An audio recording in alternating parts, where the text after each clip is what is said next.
everybody, to another edition of the C3 Friday Free for All, baby. You already know what it is.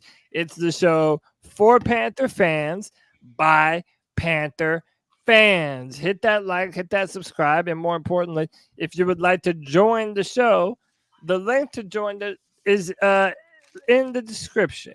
Been pinned to the top of the YouTube comment section. It's been pinned to the top of the chat box on YouTube and on Facebook. I appreciate each and every single one of you for popping in. Hey, man, let's have a great discussion today, man. OTAs are wrapping up. They came and went. And, man, there was a lot of stuff to talk about. Seemingly always it feels like there's some stuff to talk about. So today we're going to go over our Bryce Young predictions. We're going to talk about what defensive end left in free agency fits the Panthers the best, and whatever you want to talk about, baby, because it is your show for the fans, by the fans. Let me introduce my illustrious guests. You know them, you love them. It's Panther Pickle. Pickle, what's up, brother? What's up, guys? Today, we're going to tell you why the Panthers are going to be the best damn team in the entire NFC South. You know what, Pickle? I know that sounds very Homer of you, but Yep. Today, I got a feeling, man. I got a feeling like this team might be cooking up something pretty damn special, man. I got that feeling earlier today. Yep. And we're gonna discuss that here on the free for all. Next up, my man's got the wildest voice on this side of creation. It's Wes Justin in the building. What's up, bro? Hi, how are you? Doing good. How are you? Good. Let's talk Bryce, baby. Let's talk about Bryce. Oh, snap. Let's do it. Next up, my man, White Chocolate Espresso. Happy to have you back in for another one, bro. What's up? Just chilling, man. Just chilling. Oh, shit. Chilling like a villain, never illin'. What? Just say yes, stupid. Yes, stupid. Okay, cool. Oh. There we go. By the way, quick shout out to Joe Riolano in the building. Joe, we missed the hell out of you, brother. I hope you're doing well, man. Everybody give a warm welcome to one of the founders of the C3 Panthers Podcast, Joe Riolano. Joe, what's up, bro? Hope you're doing well, man.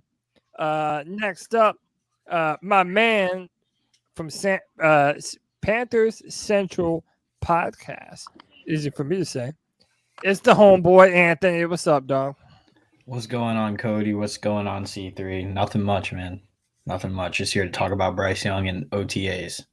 Yeah, man. I mean, there's, it's kind of that dead period. There's not a whole lot to talk about. So, hey, man, I brought a few different topics, but today I am going to lean on the people in the panel. Whatever you want to talk about today, that's what we're going to discuss. Because like I said, this is a show for the fans, by the fans. Hit that like, hit that subscribe. If you have not done so already, we did this last Tuesday, but I wanted to give everyone on the free-for-all an opportunity to do the same thing. I want to know what your expectations for Bryce Young actually are this 2023 season. And the reason why I bring this up, and we're going to play the interview, or at least the first part of Vashti Hurt's interview on WFNZ this morning. But everyone is saying that my man Bryce looks poised beyond his years, is throwing incredible passes with touch, timing, accuracy, and that he made some throws that made people open up their eyes during training camp. I'm going to go to each and every one of you. What are you feeling about Bryce so far? And what are you expecting from him this rookie season? And by the way, as I'm talking, I'll be showing this reel from Carolina Blitz. This is Vashti Hurt. So check them out on Twitter. Give them a like and subscribe. And gentlemen, talk to me, man. What are we feeling about Bryce? Are you trying to be careful, not overestimate, or do you feel like Bryce could be on the precipice of a special season for the Carolina Panthers this year? I think he will be named the number one quarterback, or I think he will be named the starter midway through camp, Okay. or not before. Shit. All right. So yeah, well, we kind of know that. We kind of feel that, Pickle. My question is, what? Give me your estimations on what you think Bryce can be in his rookie year. With the weapons that we have, with things, the way they are. Do you feel like we need to pump the brakes? For example, if someone says Bryce Young has the potential to break the NFL rookie touchdown record or the passing yard record, like what are we talking here? I think we would be jumping the gun at that, but for right now, I'd like to see before I would feel comfortable saying stuff like that. I want to see him play in a NFL game. Yeah, be a preseason, be a regular season. I want some. I don't want to say that till I actually see that. I'd like with that to be the case. I would love that for to be the case, but our little midget quarterback, we got to hold the brakes a little bit on that one. Damn, Pickle, I needed the spicy take. I needed you to say, hell yeah, he is. He's bitch shattering every single one of those godforsaken records, man. Look, I'm very pumped on Bryce. I've spoken about how I worry about our defense, but I legit think this offense has the opportunity to be special. Let me go to one of Bryce Young's biggest super fan, and has been for months before the Panthers even drafted him. Anthony, tell me about your expectations for Bryce this season. Yeah, man. I really think that he's going to be great. I think that I don't know about any of the records, but I will say I think he'll break the completion record, and I think he does have a chance to break the touchdown record. Mainly because, well, for one, you have to think that they're gonna run a good amount, right? Because Frank Reich, they've talked about that they want the offense to be very like QB friendly in the beginning, but then as he grows along in the system, and then they'll kind of lend the offense to whatever he wants to do. So I think like when we get down into the red zone, you'll see a lot of passing plays from Bryce Young, because that's one thing Reich's pointed out is that he's been very efficient in like the red zone stuff that they're doing. So I think, I have high expectations for him, but I'm limiting them at the same time as like a super fan. So, all right, man. Someone gave y'all some drowsy pillows, man. I'm waiting for that hot take. I'm ready for someone that believes that Bryce is going to do something crazy this year. Kevin, is that person you, or are you also trying to be realist? I am a realist. Damn. I say 22 touchdowns and like 12 interceptions. I don't think he's going to break any records. I don't think he's going to have a better rookie year than Cam Newton. Damn. All right. Shit. Tell me how you really feel. So why? Okay, but give me a little more than that though. If that's not going to happen, why is that? Is it because this offense is going to need time to gel? Is it right guard? We don't know what we have now that Corbett. What is it? I mean, our weapons, the receiving core is, it's all right. But also, he's a rookie, He's a rookie quarterback. Yeah, I don't want to. I don't want to put higher expectations on him than he at his stage of his career, or even the offense itself gelling together can deliver. Because if you set your standard too high, then he can deliver, and he's just, I don't want to say average. Just say he's above average. Oh, okay. A spot we should be happy with. Then we're gonna say, well, it's not really what I wanted, but I guess. So you boys are playing the odds. You're like, look, man, I'm gonna set my expectations at a reasonable level, and then if he blows them away, he blows them away, right? Like you're hedging your bets a little bit early. it's also this, like, I don't want to project him to throw for like 4,000 yards. Okay, so I said, like, I think the perfect scenario for him is to have like the passing year that Cam Newton did with less interceptions. But if he's still efficient, he wins Rookie of the Year, and he, wins a couple close games, like, that's all you can really ask for is him to, slowly develop towards the end of the season. Didn't Cam Newton break the touchdown record as a rookie? Yep. He sure did. Yeah, I think he did. Yeah. And then, and the rushing. I mean, he had like 15 rushing touchdowns. All right, so before I give mine, let me get Inbound Panthers in the building. Inbound, what's up, bro? Hey, you're muted, by the way, brother. Can you hear me? Good? Yeah, there you go. Yeah. What was the topic? Is it expectations? Yeah, no, just your expectations for Bryce Young going into his rookie season. Like, okay, what are you expecting out of him? Like, touchdown, yard perspective, and just give me some of your insight on it.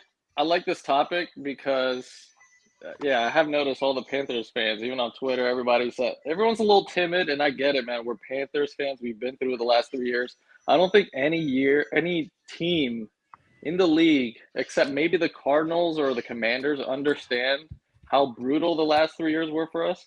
So I get it. We're scared as a team. Like, we're just scared to, like, lean into anything, But I think Bryce Young is a guy to lean into. Like, I've been saying this since way before the draft, even before we traded up to get to number one. Like, Bryce Young is a great quarterback. If Mac Jones can throw for 4,000 his rookie year, I think Bryce Young can throw for 4,000. And I think our offenses are semi-comparable. It's not like the Patriots had a great offense and weapons and all that. If anything, I think we had better weapons and young potential than they did when Mac threw the 4K. Now, the thing I don't want to get caught up on, though, is the yardage or the touchdowns, because we also have a really good defense. And if we have a good defense, and for all the fantasy folks out there, like, if a team has a really good defense, you don't want to bet on the QB having a ton of yards, right? Because it's, only shootouts, only that happens in shootouts. That's why the Lions were so good for fantasy last year. But I think our defense is good enough where I don't really care how many yards he gets, if he breaks 4K or not. Is he playing well at the right situation? And I think he will. Now, will that probably translate into like 3,800 4K yards? I think so. I think that's in the table. And it's very likely, in my opinion. All right. Go ahead. You also have, Inbound knows I'm a big Bryce Young fan too, but I think it's like it's hard to gauge what your expectations are, just because, like I said earlier, I feel like we're going to run the ball a lot, and I think that's a good thing for any rookie quarterback. Like, you need to be able to run the football, because you're not just going to be able to jump in the league and know what you're doing on every single pass play. But I think there are a lot of great reasons to set your expectations high, because we've talked about how whichever quarterback was coming to the Panthers, they were in a better situation than most number one overall selections in the past decade. Yeah. All right. So here's what I'm going to do. Vashti Hurt was on Mac Attack this morning with WFNZ. I'm going to play basically the first question they asked. They asked about Bryce Young. I'm going to let it play, and I'm going to let Vashti speak for herself and tell me that this isn't a glowing endorsement of what Bryce Young is already doing for the Carolina Panthers. Seen a few highlight clips. You've obviously seen more being at these practices. I need to know about Bryce Young. And I realize they're practices of guys in shorts and T-shirts. What have you seen? What have you heard from Bryce that is of note at this point? I have to say, and I'm not blowing smoke, I promise you. Yesterday's practice really was the first time, and not that I haven't been impressed with him, but he made a couple of throws through 11-on-11 drills that had me pause. And it had all of the other media pause and say, and look around, you have a moment where you look at somebody else and did you see that? There was a moment yesterday a couple of moments yesterday where I looked at, a media member who was sitting there or standing next to me, and I was like, bruh, like, okay, the Panthers might have him one here. He's accurate, he's poised, and, he doesn't present like a rookie. And it really is amazing to see. Shaq Thompson is a leader on the team, and I asked him what, his early impressions of Bryce, and Shaq is not usually the one to give compliments. I've heard him talk about rookies before, and he basically says, they have to put in the work. His first words out of his mouth were how impressed he was with him. So, glowing reviews for Bryce so far. I haven't heard anything negative. I've seen what he's done during practice, and of course it is practice, but yesterday had me gagged a little bit. I'm with you there, Vashti, and I think too, people made almost I would say too big a deal about. So I won't play the whole thing. If you want to listen to Vashti Hurt, check out Mac and Bone Hour 3. So listen, I played that first because I want to say this, right? We're talking about expectations, and for months now, I've heard from Bryce Young superfans that Bryce Young is that dude. And I believe you. It may have even taken me a little bit longer than some other people to come around, but I do believe you. So my question is it unreasonable for me to put forth a prediction to say I'm expecting, maybe not a prediction, but just what I'm expecting, what I think is very possible is 32 touchdowns. Let's go. 3,500 passing yards, and 12 interceptions. To me, that seems like a damn good rookie season. That seems like an offensive rookie of the year type of season. It's not necessarily breaking records, but that's a damn good record for a rookie quarterback. We also had said many times before that this is the best team for any rookie quarterback to go to because of our situation. Who amongst you in the chat or on the show is willing to tell me that my estimations and that my expectations for Bryce Young are too high? They're too high. All right, why? Tell me why. I agree. Because he's a rookie. But no, but that's not a good argument. That's not a great. Okay, I understand. He's never played NFL football before. That's a given with any. 35 touchdowns is a lot for just a pro in general, dude. Yeah, I said 30. I said 30. Okay, yeah, well, I said 32. Okay, but, I mean, still okay. Still, that's a lot. Yeah, Justin Herbert had 30. We haven't had a player. We haven't had a quarterback throw 20 touchdowns in like 6 years. We've never had a Bryce Young. We've never had a throw. Right, and what would Joe Burrow? What would Joe Burrow have had his rookie season? How many? If he didn't tear his ACL? Like, remember, I'm judging based upon previous number one picks, and if they're capable of putting up numbers similar to that, I don't think it's unrealistic to say that I expect the same of Bryce Young, and I know it's a lot. How many? I mean, the Chargers had great receivers, not just mid receivers. They had great receivers. And Austin Eckler. And Austin Eckler. You have to here, Cody. Let me put it like this: like what Kevin just said. Like, we haven't had a 20 touchdown passer. You realize if he throws for 20 touchdowns, the fan base will be going crazy as it is. So, like, I think. Yeah. So I kind of get where you're coming from this. The only thing is that if he doesn't reach 32 touchdowns, I don't think we should say it's a bad rookie season. I think those are high expectations. Like maybe his second year, yeah, that's very doable. I think you flip it more yards, less touchdowns. Yeah, Joe, Jalen Hurts only had 22 touchdowns last year, and he's not a rookie. Yeah, that's not counting postseason. But he had like 10 rushing though, didn't he? He had a lot of rushing. Yeah, and it's also like I said, like we're gonna run the football, guys. That's the one thing our offensive line's better at run blocking than we are pass protection. It just naturally is. So we're gonna be running a more basic. We're gonna be running an offense kind of like with McAdoo, like obviously not as bad as McAdoo's schemes and play calling. But in the passing, go ahead. Sorry, go ahead. No, sorry, go ahead. I was just going to say the passing. Go off the running in. Yeah, the passing aspect, like obviously Bryce Young is going to probably look better because there's going to be better passing plays and schemes and stuff like that than McAdoo calling slants, like just a basic Madden coach. Yeah, McAdoo. Yeah, I think you're gonna see a lot of West Coast early on. I was watching. I'm sorry to interrupt. I really truly believe it depends on who actually is going to call the plays. Thomas Brown or Ben McAdoo, or not McAdoo, or the Frank Wright. Whichever one of them calls plays. If Frank Wright calls plays, I think you're going to see more through passing than you are running. If Thomas calls the plays, you're going to see more running than passing. Yeah, and also, what if they get to the point where they just trust Bryce under center? Again, we've had numerous conversations about his preparedness and his ability to basically be like a coach on the football field. Well, what if they feel more comfortable in passing downs with Bryce being able to make that decision? Also, knowing that we're going to do a lot of RPO, play action pass type of things, it gives us the opportunity to be multiple, to either run the football or pass the football.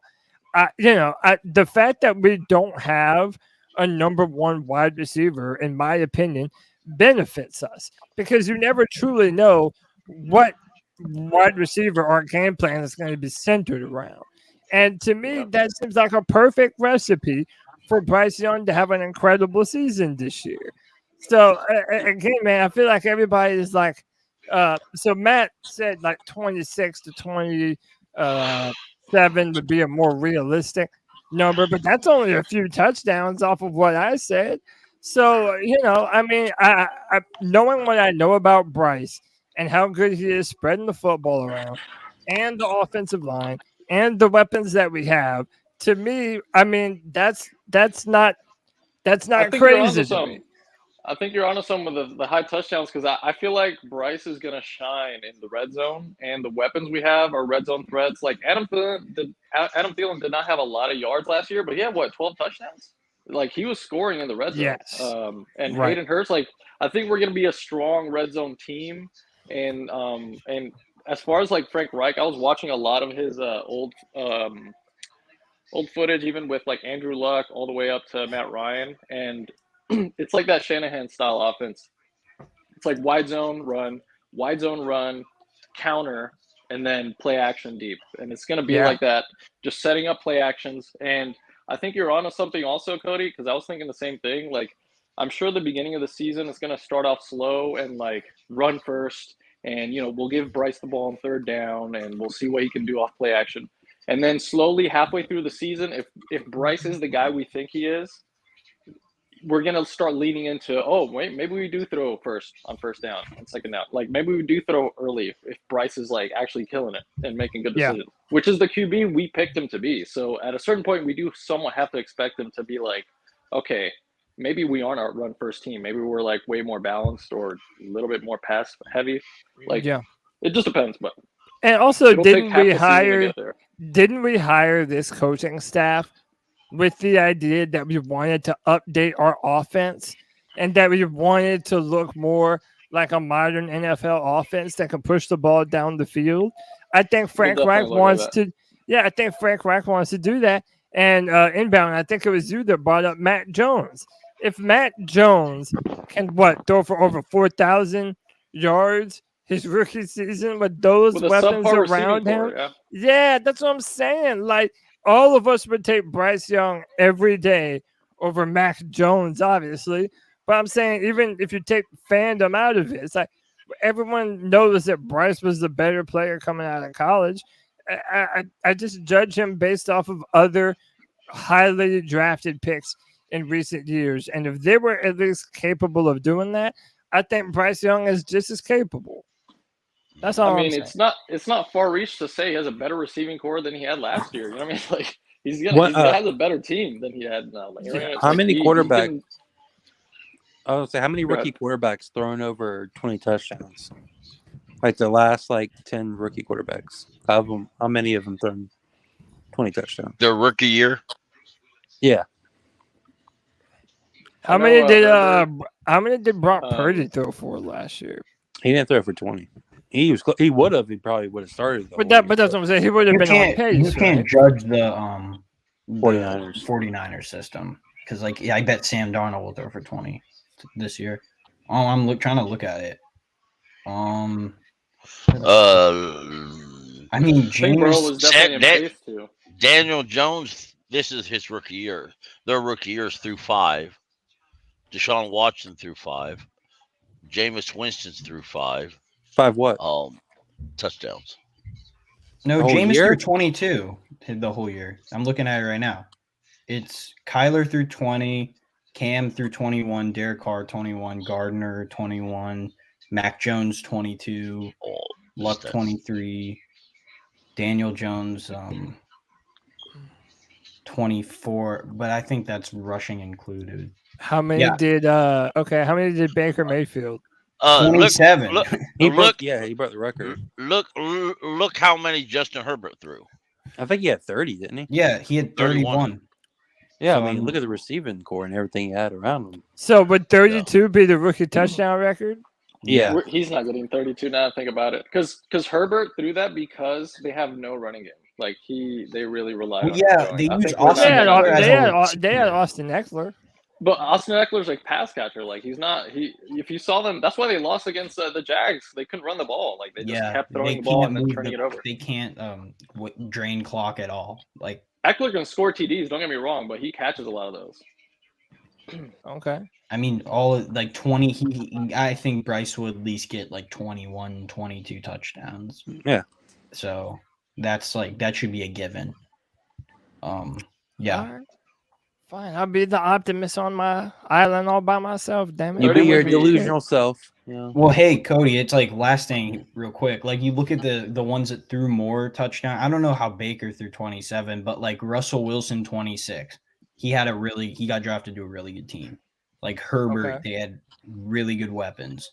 Mac Jones actually had a play caller that wasn't a defensive coach. So is the high 20s more reasonable? I mean, again, that's 5 touchdowns. Let's say I brought it down to 27.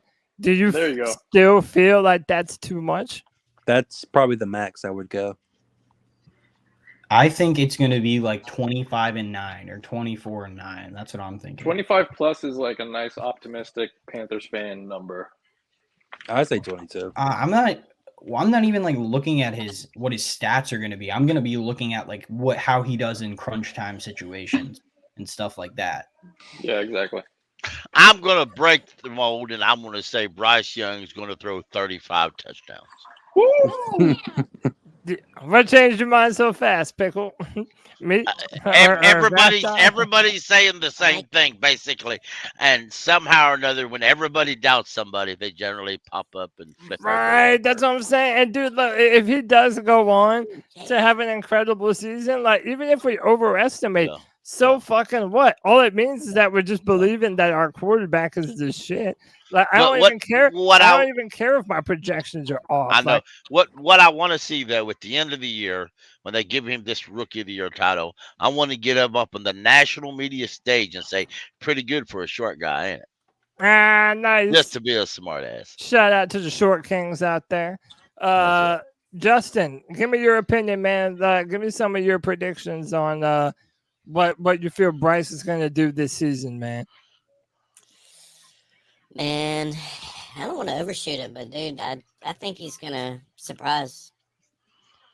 I don't know, man. Honestly, like I said, I don't want to be too crazy with it because the past couple years, like, dude, get crazy, bro.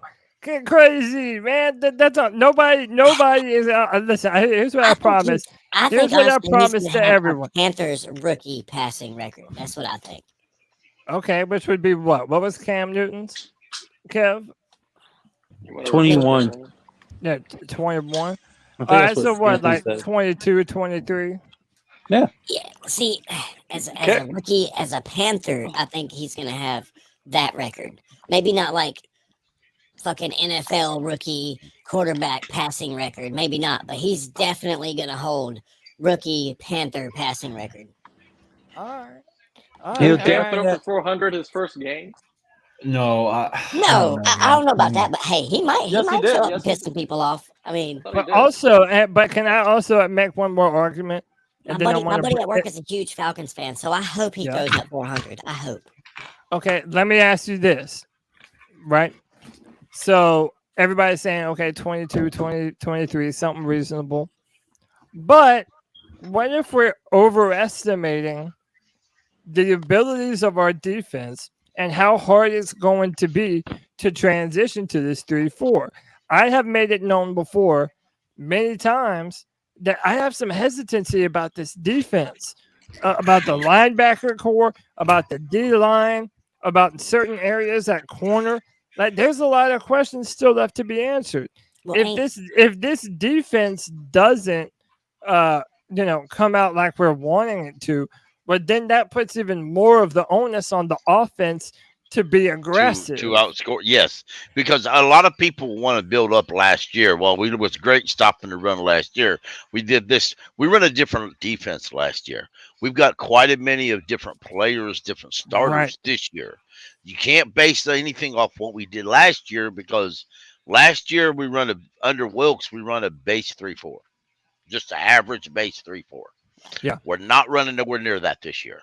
I just know I'm so excited about the coaching staff. All right.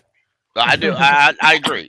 I really do. And I know some people can look at the coaching staff, and I try to explain this on a different podcast, but some people but here's what I look at I looked at on this coaching staff. We actually have young, talented, intelligent, smart coordinators and assistant coaches.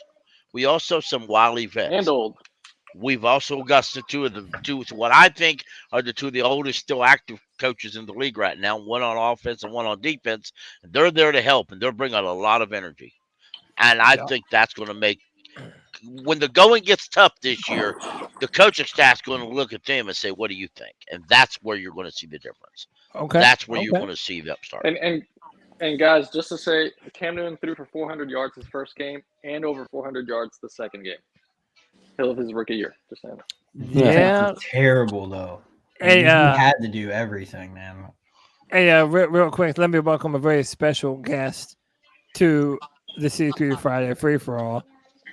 It's the professor, Tony Dunn, into his house. What's up, bro? What's good, guys? What's good? What's up? Hi, how are you? What's up, Tony? We are 4,000 yards would be to throw 4,000 yards in a season. He would have to average about 237 yards a game. Wonderful. It sounds like it should be doable in a way, but on the other hand, like, you know how many overs I lost last year? I know. On prize picks, because I was like, 160. How the hell could they not get over 160 yards passing? I say 3,800 yards. That's my prediction. Yeah. Okay. I agree with that. I said how many touchdowns? Everybody's saying I'm going crazy on the touchdowns.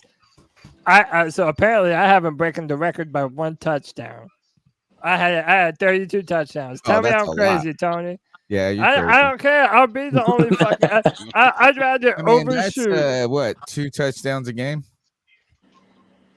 Yeah. Is that what that doesn't seem that does not seem crazy to me. It just doesn't. Yeah, but a lot of times you go 3 and then you don't get any. I don't know. I say 25 touchdowns. That's still a lot, man. Probably 23 touchdowns. I said 22.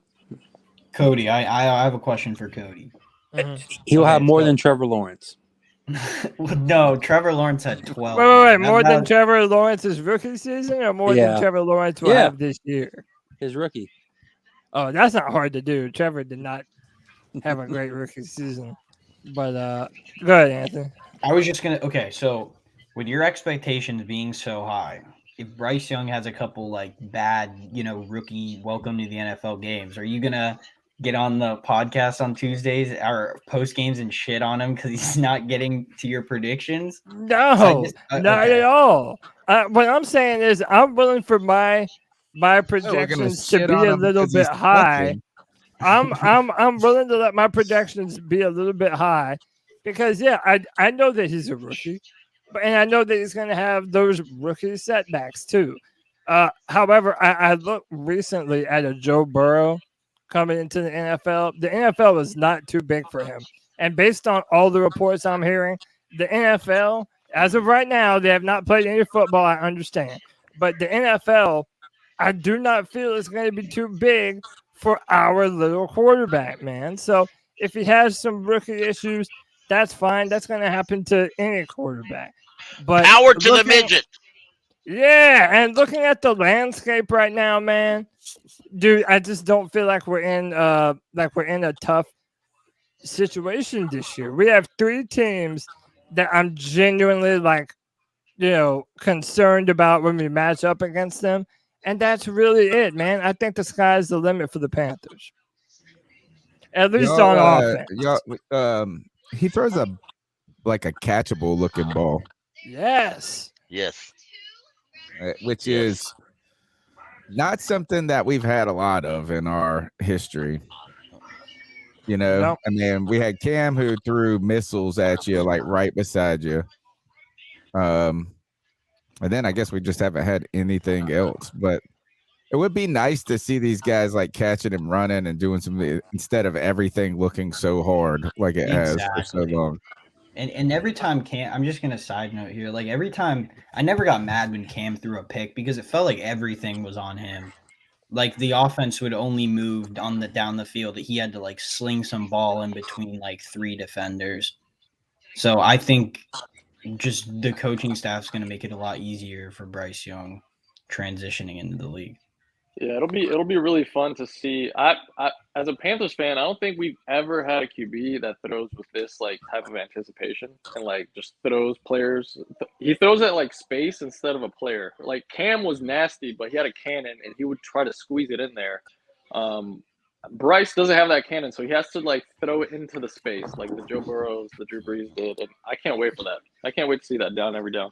Yeah, and by the way, if you just look at these clips, that Vashti from Carolina Blitz posted. I mean, look at the ball placement.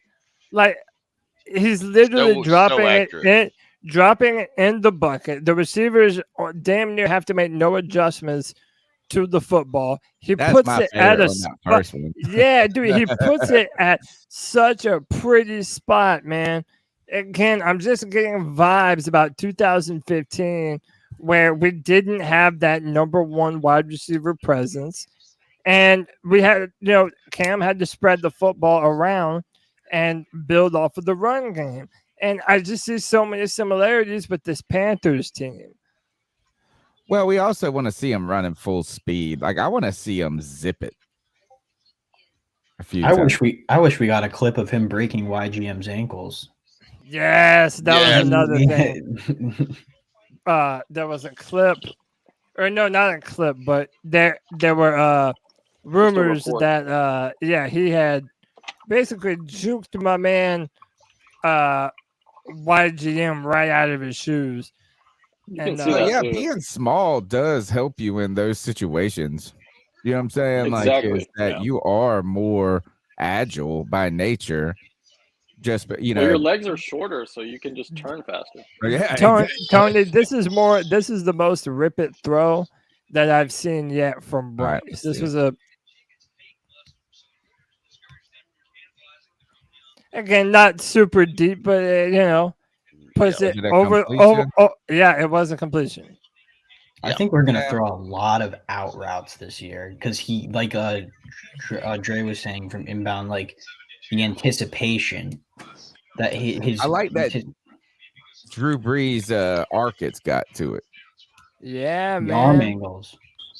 We've got our little very own mobile Drew Brees. And just to say this, because everyone says Stroud was more accurate in all this.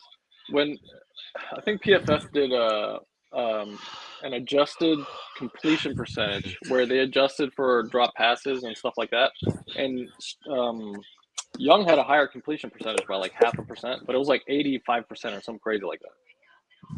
Yep. So he's an accurate guy. He's never inaccurate. Clip floating around today, him rolling out and throwing. Yeah, I thought he looked good. Wait, say it again. Did I see what? The Stetson Bennett. He had No, this I did rolling not out see that. pass that was pretty dope, like earlier. So Yeah. I know that's off topic. Fingers crossed. Yeah. I saw it. It was all right. I agree. It was nice. I honestly don't put any stock into this. I know, me either. Like it's like what it's like. Yes. Of course, we know what we're gonna do. We're all gonna do it. We're gonna throw this ball. We're all happy. Cody's so happy that he gets to see football, and he has a player that he can believe in. Remember that Malik Willis like pro day where he rolled out to his other side and threw it from the other side? Everybody came in their pants. Everybody slobbered all over Stop themselves. asking them to do that because everybody who has done that recently has turned out Zach to be Wilson, a bust. yeah. Zach Wilson had a Wilson, great remember pro Zach day. Wilson Did Bryce Trey do it? Lance too. Trey Lance did it too. Where he rolled out. Did Bryce do it? Didn't Sam Darnold do it his rookie year or his first year he was here? Oh, he might have been one of the first people that was kind of like trying to. A ball never touched the ground. Yeah. Well, Bryce Young did it too, but the difference between those two players is that Bryce actually played competition in college. He didn't play like Division II schools that BYU played. It's over. He's a bust. Do it. Don't do it at all. Did you guys talk about Laviska yet? No, we did not. But good timing. No, the chat's talking about him. Yeah, I heard that he might be taking handoffs. Some handoffs. Yeah, they said he would be doing with him. You know, Yeah, is that you don't have anybody in Yeah, I that? think he's going to get in a lot more work than everybody's thinking. I tell you what I think. I think Shi Smith gets cut this year. I do too. I I saw saw. it up, or he's going to for real. He's got the speed, but Oh, I think he'll get cut. I think you got like four receivers that are the starters, and then I think Laviska's gonna come in for those like bubble screens and stuff. Yeah. Yep. Hey, by the way, whoever isn't talking, mute your microphone so your background noise. Somebody's watching SpongeBob. I feel like I hear that. I'm over here jamming to it, low key.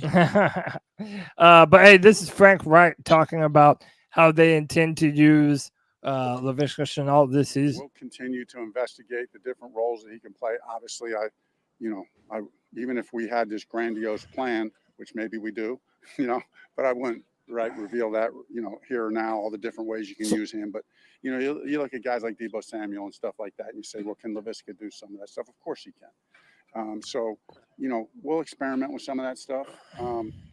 We'll experiment with some of that stuff and see what, some of it will get incorporated and some of it won't. Hey, I mean, a whole lot of nothing, but saying that they intend to use him like they do Deebo Samuel. Why wouldn't we want to have our own top 10 receiver? Man, shut up. He's such a troll. But no, let me straight up. What people started freaking out, and they're like, "He ain't no Deebo." Yeah, I mean, look at him last year. Like he also didn't even directly compare him. He just said more of like a Deebo kind of role. I think like getting him involved in the way. Isn't that if you just said Deebo was only a receiver, wouldn't you be disappointed that you could be doing so much more with him? Right, like and dude, he's built like a fucking train, dude. Yeah. Have you seen him? Fat. Like, I mean, not fat. No, like, dude, he is. I mean, he's got the or whatever he's wearing. Thick. Yo, my man has traps for days. Maurice Jones-Drew, but before he was real fat, he was given the right name. Y'all are saying he's a power back then. That's what I'm saying. I'm saying. I don't care if it's in the backfield. I don't care if it's in the backfield or going across the middle. I want that dude to be physical this year. I want him to put the hurt on opposing. To be mean and nasty. Man.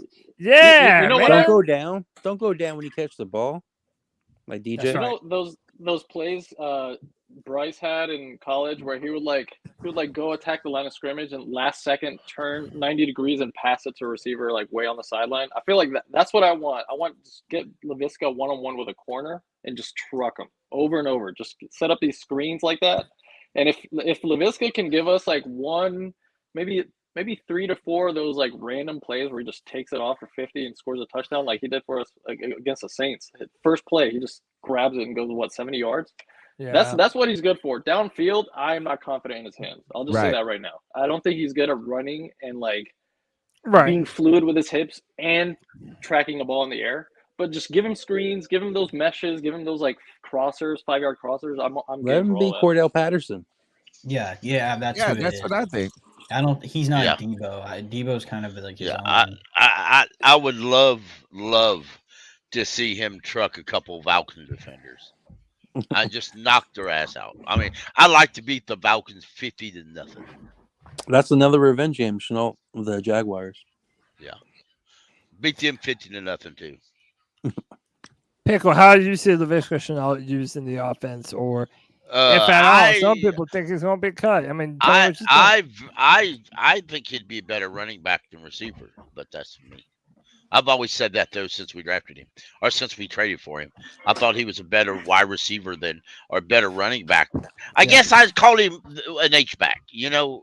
Just an H back. That's what how much is this coming from the fact that the Panthers don't really have that designated power back as of right now, and people are kind of wishful thinking Laviska into that role? Well, that's not just that though.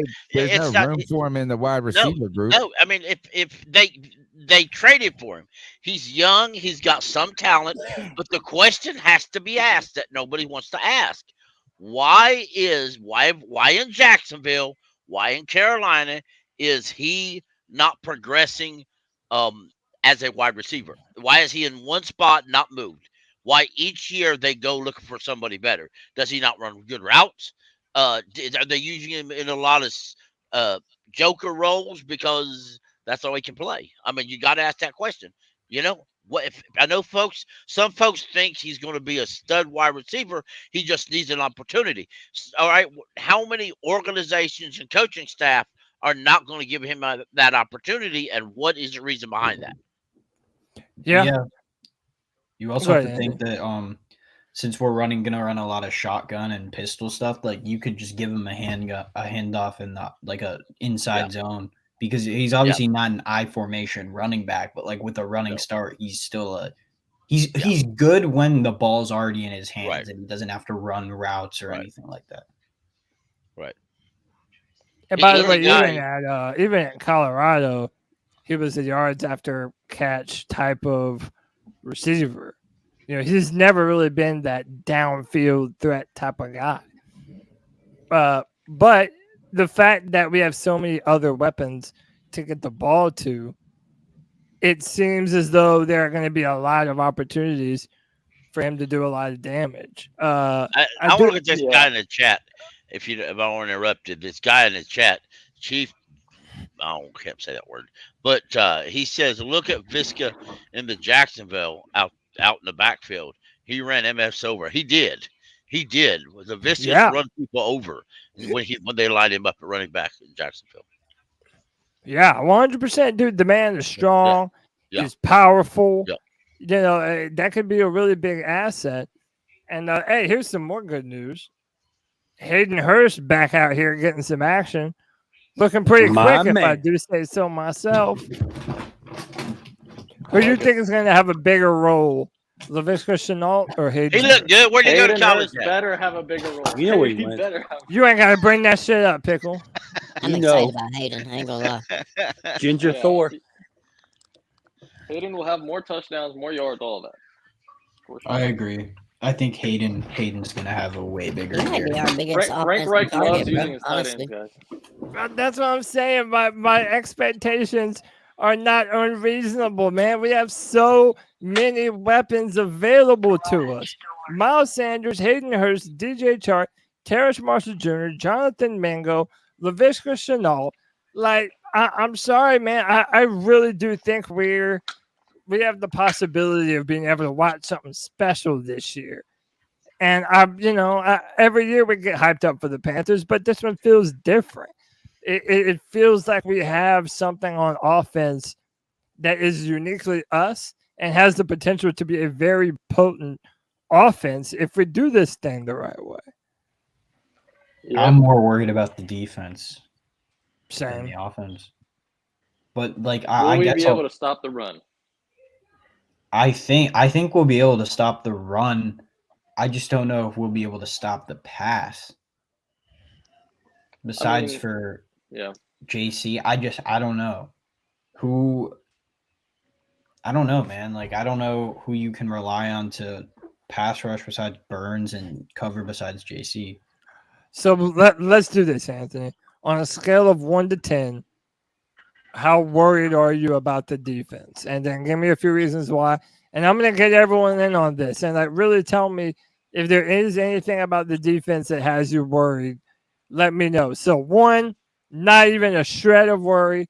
And 10 is we all need to be pushing the panic button yesterday. So Anthony, I'll let you go first.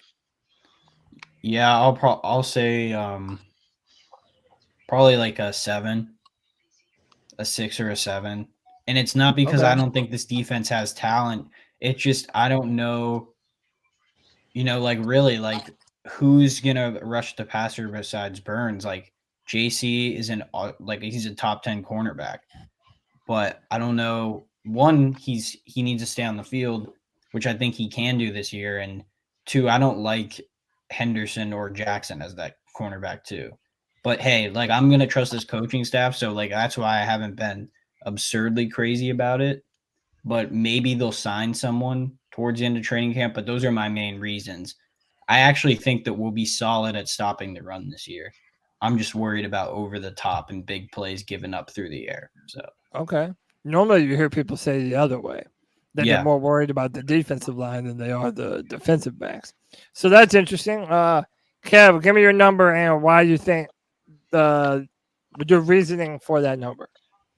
I say a 5. I mean, yeah, I think we need another edge guy. I think we could use another corner, but I trust our defensive coordinator,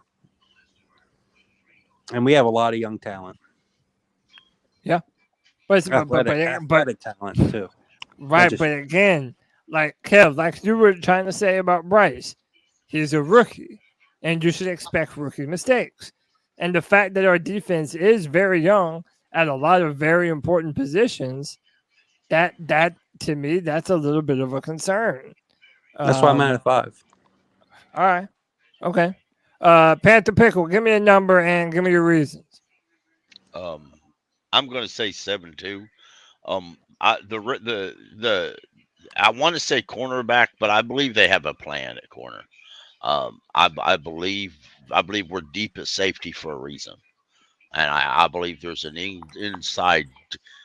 They keep referring to that rookie safety we got as that he can play. That he is looking great lining up at coverage issues. I think they have a plan. I really do believe they have a plan for our backfield. But I'm going to say, again, I'm going to say edge. I like the rookie Johnson we drafted. I really do. I think he's going to be a stud, but I'm not certain he's ready to go out there and be a full-time starter. And I'm not comfortable with YGM doing it. I really think the linebackers, edge rushers, I guess more than linebackers. And even the defensive end, the depth class, the big guys in the middle up front, I guess in a 3-4. They're older veterans, and I just don't know how many of them we can keep. And then if you look back at them, not one of them has been healthy all year. So that's just a concern. But okay. Let me go to my man Inbound Panthers. He's got to leave us in a bit, so he wants to go next, brother. Give me your number on a scale of 1 to 10. How worried are you about this defense? Hello? And why are you worried about it? Or why would you pick that number? Go ahead. Hello? Can y'all hear me? Yeah, we can hear you. I can hear you. Can you hear us? Yeah, my bad. Y'all cut off for a second. I went outside. I got to mow the lawn. That's why. But no, you're good. Just give me a number and give me your reasons for that number. Was the number like out of a 10 concern? Yeah, like 10, you're the most concerned. 1, not concerned at all. Okay, I'll give it I'm gonna give it a 4. Okay, I'm actually somewhat optimistic about this defense for a couple reasons. One, the coaching staff. I'm concerned that we don't have like another rusher besides Burns. But I mean, we have to understand it's rare for a team to have just 2 premium edge rushers. Like it doesn't concern me like crazy. The concern is if we can stop the run, which I think we can with Derek Brown. He was nasty for us last year. I think he'll be even better this year. I think he'll be a top 5 type of talent. I think last year he was top 10 in the as far as stopping the run and like getting hurries and pressures. So I think he's going to improve. Burns will be Burns. I think he'll get us a season like last year's also. But Evero was able to last year blitz a lot, and I think he likes creating pressure with those linebackers, sending Frankie Luvu, sending Jeremy Chin, sending these guys. And now that we have Von Bell, Xavier Woods, I think Jeremy Chin will be closer to the box, and that's where he is best. I want him closer to the ball. I think he's like a playmaker type. I don't think he'll say like, yeah, I'll play safety, I'll play whatever position they want me to. I think he likes to be closer to the line of scrimmage and just causing havoc. And so for that reason, honestly, I'm pretty optimistic for this defense because we were pretty good last year. I mean, we had a horrible offense and we couldn't move the ball and we were always in bad field position. So if we have a good, efficient offense, we can rest our guys. We won't be in horrible field position and we retain a lot of good players. I'm actually excited for this defense, to be honest with you. Nice, man. Nice. All right. Well, happy to have you on the show, man. If you get done and want to come back on later, feel free. Yeah, I'll be watching. I'll just be on the grass. But peace out, guys. Very good, brother. All right. Peace and love, man. Kev, you there? Yeah. Hey, so I've actually got a good number of people right now. I'm gonna let you plug the thing that you sent me now while we got enough people watching. You may put the link in the chat. No, yeah, I can put it. You just tell them about it, and then I'll put the link in the chat. Go ahead, bro. Floor is yours.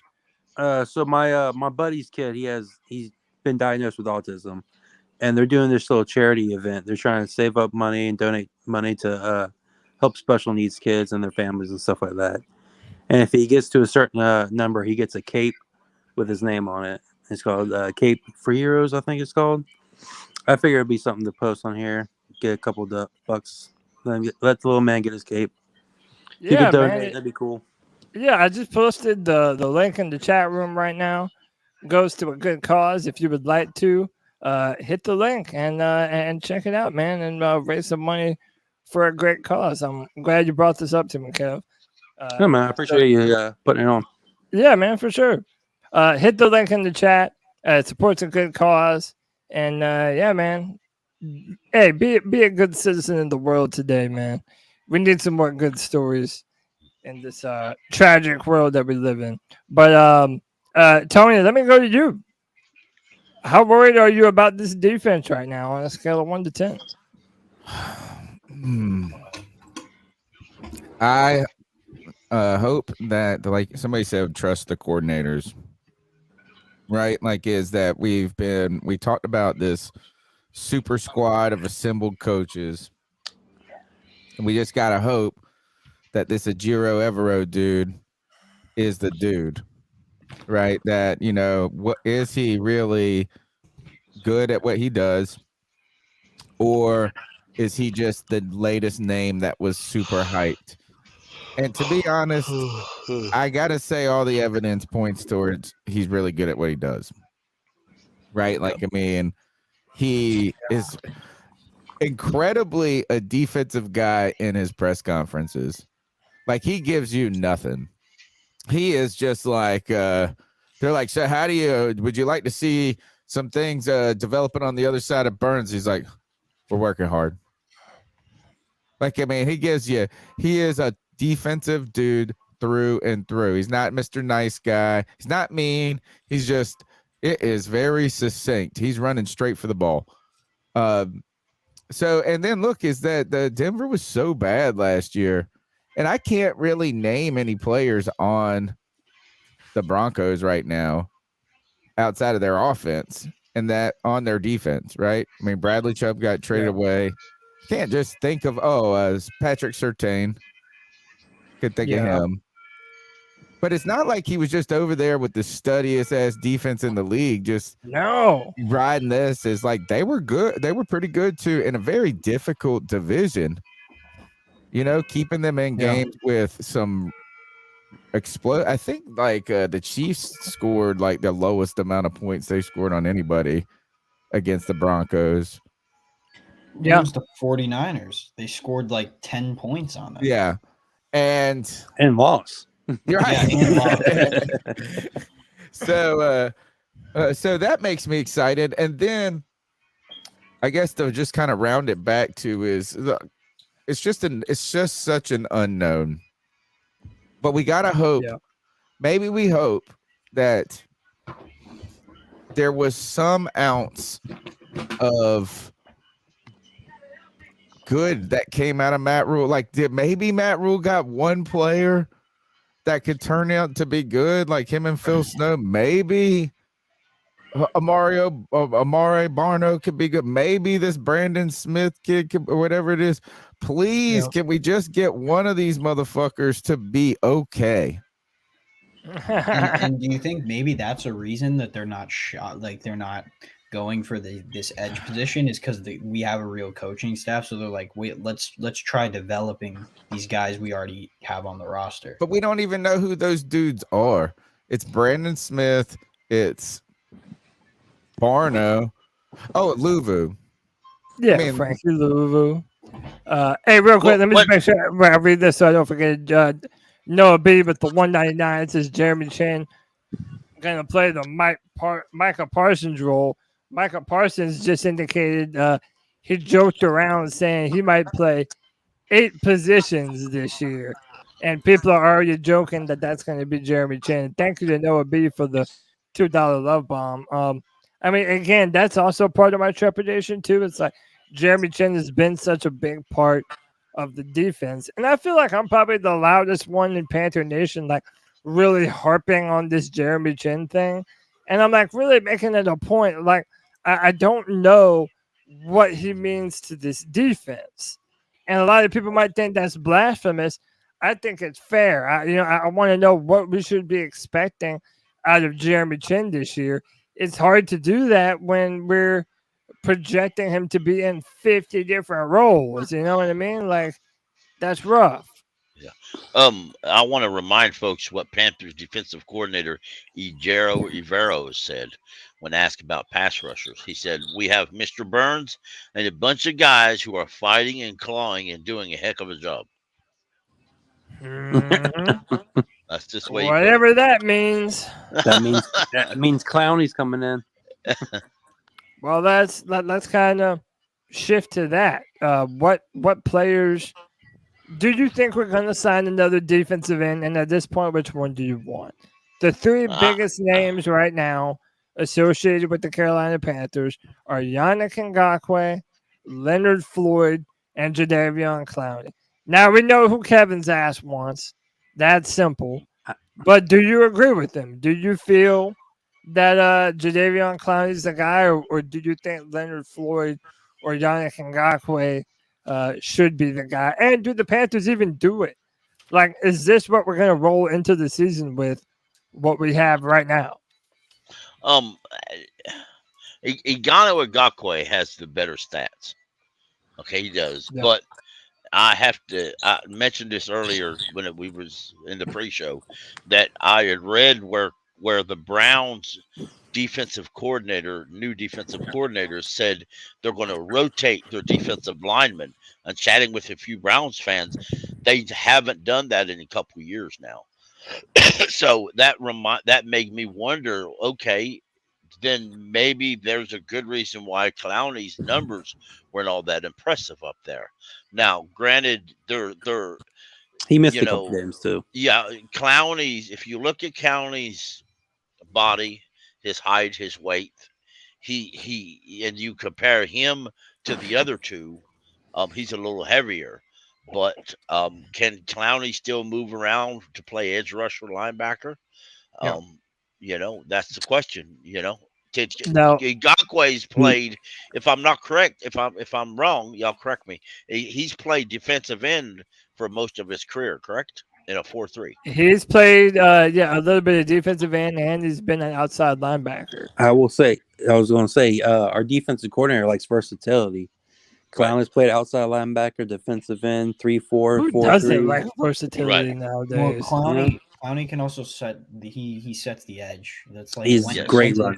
When's the last time we've had like someone you run to their side and then Clowney would be able to cut them off? And the other guy, I can't pronounce his name. but he's horrible with the run. Yeah, he's horrible with the run. Yeah. These are the approximate free agent dollars that all teams have to spend. Right now, the Chicago Bears have $32.48 million, and the Panthers are at number 2 with $27.94. Probably need at least 6 or 7 mil to sign your all of your rookie class. So I mean, you're looking at around 20-something million. Granted, we don't know what's going to happen with Brian Burns. I mean, honestly, I would love to see another defensive end added to this room. I mean, I even said Tuesday, I think it's possible to get like a DeAndre Hopkins and a defensive end. Now, maybe it's not reasonable, but I think from a salary cap standpoint, we could probably make something like that work. We have enough money to be able to do so. Clowney went for 10 mil last year. You can probably get him for 5. Yeah, that's what I'm saying. So sign him for 5. Yeah. The question I'd like to ask, and I know somebody earlier said bring in Leonard Floyd. I have to ask, Clowney often waits till this late to sign somebody. This is not the last few years. This is not unusual for Clowney to be in this situation. But the question I wondered, why is Leonard Floyd still available? There is a reason, and I'm not ready to jump on that bandwagon until I know what the reason is. Well, let's be honest. All right, go ahead, Anthony. I was just going to say, like, he wants a lot of money. Like, his stats from a pass rushing standpoint are great. I just think he's probably not getting that money because he's not good at stopping the run. That's what I heard. I chatted with the Rams fan today at work, and he said that Leonard, there's a reason why teams that wanted to run, they ran at Leonard Floyd. The deal is if you run at Leonard Floyd, he can't stop the run. But if you try to pass, he'll likely bust through your line to get you. I believe his PFF score for run stopping is like 45. It's not good at all. You mean Floyd? Yeah. Was it Floyd or Njoku? Both aren't good. Yeah. I think Floyd's worse, though.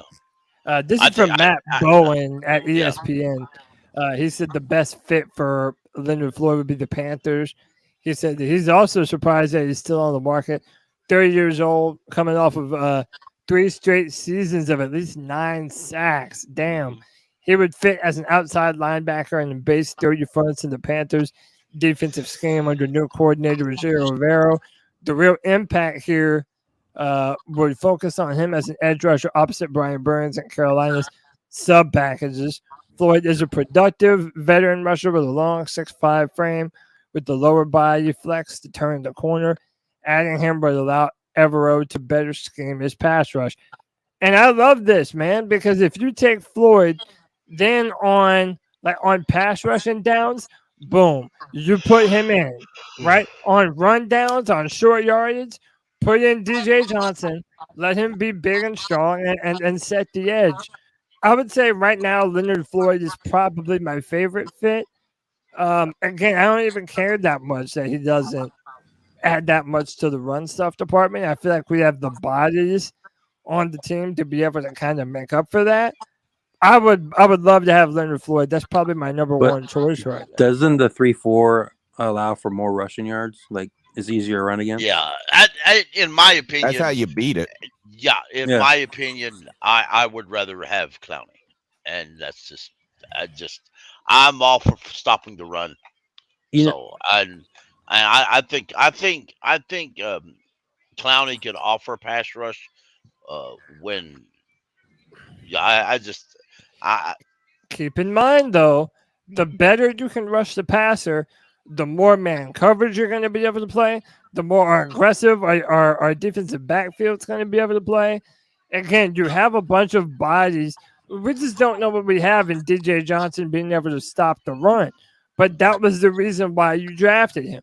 If you have someone like Leonard Floyd in sub packages when you on 10+ yardage situations, pin your ears back, be aggressive, let him and Brian Burns go get after the quarterback.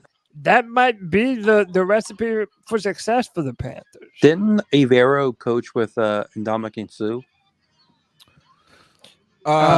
He played with with the Rams. He played I think for the Rams, right? Yeah, with Evero was there, right? And so was Leonard Floyd, right? Oh. Yeah. Okay. Yeah, you're right. That might mean something. Yep. And in fact, his 10.5 sack season was 2020, where he played for the Rams, and Evero would have been there then, right? That's even before Brandon, and that means he would have had probably even a bigger role, because I think it was when did Brandon Staley leave and go to the Chargers? Because I think that's when Evero's name started to pop up more after that. Does that make sense? Yeah. Isn't that what happened? I have no idea about other people's teams. I will say this: there's two things. One is, I think the Panthers, you can see now they're a smart organization, right? Like, I think they're waiting for the price to go down on Floyd to maybe make an offer, and they're saying like, hey, let's not, act like we're interested and show him that he doesn't really have a market, and then maybe he'll sign for a lot less money. And then I was just watching something on like the Panthers Instagram, and it looks like Bryce Young's taking a lot of like reps and like that pistol, like that read option, that RPO stuff. So I just wanted to throw that out there. Yeah, I mean they said that's how we're gonna run our offense this year, with a lot of the RPO style stuff, and I like that. I like that because it puts more of the decision making power in Bryce's hands. Are you surprised that Hawkins hasn't been swept off the street yet? Who? Hopkins. Oh, DeAndre. I figured someone was yeah. I got him. Like, I don't Tony, think anybody's getting money right now. Tony, I know you got. Wasn't there? I think the other thing is well, he just got new representation. Did you see that one thing that was teams were worried about emailing him because they were worried he was had a agent who was, I guess, non-certified by the NFLPA or whatever, and like that agent that wasn't there an agent reaching out for like Lamar that was. Yeah, that was that, but they have to be part of basically like this union or something. Kinda, yeah. Or like some organization, I guess, that recognizes their legitimacy and not that they're like taking advantage. I don't know why they have it, but I think it's a rule. But I heard that like teams were worried about who was actually responding to emails, so they would only talk to them like on the phone, because they didn't want to be talking to like Randy, the barber, the guy that's the agent for the barber and for DeAndre Hopkins. I heard he might be going to the Browns. Like he's been talking with Watson. Yeah, that's what the last I heard was, that he's trying to reunite with Deshaun. That would with him and Amari Cooper. Yeah, and they drafted someone, didn't they? I'm telling you, man, the Browns might actually be able to be a good team. I know nobody wants Elijah Moore. I you know what? I'll believe it when I see it. Yes. Yes. Do you know how many times we've said that? That's what Cam Newton was in Auburn figuring out where he was going to go in the NFL draft, and they were talking about the Browns going to be great this year. The Browns are going to make the playoffs this year. They have to be the saddest. Yeah. One of the saddest sports cities. I say Detroit. Yeah. In 2003, the offseason in 2003, they were talking about how great the Browns were going to be. Because Cleveland has had talent sometimes. Yes. Right? Like the Indians, the Cleveland Indians were like one of the best baseball teams ever for like in the late 90s or something like that. Remember when they had Manny Ramirez and all? They've had teams in that city that had big name talent on them, and they can't ever win shit. And it was until LeBron got that one, he had to come back and do it. I'm trying to think of another city that hasn't won shit. Do you know why they're projected to be so good Charlotte? every year? Because they actually did get some upgrades important positions, but good players. So everybody's judging the Browns, and I get it, but everybody's just judging Cleveland and the Browns. We will Their always roster do that is until fine. I'm just saying. it's like their my We roster did is that. my their We did that. sister-in-law roster could is be built really much cool. better than Sometimes it ever has been before, even with Give Baker What- Mayfield. Give them We a did paper that- trophy. Give them a We paper did that to the trophy. Bills. We did that to the Bills until they proved otherwise. I'm always all I 2 was years saying- ahead on these things anyway. I was a big Bills. I was my buddy Keaton knows the rhythm of my predictions because I do them every year on the radio, and he goes, "Man, you were a little too early to the Bills." Then I moved to Detroit. I got too early to Detroit. Like I'm always just 1 or 2 years too early to the party on who these teams are going to be. And who is it now that I think is, for me, I think is the team that I love to watch the most is the Dolphins right now.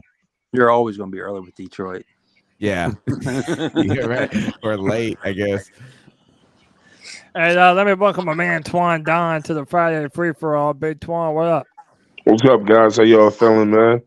Wonderful. Good, man. Feeling Tony White good. Chocolate Espresso Pickle. What's that? going on? I actually got a split, guys. I got to go pick my kid up from work, but I might be back. My All son right. started working, 15 years old. Well, Really? done. He's working at his uncle's restaurant. Man, Good for him, man. All right. Congrats. All right, I'll I be back. scared Tony off. Nah, I have Yeah, a scared man. good Tony Come off. to later. Yeah, Twan, I'm scared. I scared Tony off. Twan, let me get you in on this convo, bro. First, let me go back to my original conversation. What are your expectations for Bryce Young this season? All the reports are is that he is, and I know you don't care about none of this shit, but he's doing incredible at OTAs, throwing incredible touch passes. Vast I heard had a lot of great things to say about him from a numbers perspective, touchdowns, yards, all that good shit. What are your estimations for Bryce Young in 2023? They said I was too optimistic, Twan. I think that's so hard. I don't want to cheat the dude. I don't have any expectations. Only that he goes out there and he's the best Bryce Young that he can be. I don't want to set a mark on him, and I know this is cheating. And then I feel like if we set a mark on him or something, or that he can't achieve, then we'll look at him as a down year. When I know that he's a rookie, and rookies make rookie mistakes, and some rookies come out balling. Wow. I know he's going to make some rookie mistakes, you know what I'm saying, and people will get mad, but the game is something that you're constantly getting used to. So I don't want to put outrageous expectations on him, and then when he doesn't achieve it, then I just want him to be the best Bryce Young that he can be. Come out, learn as much as he can in year one. Defy the odds of his size, and show everyone that that his size doesn't matter. Size does matter, but that his size doesn't matter at quarterback, and have us even more excited for him to play in year two. Wonderful answer. Yeah, exactly. I mean, yeah, that's a Twan. I'm not putting you on the spot, but your answer is very similar to every other answer I've gotten so far. Meaning, what I mean, everybody's like, well, they want to be conservative. They don't want to put too much expectations and be disappointed. Like, listen, even if Bryce fails to meet your expectations, it's like, what do you believe that he's actually capable of? Like, I think it's all of the things together. Like, when you start to piece them together, I think that he has the weapons around him and the situation around him to be the author of a very potent offense this year. I think his ceiling is winning the NFC South, which probably won't be as hard as it seems. And his floor is 6-11. For a win-loss record? That's his floor. Oh, that's the floor. All right, Yeah. what's the ceiling? His ceiling is winning the NFC South. I'm with that.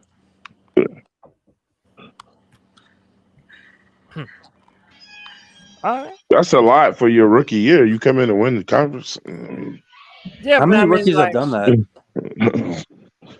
Not a lot. again, I don't want to just compare Bryce to every other rookie. Everybody was telling me that Bryce is the motherfucking man, so I'm ready to predict him to be the fucking man, and I don't feel like Trevor I'm out of was too. bounds for that. Trevor was called the man, and look what he did his rookie year. Yeah, yeah. Well, Bryce, that's coach Bryce related, will have an infinitely or better lack thereof. situation this year than Trevor Lawrence had. Yeah, but let's talk about that though. Let's talk about that, Cody. With all that Bryce has, but let's be honest. Bryce has a good offensive line. Bryce has a good wide receiving core. Bryce has excellent coaching. Mm-hmm. If Bryce doesn't perform at least above average, then it should be considered a failure. He's right. Because he has all these great things. Yeah. And all the hype that he came in under. You take Trevor Lawrence. You put Trevor Lawrence from a rookie and you put him in this situation, what's he going to do? Yeah. You take some of the best that entered as a rookie and put him in this situation, and look where they perform. Pickle, look at all the hype that that he's surrounded with too. It's like when LeBron James came in the NBA, they called him the chosen one and all that. He didn't ask for all of that, but they put an extreme amount of pressure on him. It turned out, and it worked for him. Will it work for Bryce Young? Right. I mean, he's got to be in the top 15, top 10 or 15. If he's not, then it's a failure because, and it's not fair to him, but it's just reality. It's the reality of the situation. It is the reality of the situation. And how about this?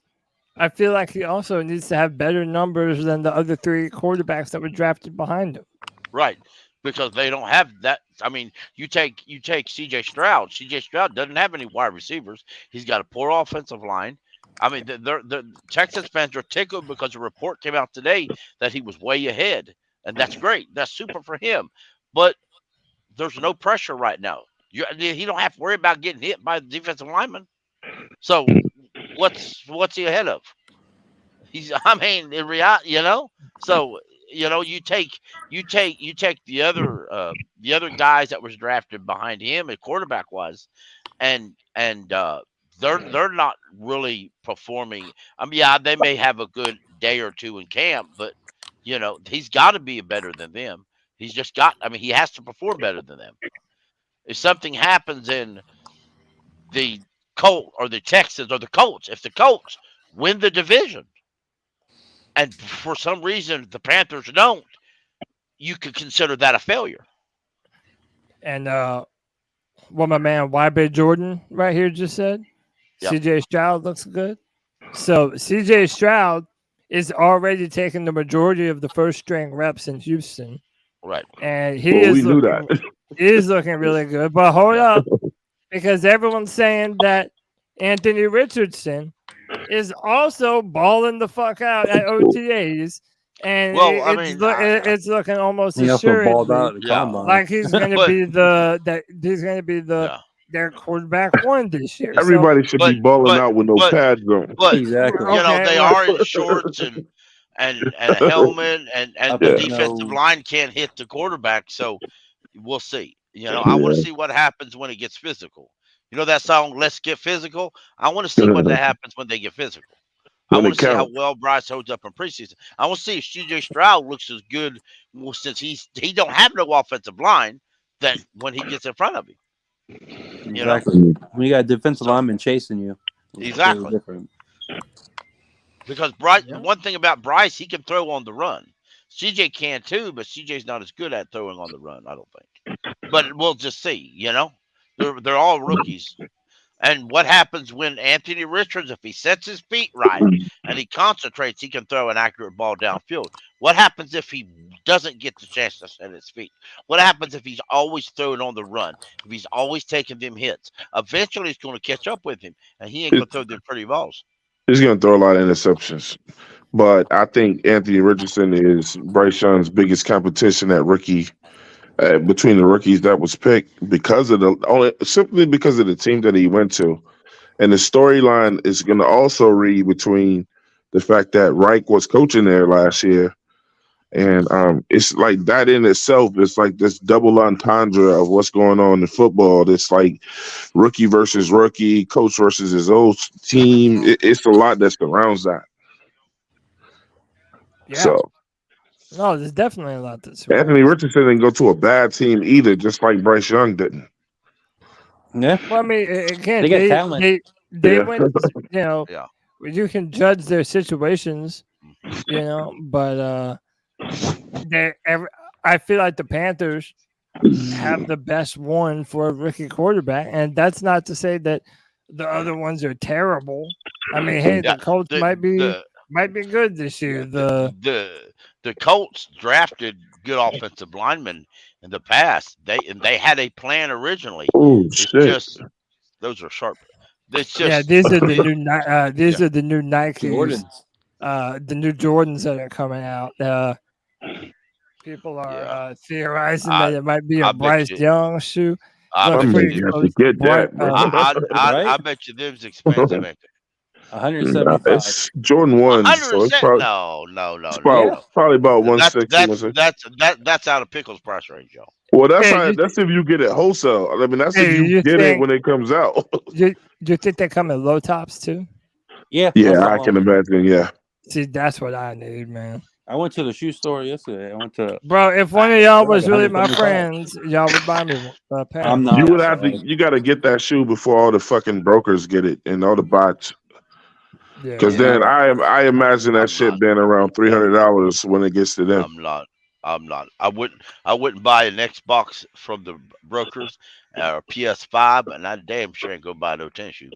Well, shoes some of that shit's not fire though, man. That's fucking. It might be fire, but I ain't spending no $300 on a freaking shoe. That's shit or more. The old man's getting ready to talk. That's stupid. That could be one shoe. You gotta watch the sneaker convention. Hey, I'm gonna be real. Balling. It is worth it for me. The hotter the shoe, the hotter the shoe, the higher the price is going. One of the biggest benefits about being crippled. Exactly. Them shoes will last you forever. Last you forever, baby. Yeah. I get right here. Them shoes will last you forever. That's what I'm saying, man. If I buy these, I'm gonna have this shit looking fresh a decade from now. You don't have to worry about gum on them. Yeah, man. I feel guilty. So. I feel guilty when I go to the store and spend $120 on a pair of shoes. No, I got my last shoes from Amazon and I spent $100 on it. And I felt guilty over it. Yeah. So I'm waiting for quarterback designer Sperry's. You only live one life. Yeah. And man, I feel like as a man, when you buy a nice pair of shoes, it's like, damn it, you feel good. You feel better, man. But I'm in the Skechers life. I'm right now. I'm in you can have that shit. You can slide right out of your ankles. Live your best life, Pickle. We're not even mad to live your best life. Pickle gonna slide right out of his ankles too. I'm waiting for a high-profile quarterback to design some Sperry's. See, the thing with shoes like this too, like I own 15 pairs of ones, and these are Jordan 1s. The thing about these shoes is that them shits never go down. They appreciate like art now. The price is only going to keep going up. And then it depends on how many Nike makes and how quickly they buy them shits up. All right, Twan, who's got more shoes, you or your wife? Definitely her. Now that's a good question, man. Because some of these dudes be having way more shoes than anyone in the house. I got 2 pairs. Yeah, that's not me. I got like 3 or 4. I got some Converse. I got about 5 pair of ones I haven't even worn yet. It's just I mean, like these right here, cold man. I can tell these are gonna. Hell yeah, and that's the processed blue, man. That's our. Yeah. That's our I mean, Cam's got some shoes. Shout out to Randy Stover in the chat. He says shoes don't make the man makes the shoes. Let's be real. Some folks put them shoes on. Imagine a Falcon fan putting them shoes on. They'd be nasty shoes. It wouldn't worth a shit bold. Wouldn't worth nothing. It still look good on his feet though. I tell you what though, man. Hey, a pair of ugly ass New Balances, that'll take your wardrobe down like -10. I'm just telling you. I heard the Jordan ones were very uncomfortable though. I think they reshaped the shoe. I put it to you like this: you can no longer wear that shoe to play basketball in. If Michael wanted to, if you wear that shoe to play basketball in, you tripping. They redesigned it. Well, I mean, over the years, I redesigned it to make it a more comfortable shoe. But to be honest with you, it was never really a basketball shoe. No. Yeah. You've seen the Air movie. You try to play in them shits, you gonna be your foot, ankles, corns, all that's gonna be fucked up. I think Jordan played in his last game with the Jordan ones, and that sounds like a y'all problem. I think they look incredible, and. Bro, if Cody can roll it up in them sneakers, man, he gonna be fresh as shit, bro. Yeah. You already know. See, what Bryce should do is get with Tepper and then makes some alternate colored versions for like Charlotte FC and then maybe the Hornets. Do different Charlotte teams colors. Yeah. That's how he can start his whole little shoe business. Bro, Bryce that Charlotte blue, that Hornets blue suck though. He already got the inside track with the Jordan brand. Is a Jordan brand athlete. Yo, when did these drop, bro? I think they're on right now. I went on the website. I think I saw. I'd like to see some Mint City colors. The Mint City color shoe would be sweet. July 22nd. Yeah, man. Look, I'm trying to tell you. Listen, the fact that these are first, and like the one thing about some shoes is the first time something appears on a shoe, and this is a processed blue shoe with that shit's gonna fly. It's gonna go first day, bro. Yeah. I was about to buy some Jordans when I saw 175. I was like, just give me the Nikes. They're 99. It's all going to the same place. Yeah. All right, let me ask you all this. What players are on the bubble? What players do you not foresee making the roster? A lot of people have said Shi Smith. And look at my man out here getting the work in, bro. That don't mean he out of here. Should have did out of the games. If I had to pick anybody on the roster, I'm going to shout out to two people because I can't decide, so I'll just say them. C.J. Henderson and Keith Taylor, pack your bags. You're out of here. All right, no, here's how it is. You're fired. Yeah. That's Donald Trump. Hey, look. That was. It don't matter. Same damn person anyway. White chocolate espresso, like white chocolate espresso. No hate on your guy, man, but he gotta go. He's had many chances, and it's the Carolina Panthers have a horrible habit of holding on to players too long, bro. Man, Kevin's he's a late round pick. What you mean? He's a late round pick. So for some I'll never give Shi, up on him. and I said earlier that Shi was going to be cut. I believe that right now. But Shi could make a few catches, few plays, and actually still end up somewhere on the roster somehow. Special teams, whatever. Now, it don't really matter. Derek Wright can beat out him. I mean, it doesn't. What I'm saying is, it's an opportunity that's still there because he's a late round pick, and to cut him, I don't think would be that blockbuster of news. Well, based on Fitt's history, Fitt is more than likely going to hype up all the wide receivers. So just expect that you're going to hear glorious praise probably for about 8 of them, and then he knows that we're only going to keep about 7 wide receivers. Right. So like Shi is on that bubble. Shi is going to be one of those guys that he's going to tout up and talk praise about every press conference. So that way another team may be interested in a trade. So if a team is slot wide receiver depth, urgent, like they have that need, then that might entice them to trade. And so then that way you don't have to just cut them. You could trade them, just like we did with Dennis Daly. We did that. We finessed the Titans a few years ago and got a 5th round out of him. I mean, that's pretty wild because we talked good about him all training camp. Yeah, I mean, if you take all the wide receivers, and right now, if I look at this correctly, we have four.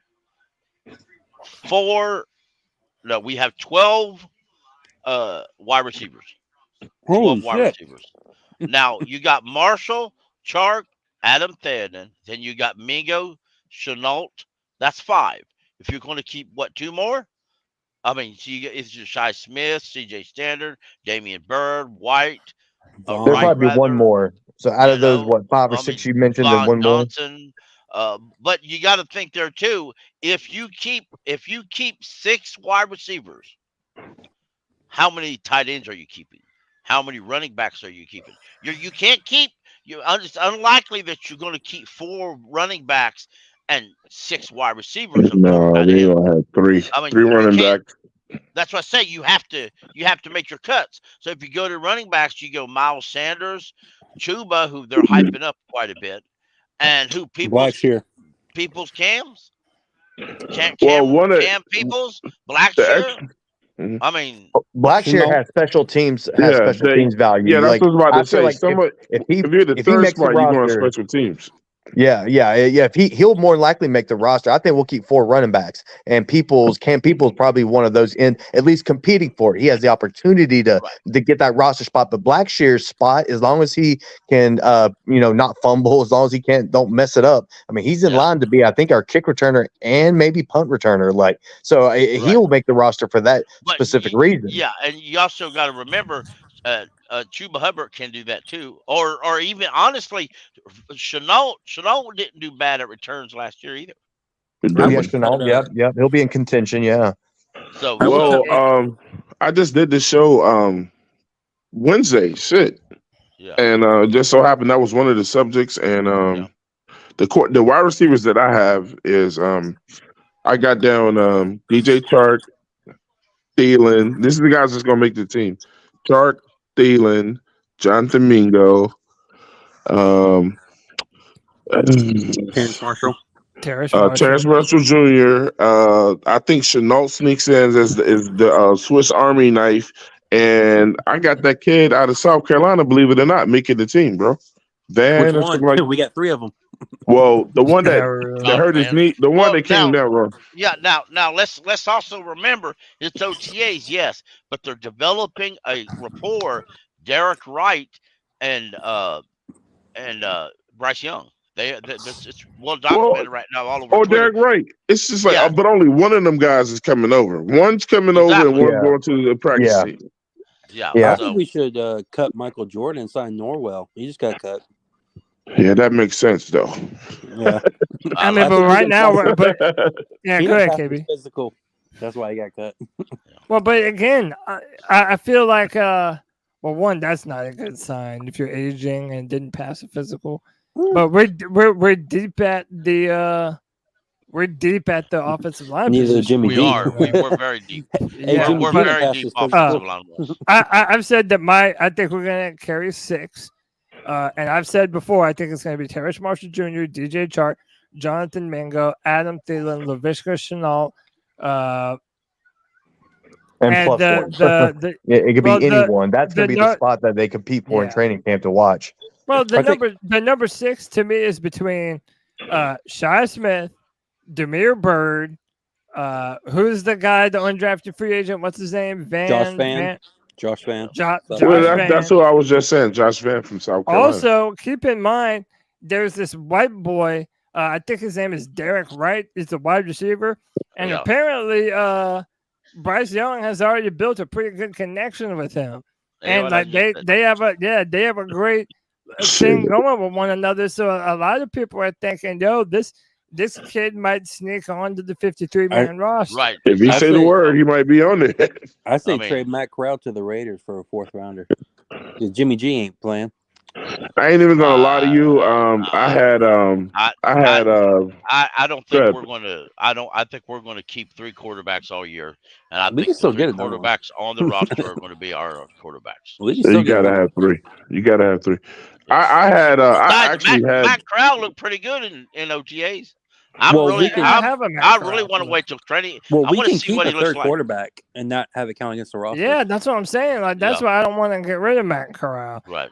I have a clip of Matt. Hold on. Matt Corral ain't going no damn where. No. That would But be you dumb got to talk to do tight that. ends. How many tight ends we keeping? 4?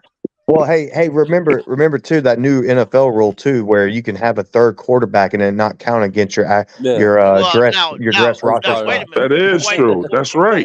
Wait a minute.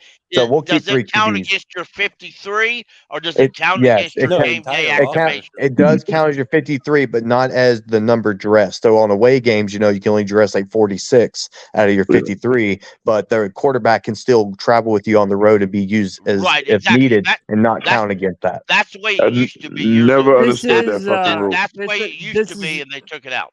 This is Matt Corral to CJ Saunders. That bro, he has some arm talent, man. Yeah. Look at the drive of that football, man. Hey man, I hate to say this, Cody, but it's just the past. No, I know. Hey, listen, as Corral's biggest defender, it's a start. And I'll just say this one. I understand what you're going to, but here's what we're dealing with. And I like Corral. This looks better. Kendall, what up? I mean, there's not a lot of ways you can screw up OTA practice. Yeah. But Matt Rule figured out how. Well, Pickle. They're actually screwing shit. They're actually screwing up OTA practice over there at Tampa Bay, bro. Because all them quarterbacks are overthrowing their fucking receivers, bro. Well, that's good. I like that. I like all of them. Hey, Cody, if you can find that clip on Twitter, all of them are overthrowing receivers and with no pressure, nothing. That's what. That's wild. That clip's wild. Yeah. No, but I think Corral's, Corral's in a great position, honestly, because as Panther fans, though, for those of us who do like Corral and we're worried about Bryce Young's size, I mean, it's great to have a talented quarterback behind Bryce Young. If you are, it's a good insurance policy to have on a quarterback whose concern is his size, right? So, like, if everybody's worried about him getting hurt, well, we have a very good backup in Matt Corral who could step in ahead of Andy Dalton possibly, somewhere in the season if needed. So that's a good problem. I really do like that. I think Matt Corral is much more physically prepared to run this style of offense than Andy Dalton. I believe he's younger, I believe he's faster, bigger arm, all that stuff, man. Mobile, very mobile. Can I go ahead and throw this be the first person to throw the shit out there? Y'all know me, man. Y'all know me. But it's gonna be true, man. And White Chocolate It's about to be a wet ass blanket in here, bro. Y'all no, I'm not gonna be a wet blanket. I'm just I'm a reality guy. It's gonna be a wet reality guy. Reality. I smacked your reality upside the head, brother. Go ahead. Andy Dalton is starting game 1. Oh God! No way! No, not at this rate. Not at this rate. No, he won't. Boo that you have no proof of that. You have no proof of that, Twan. Right. You have absolutely zero proof of that. Now, I respect that's your opinion, and you have a right. No! You can debate. No, Pickle, debate it. That's what we do over here. Exactly. But, that's what I'm saying, though. That's what I'm saying. I'm telling you, he starts game 1. I feel you need to debate it. Nobody else holds that opinion. What makes you think that Andy Dalton is going to be the guy to start the year? Like, what's making you feel that way? Because the other two quarterbacks have never played an NFL game ever. And I think they're going to, if not, but just the first 2 games, I think Dalton's going to go out there to set the tone. And then they'll figure out where to put Bryce Young in at. I'm telling you, a lot of people are going to be pissed off, man. But I'm trying to tell this football don't work off fans' feelings. It's about what makes sense. I would think that about C.J. Stroud or any other quarterback in this draft, but I think that's the appeal to Bryce Young is that he's far years more mature than any normal rookie quarterback coming into the league, and I think that's the appeal that hey, this guy could start day 1 and it would not be too much for him, and he would know exactly what to do and already be in the routine. Like I think that's the appeal of Bryce Young, so I think it's very possible he could start week 1. Yeah, I do too, man. On Twitter, the groups there, this point was brought up, and I made a simple comment. And with all due respect, with all due respect, that's an old man's opinion, and I mean that really well. Because, and I say that because I'm an old man. Because Bill Parcells believed that. Bill Parcells despised the thought of starting a rookie quarterback. The fact is, Jeff Fisher got fired because he refused to start a rookie quarterback. Even Andy Reid in his younger days absolutely refused to start a rookie quarterback. It just wasn't in the cards back then. That's the way it was. But rookie or the NFL and college were different ball games back in the day. They are no longer that way. A lot of rookies are coming in ready to start from day one. Now, that being said, I believe that Bryce Young will be ready to start because he's already showing the ability to start. Even Andy Dalton said this kid's got it. I didn't say he wasn't going to be ready to start. Let me just say this one thing, Pickle. Yeah. Let me just say this one thing. So, as it stands right now, what's the depth chart? Who's with the ones right now? Well, you got a graphic, Cody. You got a graphic. No. I'm setting this up for like as of right now.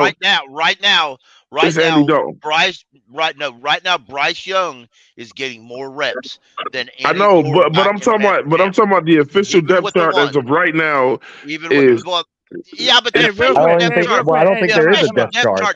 There's not one. Yeah, there's not an official depth chart yet. I'm gonna bring it up. I'm gonna bring up the early depth chart. But hey, real quick, let me welcome my dog Kendall to go to the show. Kendall, what's up, bro? Kendall, you there? You on the truck, man? Kendall. All right, I got you, bro. Hit me up in the DMs in the private chat when you're back. But yeah, I'll pull up. So the point I was gonna make about this is, so far we've actually heard out of Reich's mouth say, even if he didn't mean it, he's already said that Bryce was gonna back him up to begin the year. No, he did. That's what he said. He did not say that. He did not. He said, as of right now, the exact moment, Andy Dalton will be the one. Yeah, but he said they will not make that decision until training camp or preseason. There is absolutely no proof that he said that. Now, again, people are reading into what they want. Yeah. And I keep asking people, and nobody can answer this question. Other than experience, name me one other reason why Andy Dalton should start over Bryce Young. Just one. Other than what? Let me other than experience. He said, he was the most proficient quarterback in the NFL last year. Hey, Kendall, do I got you, bro? And that was yeah. Hey, there he is, Kendall. What's up, bro? I know I was getting feedback on that car speaker. I had to put my headset on. What's going on, fellas? Hey, you loud and clear, man. How you feeling, bro? I can't call it, dog. I can't call it. Yeah, man. Yeah, man. Hey, give me some predictions for Bryce Young this season, man. What are your thoughts on, like, what's his touchdowns going to look like? The throwing passing yards and shit. What are your expectations for Bryce in year one? And I know you were never really like a Bryce Young fan like that. You know I know you. I got you, man. So tell me, what are your expectations? What are you expecting from Bryce, man? I expect Bryce to have 4,000. Hell yeah. Talk that shit, Kendall. That's talk that shit. Bryce is gonna have 4,000 because they're gonna throw it all over the yard. Kendall, look, man. If I had a phone right now, we're gonna run the ball right now. I'll hang up on Kendall's ass, man. We're gonna run the ball. Kendall, that is some bullshit, man. Let him go, man. Come on, your wet blanket ass, man. No, man, Kendall went from talking shit about this man and saying he gonna throw 4,000 fucking yards. Let the man flip-flopping, man. Hold the fuck up. You flip-flopping. I said, if anybody know what I said his durability and his size. For not his height, but his wormy ass. That's all I'm talking about. Nah, man, Kendall, 200 pounds of that. Kendall, no, you flip flopping like shit. God, let him. you can't. He's allowed to. His He's throwing allowed ability, to. Twan. What he's gonna be able to do? Then you gonna come out your mouth and say 4,000 yards? Are you serious? You damn right. They're gonna pass the ball. They're gonna dink and dunk. They're gonna pass Man, the ball. he's not throwing for no fucking 4,000 yards. I done lost that We're shit. gonna have an efficient passing game, Twan. Kendall, I said 35. I said 32 touchdowns, 3,500 yards. This the type of shit right here, and bro. 12 interceptions. Yeah, it's gonna be 4 down. I promise you. Hold on, we I have want the to. weapons to be able to do it. What's up, Anthony? What's up? 9 to 10 games win this year. First off, look who's first on the depth chart to shut all the Andy Dalton dick suckers up. All right, that's all I gotta say. Well, I mean, this is some. Shout out. Let me say one thing, Pickle, and then I'm gonna let you go, Pickle.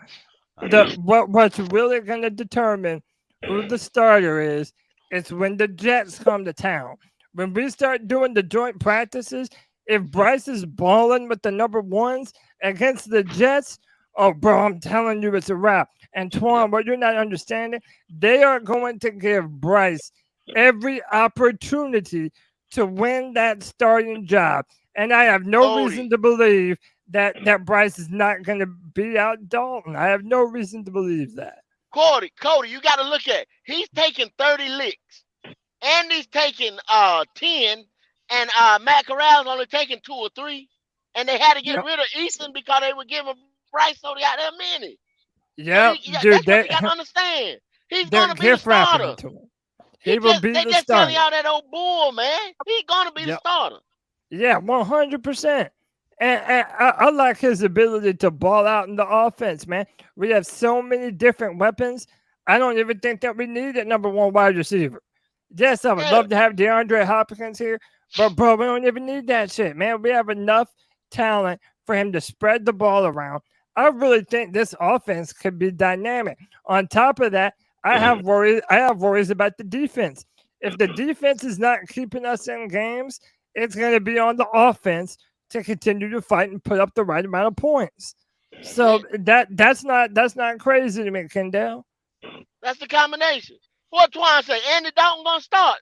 Hell yeah, his wet blanket ass self. You crazy, crazy, bro. I'm not. Hey, look. I'm chilling. I'm not saying when Kendall came here yelling that 4,000 shit. He done got fanboyed, man. I can't argue with that. I like that. I can't argue with that. I'm not no damn Kool-Aid drinker. Yeah, he's a fan of his team, man. Hey, I'm sitting here thinking about everything that Kendall done said thus far, and he gonna come in and say this man gonna throw for 4,000 yards. Hell yeah. Let him be optimistic, man. What makes you think he ain't gonna throw for 4,000 yards this year? What makes you think when 2 weeks ago you couldn't even stand this motherfucker, man. I still can't. You talk everything. You said get hurt. You said if he gets somebody, he ain't getting up and all this shit, but he gonna throw for 4 G's. 4K. I like that. Wow. Hey man, hey, I've been looking for some hot takes. Tell me why you can't. Tell me why you can't. When you look, I can't debate fanboys, man. Damn, bro. At OTAs, you learn things. When training camp starts, you learn things. Each week, each game, each practice, you're going to learn something more about these quarterbacks. And in the end, you're going to find out the reason why Andy Dalton has been on 4 teams in 4 seasons. In the end, you're going to find out why Bryce Young was drafted number 1 overall. Now, remember, this comes from Panther Pickle, who didn't want to trade up in the draft. I thought it was too expensive. Well, I mean, Dalton's been successful. Dalton's been successful everywhere he's gone except New Orleans, and even then, they had him down as the most proficient quarterback last year. And all I'm saying is this: I'm not even arguing. I'm just saying, Dalton is going to start game 1. I understand that, but Dalton was benched. Dalton was benched for Justin. Put your money where I didn't say all year. I said he's going to start game 1. I don't think he's going to start. Let's go ahead and get that bet. Let's go ahead and get that bet. I'm gonna leave it alone. I'm gonna leave it alone, bro. I just want to say this. What What is this whole thing about? Hey, I'll be back though. I'll be back Yo, though. Twan, Kendall said put 5 on it. Hey, Kendall, last time Twan was on here and he betted on a quarterback, he lost. Because they still drafted that man. Yeah, Hold he on, said, I want to say something real quick. Bailey Zappi wouldn't be drafted. Right. Man, see, y'all ain't not gonna keep throwing that Bailey Zappi shit in my face. Like Bailey Zappi, like fucking Bailey Zappi is a household name that's going out here and do numbers. We ain't never letting that go. Go ahead, Anthony. So I just had a Bailey couple fucking things. Like, Zappi. first off, Andy Dalton has 0 playoff wins. Second off, what is this whole thing about? Like, why do we actually think that there's no chance Bryce Young is going to start week 1? I mean, we saw that he's first on the depth chart in that picture of what Cody showed, man. Talk that shit, Anthony. First on the depth chart. I don't understand why we're so down on him, man. Like, this is who we drafted him to be, and I don't get this whole prolific Andy Dalton shit. The most prolific quarterback in the league last year was Patrick Mahomes. What are we talking about here? No, I said the most. I didn't say prolific. I said the most proficient. Joe, but let me look. I like strong opinions. It's Andy Dalton. Let me give a shout out to Twan and Kendall because they're on different ends of the spectrum. Twan saying, man, Bryce ain't even going to start. And Kendall said, nah, fuck that middle of the road shit. My dog is throwing for 4,000 yards. I didn't say my dog. I didn't say my dog. I like that, but that's my dog. That's my dog. How about that, Kendall? I didn't say my dog. No, that's going to be your dog, Kendall. Our quarterback. Kendall, that's going to be your little chihuahua, bro. That's going to be your dog. Within Frank Wright and Thomas Brown's offense, the way they're going to set this thing up. Hey, Cody, can I ask a real question though, man? A brand new dog, bro. That's a little chihuahua now, man. That's a brand new dog. Come on. Can I ask a general question? Because I feel this is just going to keep coming up and keep coming up and keep coming up. Why is it then when Panthers fans, when we're critiquing this team and we're debating this team, and any comment sounds like it's something that is not in favor of Bryce Young, why are all the Bryce Young fans taking it as disrespect? It's not disrespect to say that he's not going to start game 1. I didn't say all year. Game 1. Why do people get so bent out of shape with this dude when they feel like they hear anything that could possibly be negative about him? It's not talking shit about Bryce Young. It's just doing the numbers and looking at history. My opinion is that he won't start game 1. I'm not dissing him. I hear you, man. Like I said, I like the strong opinion.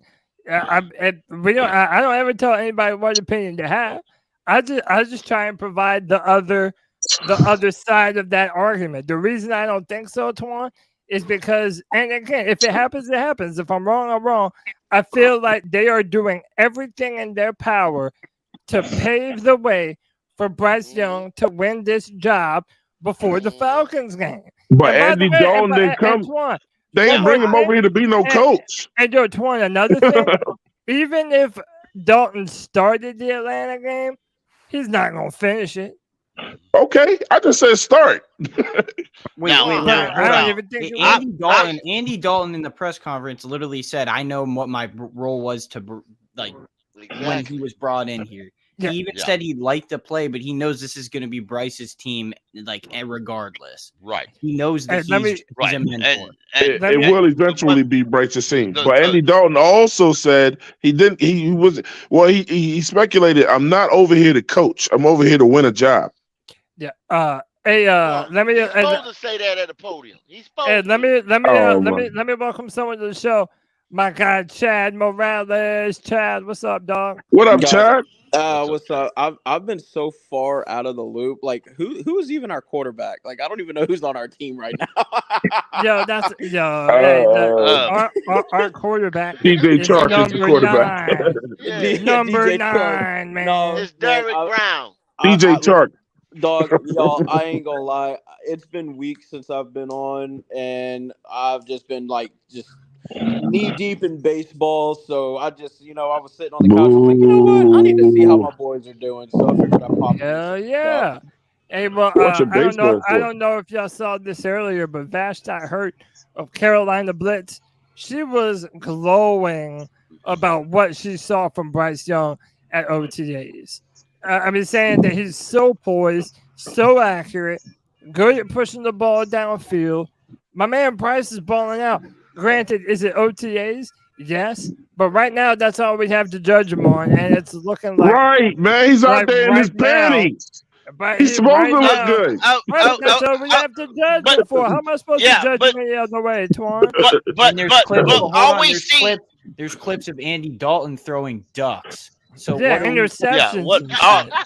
All we see is what we see right now. See, there's a lot of things that happen in OTA. They always got to disrespect other players on the team to make their point. For example, a few weeks ago we heard that Bryce Young corrected a coach who had the wrong play listed. They already fixed that before he got to him. Yes, but he still caught it compared to other rookies who probably would not have caught it.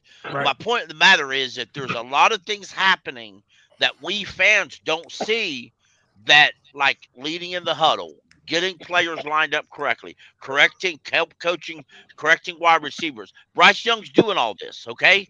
He's pushing. He's being that leader in the locker room. He's being that leader in the locker rooms. He's going at that effort to do that. Andy Dalton knows this. Andy Dalton's seen it.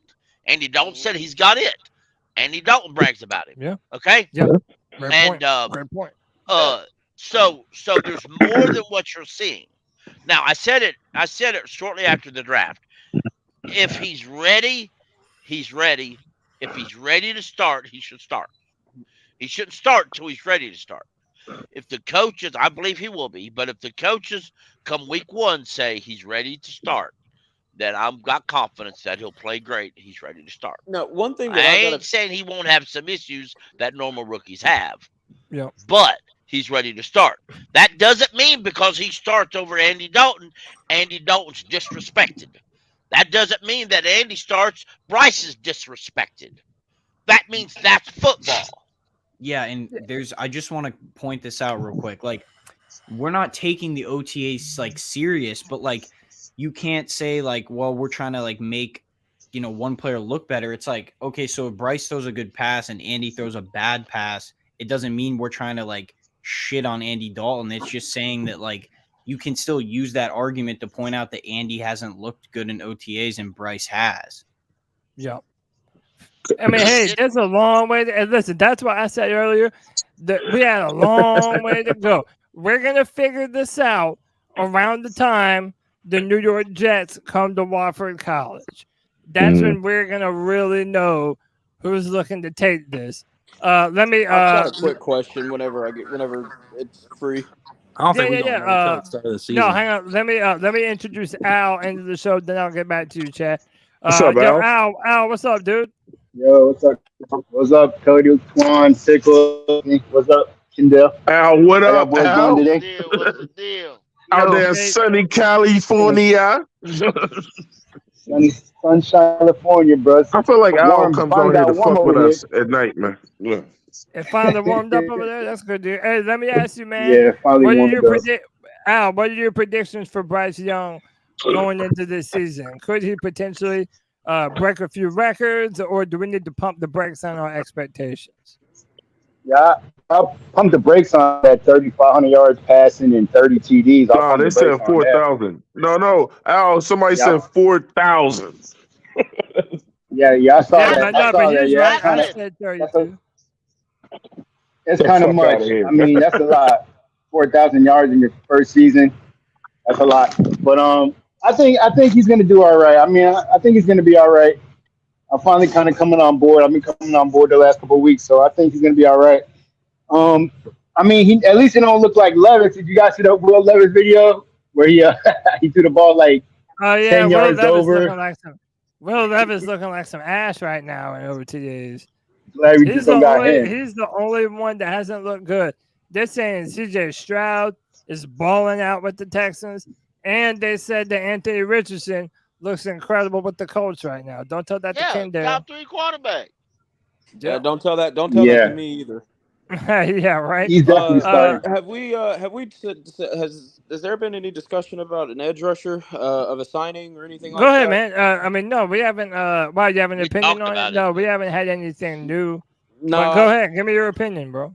Well, I mean, I don't really. I mean, I definitely think that we should get one, but I didn't know if y'all might have touched on it, and so I figured I'd bring it up. And... It's fine, man. This is y'all. The Friday free for all is for the fans, man. It's whatever y'all want to talk about. So whatever you want to talk about, jump into it, bro. Yeah, I mean, I would like. Isn't Leonard Floyd still available? Yeah. Hey, also, let me. Well, he's a linebacker. Never mind. Hey, let me welcome my man to the show from Black Cat Panther Podcast. My man Pop, what up? Yeah. We're in the building, baby. Yeah. What's happening? Hey, man, shit. We're just trying to figure out how many passing yards Bryce is gonna have this year. Your man Kendall said Bryce is gonna have 4,000 passing yards, bro. Wow. Kendall coming around. Man. I don't know if he's coming around, but that is exciting.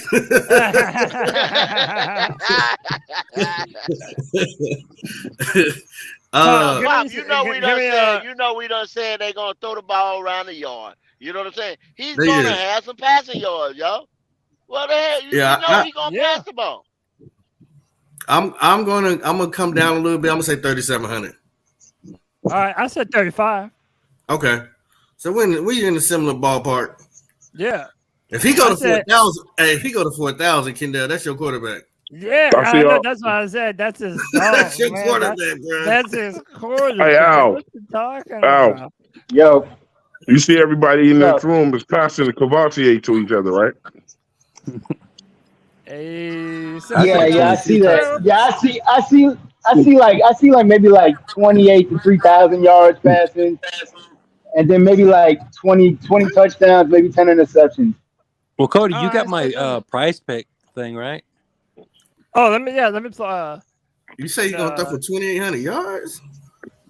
Let me see. Yeah, 3,000, 28 to 3,000. Are we talking about Marcus Mariota? I'm gonna tell you what, Al. If this man throws 2,800 motherfucking yards, then we didn't have a damn bit of business going up to number one to get him. Nothing. Right. That was a waste. That was a bust. We are going to run the ball, bro. You're not right now. Run the ball. Right now, we're not gonna be no run first team. There's a simple answer for the Bryce run first crowd, and I'm just going to say this. I understand it. I'm a run first guy, but let's be real here. Our defensive sucks ass. Let's just be plain out right for it. Our defense sucks ass. And what defense? And that's the point. You're going to have a quarterback who throws extremely accurate balls because while the defense is going to be on their ass, then the coach, the offense, the quarterback is going to have to throw a lot of yards to keep the Panthers in the games. Mm-hmm. And that, like I said earlier, if this defense takes a little while to gel, I wouldn't doubt it if the offense is going to have to pick up slack for the defense, man. Like we don't know what we have on defense yet, and there's a lot of concerns. So Prize Picks, shout out to Kev, he sent me to this. They got Bryce, his more or less at 3,649.5 yards. Damn, look how close I was. Yeah, man. Like that's what I'm saying. It's not crazy to have that kind of prediction looking at how our offense is set up. We have so many weapons for him to distribute the ball to, and that's what he does. He distributes the ball. That's why I said what I said. We're going to carry 6 to 7 wide receivers, y'all. I guarantee it. Yo. I think so too. And Hayden Hurst said it himself. I don't see the defense. He said, I don't see the defense being that bad, playbook. So that's letting you know that they're throwing the ball, man. Oh yeah, Knowing what Frank Reich has done before, he wants to have an aggressive offense. That's literally why we hired Frank Reich. We wanted to modernize the Panthers offense. And this is the first step to do. I don't think that we're just going to be that ground and pound team. I mean, I have no doubt we're going to run the ball, but we want to pass the rock, bro.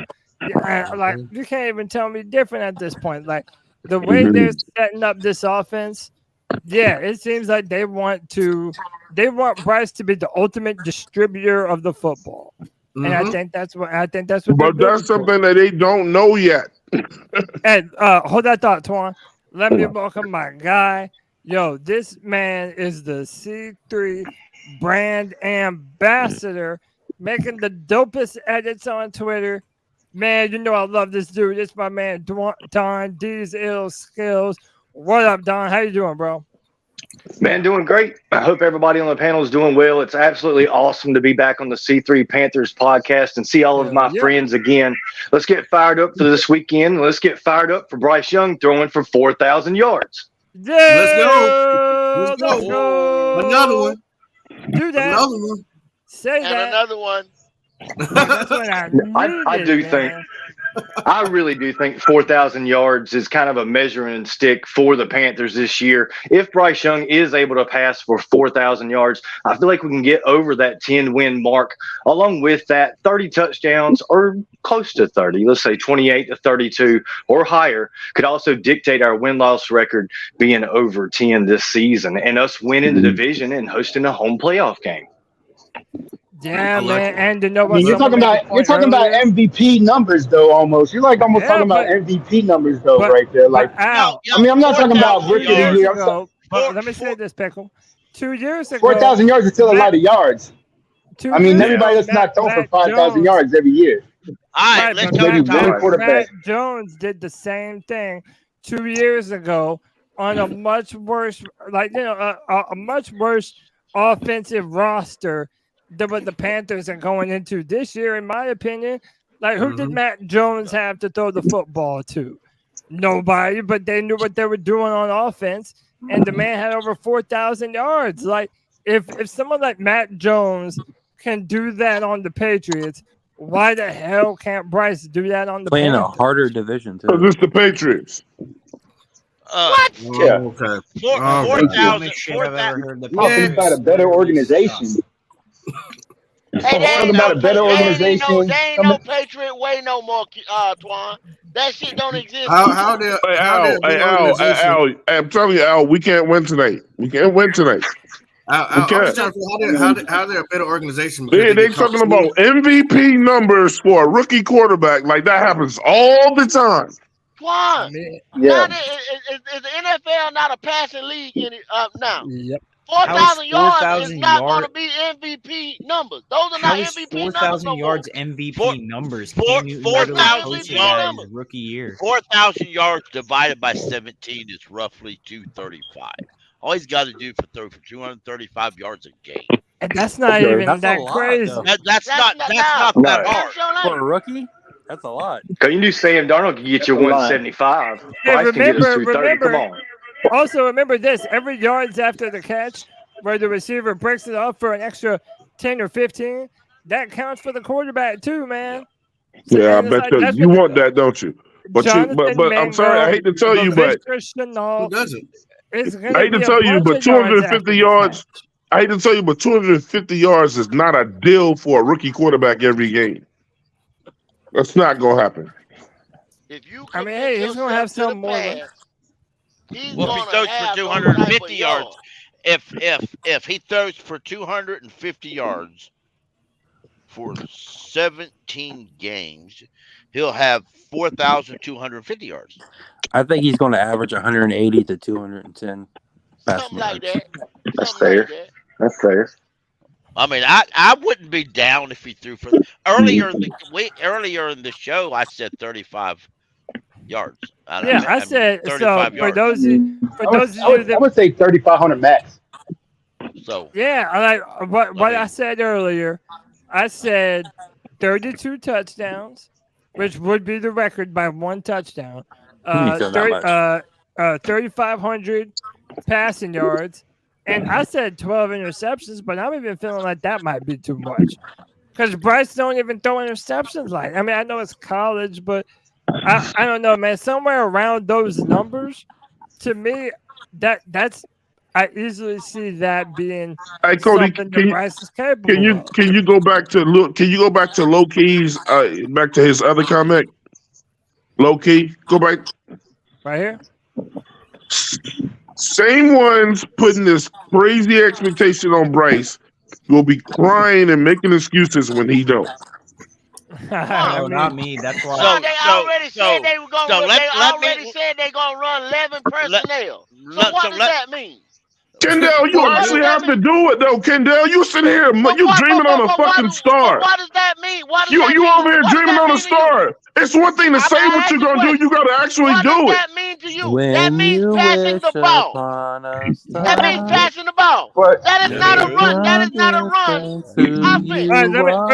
Hold on, Cody. I have something to say. Cody, I have wait, but hold on. Let me let Pickle go and then go to Anthony. Go ahead, Pickle. I mean, let's be honest here. Why are people so against him doing this? Right. It's not. I'm not saying that he will do it, and I'm not going to argue that he will do it. But I'm saying he could do it. Why not? I mean, other than the fact that he's young. He could also. I asked it earlier. I'm not Give me a reason why he can't. Because I'll tell you like this, Pickle. Even on TV, you got a lot of fantasy people. You got a lot of people that project, and then you got a lot of people that are realists. It's just three different styles of debate. I'm a realist, man. I'm not putting them down. I'm just like, this don't happen all the time. Yeah, and then there's a lot of people that they don't want to put.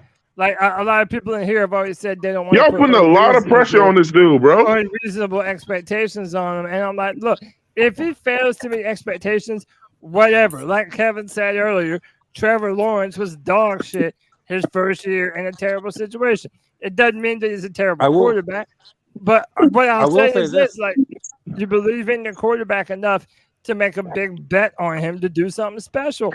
I agree. I don't think that it's so crazy to think that Bryce Young could do something like that. I will say that the pressure is already on him, not only being the number one pick, but having to trade up for him, trade DJ Moore. Yes. Like, he's already probably feeling it. Later on, go back to the beginning of this show, and you'll hear that Andrew Pickle said that I said that when Cody asked me about expectations, I kept it kind of even keel because I didn't want to build up expectations. That's not what I'm saying. I'm saying that if somebody wants to believe that he's going to put up 3,500 yards and X amount of touchdowns, why should they be told they shouldn't believe that? Exactly. And here's the thing, like, I'm one of the biggest Bryce Young fans on the panel, but like even my expectations were less than the 4,000 yard mark and shit like that. Like, I'm being realistic at the same time, and it's not like, because like I said earlier, like, yeah, you can go back in the video, like, I don't want people to be upset when he doesn't throw for this crazy amount of yards or this and that. Like, he is only a rookie, so I get that perspective. But we do have the right to be optimistic at the same time. Right, exactly. Because there have been rookies who have succeeded. Right. Hey, Anthony, the only thing is like, say this. Say Bryce Young doesn't meet those expectations. Anthony, we've all been around enough. We know Panthers fans. We know how Panthers fans can get. They will unjustly go after that young man if he doesn't do with all the pressure that everyone's putting on him. If he doesn't meet those expectations, you're going to see a lot of so-called Panthers fans, and that's what I hate about us. I'm not saying anybody on this panel are going to come for his head. We should have got C.J. Stroud or blah, blah, blah, blah. It's like, it's his first year, man. Yeah, but Twan, you realize he'll be back next year. He'll be better. Wait, hold on. Let me say this though. That's what I'm saying. One at a time. You realize that even if we didn't put the high expectations on him, if Bryce comes out and has a bad year, people are still going to talk shit about him no matter what. Exactly. Like if he doesn't perform, they're gonna talk shit about him no matter what. And like I said earlier, even if he doesn't have the greatest season this year, I'm not about to just give up on the experiment after 1 year. That's why I feel fine making a bold prediction and saying 32 passing touchdowns. And this is my thing, Cody. That's bold as fuck. Go ahead, Pop. This is my thing, Cody. Like for instance, and this is just a little example. Look, it doesn't matter, whether you believe in Santa Claus or not. You know what I'm saying? It's nobody's right to tell somebody until they figure out, hey, Santa Claus is not real or not. Like, let them believe until they don't see it. You know what I'm saying? It's okay. Yeah, it's okay. That would work. Popping bullets if we was all 12. It hurts nobody, man. It hurts nobody. Like, hold on. I will say, let people feel how they want to feel. I will say video. I mean, but if all right. That So if fantasy he shit has, goes somewhere else. If he has 3,400 yards passing, let's say he has 3,400 yards passing, 25 pass touchdowns or whatever, and he has about 10 interceptions, it went about 8 or 9, maybe 10 games. You're going to consider that like that's a great season. That's not a bad season. Yeah, That's a successful season. That's not a bad season. And nobody's saying that just because he has those numbers and that's a bad season. Like nobody's saying that. But y'all making it seem like the way y'all sound like if you don't have 4,000 yards, it's a failure. This man in his rookie year. I didn't get that one time. Hold on. Let me just say this before you introduce. I'm with Al, man. Y'all just pinned 4K on this man in his rookie year. No, let me go to Anthony and I'm gonna introduce somebody. Go ahead, Anthony. Okay, so what I told Kevin earlier, I was like, yeah, honestly, if this guy just gets 20 touchdowns, I'll be so happy because we haven't had one of those guys in 5 seasons. So like realistically, like your expectations can't be that high until really the second year. You just want the first year, you just want to see the guy improve throughout the week. That's all you want to see. It doesn't matter what the numbers are. I don't really look at the numbers, to be honest. I just look at how can this quarterback execute during crunch time, shit like that, and get the job done. Okay. And by the way, only nine quarterbacks last year had over 4,000 yards. Only 9, but I mean, still, that's 9 quarterbacks. 4,000 is not easy to get. How many quarterbacks? How many? This is the thing. Okay, did those quarterbacks have 5 to 6 receivers with the skill sets that the receivers that we have right now? You got a slot receiver. Go ahead and name off the quarterbacks, Cody. You got a yeah, I want to hear the list. I want to hear the list. Yak and Mango. You got Terrence Marshall. You don't know what he's gonna do. So I mean, with this receiving core, with the weapons that you got for this young quarterback, and y'all already said now what the hype on Bryce Young is that his mental is so heads and shoulders above what he should be as a rookie.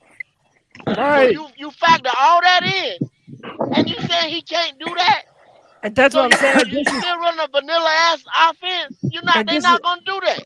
And this is what Bryce Young fans have been saying all off season, that all of these things that he does at a high level, why would I have a reason to not predict him to be able to do all the things that Bryce Young fans have been saying that he's capable of doing? It's like it's crazy to me. Let me welcome in a man of many jerseys, my man JJ. JJ, what's up, bro? Thank you, Cody. The GOAT himself. What up, JJ? What up, Twan? JJ, what up, man? Give me your predictions for Bryce this season, man. Man, JJ always sound high, like he just smoked a bag of good. Oh, he is, bro. He's high off of life. He's high off of life. Go ahead, JJ. But straight up, Bryce Young's expectations.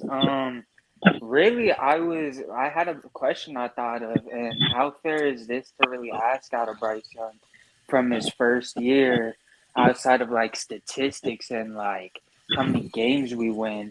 Is it fair to ask out of Bryce Young to be the best player on this team after this year? Like, better at quarterback than Brian Burns or J.C. Horn are at defensive end. How about this? Not from a rookie. How about this? He said after this year. That's a good question. That's a good question. If Bryce puts up the type of numbers that me and Kendall and Pickle and Pop are saying, you're going to be able to make the discussion about it.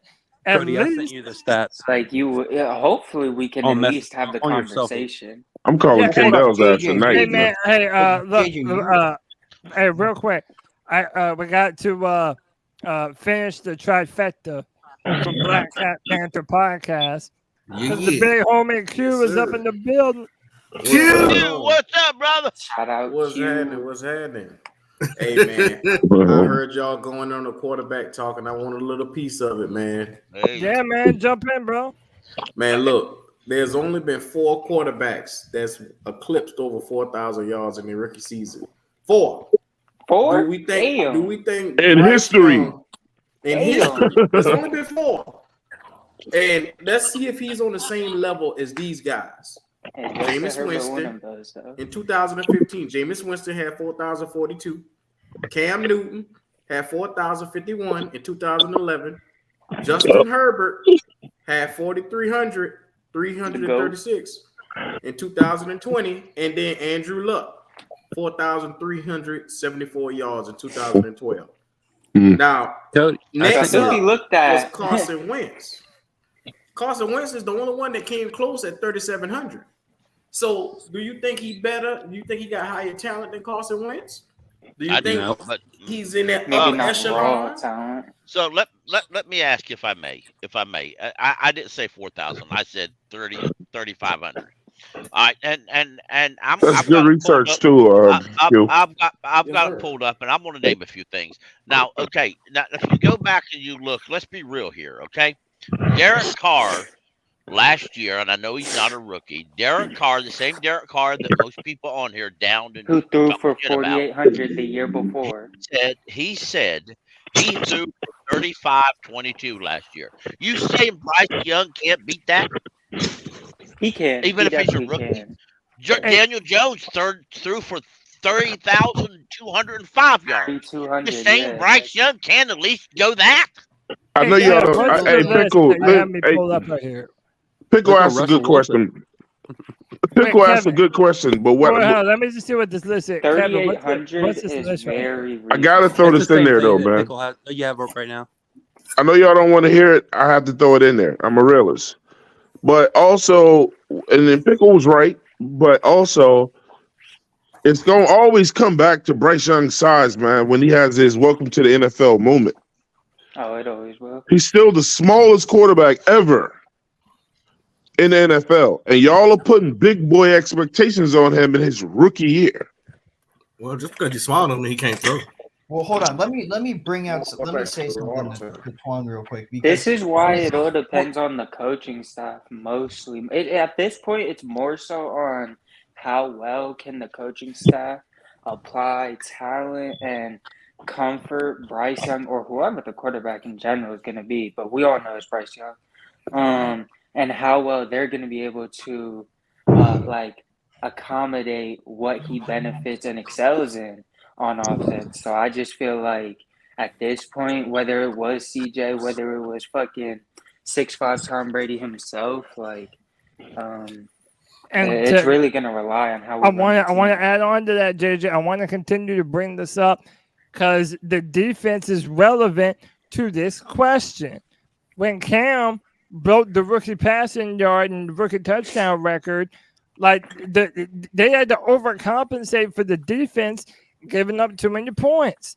Well, I'm sorry, but I'm not willing to call this Panthers defense elite. Like, they're just going to go in there and shut shit down. Their first year moving to a 3-4. I think this offense at times this year is going to have to be aggressive. That's going to lend for more numbers. Only 4 quarterbacks last year threw 30-plus touchdowns. Yeah, that shit's hard, bro. I'm not white chocolate espresso, that make it seem like you can just do it. I'm not saying that it's not hard. By the way, I know it's hard. Hold on. This is why I'm tempering my expectations. Bryce Young's just going to go out there and do it. Yeah, as a huge Bryce Young fan, this is why I'm tempering my expectations. Us Panthers fans are so hungry for success that we put the highest expectations on just anything when it comes. That's what I did with Baker last year, and it didn't work out because who said that? No. You See, should have knew better than to bet on Baker. Wait. Who just said that? I Who just said that? Who was just talking? Me, Anthony. Anthony, that is 1,000% correct, sir. Thank you for saying. I got to push back on that because the only reason why I just won 20 touchdowns. Bryce Young high expectations is because we went up to number one to get him as our number one quarterback. Same thing. I had high expectations on Cam. If Cam is the bar, hold on, let me finish. If Cam is the bar, right? That's a high ass bar. That is a high ass bar. It is. So it is, but that's what you're left with. You have no other bar to look at. One of the greatest rookie QBs. You have nothing else. You have nothing. Hold on. Can I finish? Let him finish. Everybody, let Pop finish. Let Pop finish, and then everyone else can go. Shout out. If that's the only expectations that you have, and the bar is already set. I'm not saying he has to do it like Cam, but I expect better than Cam for our Carolina Panthers, and that's why our expectations are high. Now I don't know why you would think Baker was gonna come do anything, but anyway, moving on. Hold on. Let's get something here, though. Cam only had one 4,000-yard season throwing the ball his whole career. So who did he have to throw to? Yeah, but that's different circumstances. Hold on. He did it with his arm and feet, though. Exactly. But my point is this: if you're setting the bar, if you're saying if Bryce doesn't go past the bar that Cam set, that's completely ridiculous, man. I'm just hoping. He's also had 14 rushing touchdowns his rookie year. Yeah. That's a mega bar. Hold on, Anthony. I said he doesn't have to do it like Cam. That shit is the pinnacle. Why would you say that when he had better weapons? When Bryce got better weapons than Cam ever did. Cam, not his rookie year. Hold on. I'm taking Cam's rookie year weapons over whatever the fuck we got going on. I agree. What the hell are y'all talking about? Because you talking about Moose and Steve. Steve Smith. Who's working on the team? And Greg Olsen. Steve Smith and Greg Olsen. But what I'm saying, y'all got to look at the receiving core that we had. Jeremy Shaw. And then you had Chesjinsky, and then after that he left, and then look at Cam numbers. Because we started doing dumb shit with the receivers. Kendo, I'm not talking about his whole career. I'm talking about the weapons Cam had in his rookie season are far better than whatever this farm stain we got going on over here. Exactly. It's facts. Like, that is just facts. By the way, hold on. Cam also in 2015 took nobody on the fucking offense to the Super Bowl, man. Right. No one. Let's also credit that defense. He had no talent except the running backs. They gave him receivers that could get separation again and go down the field. We had chunk plays. No O-line, no receivers, but they damn near wouldn't have had a perfect season. All right, we're not here to talk about Cam. We're going off track. Yeah. Right. Now, Talk about Cam as much as we want, there was damn a it. quarterback in 2012. Go ahead, Cody. But no, I'll let you go after this pick. I do want to talk about Brian Burns before we jump out of here with the rumors of how much we're going to pay this man. But Nirvash with the $10, we appreciate you, bro. He says, am I the only one who thinks Brian Burns isn't an all-world defensive end? He will break the bank for his contract because he is the pass rush and not because he's Myles Garrett and TJ Watt. That's 100% true. They have no other option than to pay Brian Burns what he wants because we already can't replace the opposite position of him, let alone replace him in his production. The Panthers have no choice but to pay Brian Burns. If you did not want to pay him that type of cash, you should have paid him 2 years ago. Or traded him last year. Yeah, it's too his late. Contract is his contract. It's either he's on the team or not. I don't know why people care so much about, is he going to get $20 million less or more? Honestly, at this point, I really don't care how much David Tepper gonna have to look at a rookie quarterback. Pay him. It's how long we're gonna keep him on the team. Really, I'm trying to get him locked in. But also, 3,700 passing, 28 touchdowns, 8 interceptions, 3 rushing. Expect that from Bryce this year. 8 wins. How many passing yards you said? I said 28 touchdowns. I'm in the boat of like if he gets like 21, 22 like you also have to think touchdowns come from what the plays are called. So if they're in the red zone and they're running the ball every play for a red zone touchdown, like that doesn't mean that he couldn't have thrown a touchdown there. That just means that they chose to hand the ball off. We don't even have a red zone quarterback. So who gonna punch it in on quarterback sneak on our team? Well, you don't have to. We're gonna run That's what you got Miles Sanders. You don't have to use quarterback. Sometimes you need that sneak. Hey, look, man. Hey, can we hear from D's ill skills? Can we hear from D's ill skills? Can he bless us with his wisdom? Yes, sir. D's, jump in here, bro. Yeah, what are we talking about? Rushing on the goal line? I mean, I hope we keep Ricci. That's a great fullback. I'd like to see rush on the goal line. Trimble, Tommy Trimble will make the team. He could rush on the goal line. Twan, it doesn't have to be a quarterback sneak. I don't think you want to sneak the smallest quarterback in the league for sure. I mean, I agree with your point and what you're saying. I understand where you're coming from. That there. play is not in the playbook. But Vashti put out today that her jaw dropped when she saw Bryce put velocity on the football in the end zone to right in practice. And I'll be honest, I was kind of ribbing you guys coming in here with the 4,000 yards. I just said, if he makes that mark, it's a 10-win season and we could win the division. Was my point. Not necessarily that it'll happen or that it's the most likely possibility, because I don't think it is. My expectations are very much like y'all's and everyone else's in the chat. They've been tempered for the last 2 weeks because of all the points that you pointed out this evening, Twan. But because of what Vashti, who covers this as her job every single day, the things that she's put out over the past 2 days, she just got me really bullish on Bryce. The guy's firing the ball in the end zone. He's showing elite touch and elite placement. You're not seeing that from other rookie quarterbacks coming out from this draft.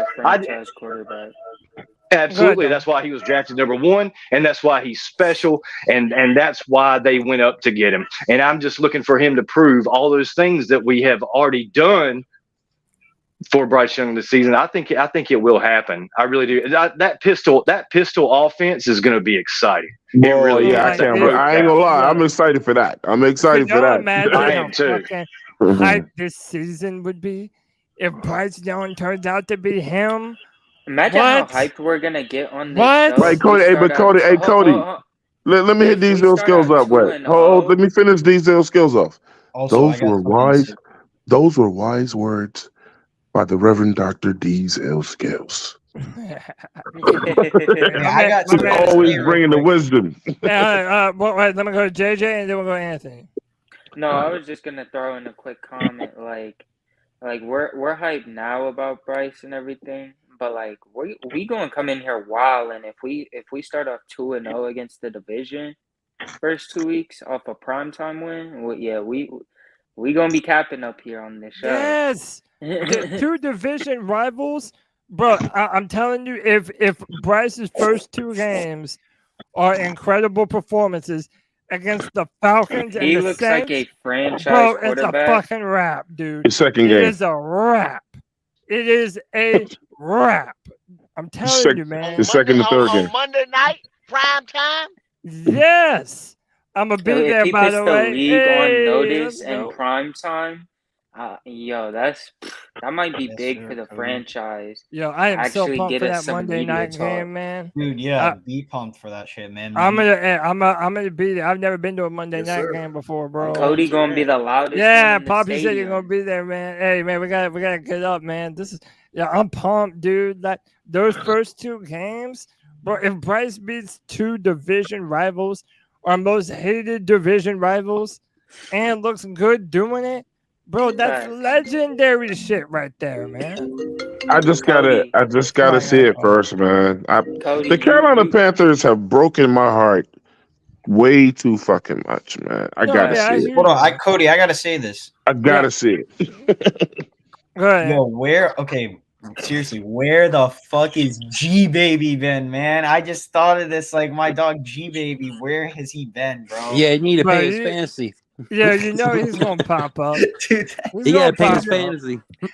Yeah, G Baby won't be he won't be gone too long. You know G Baby gonna show up.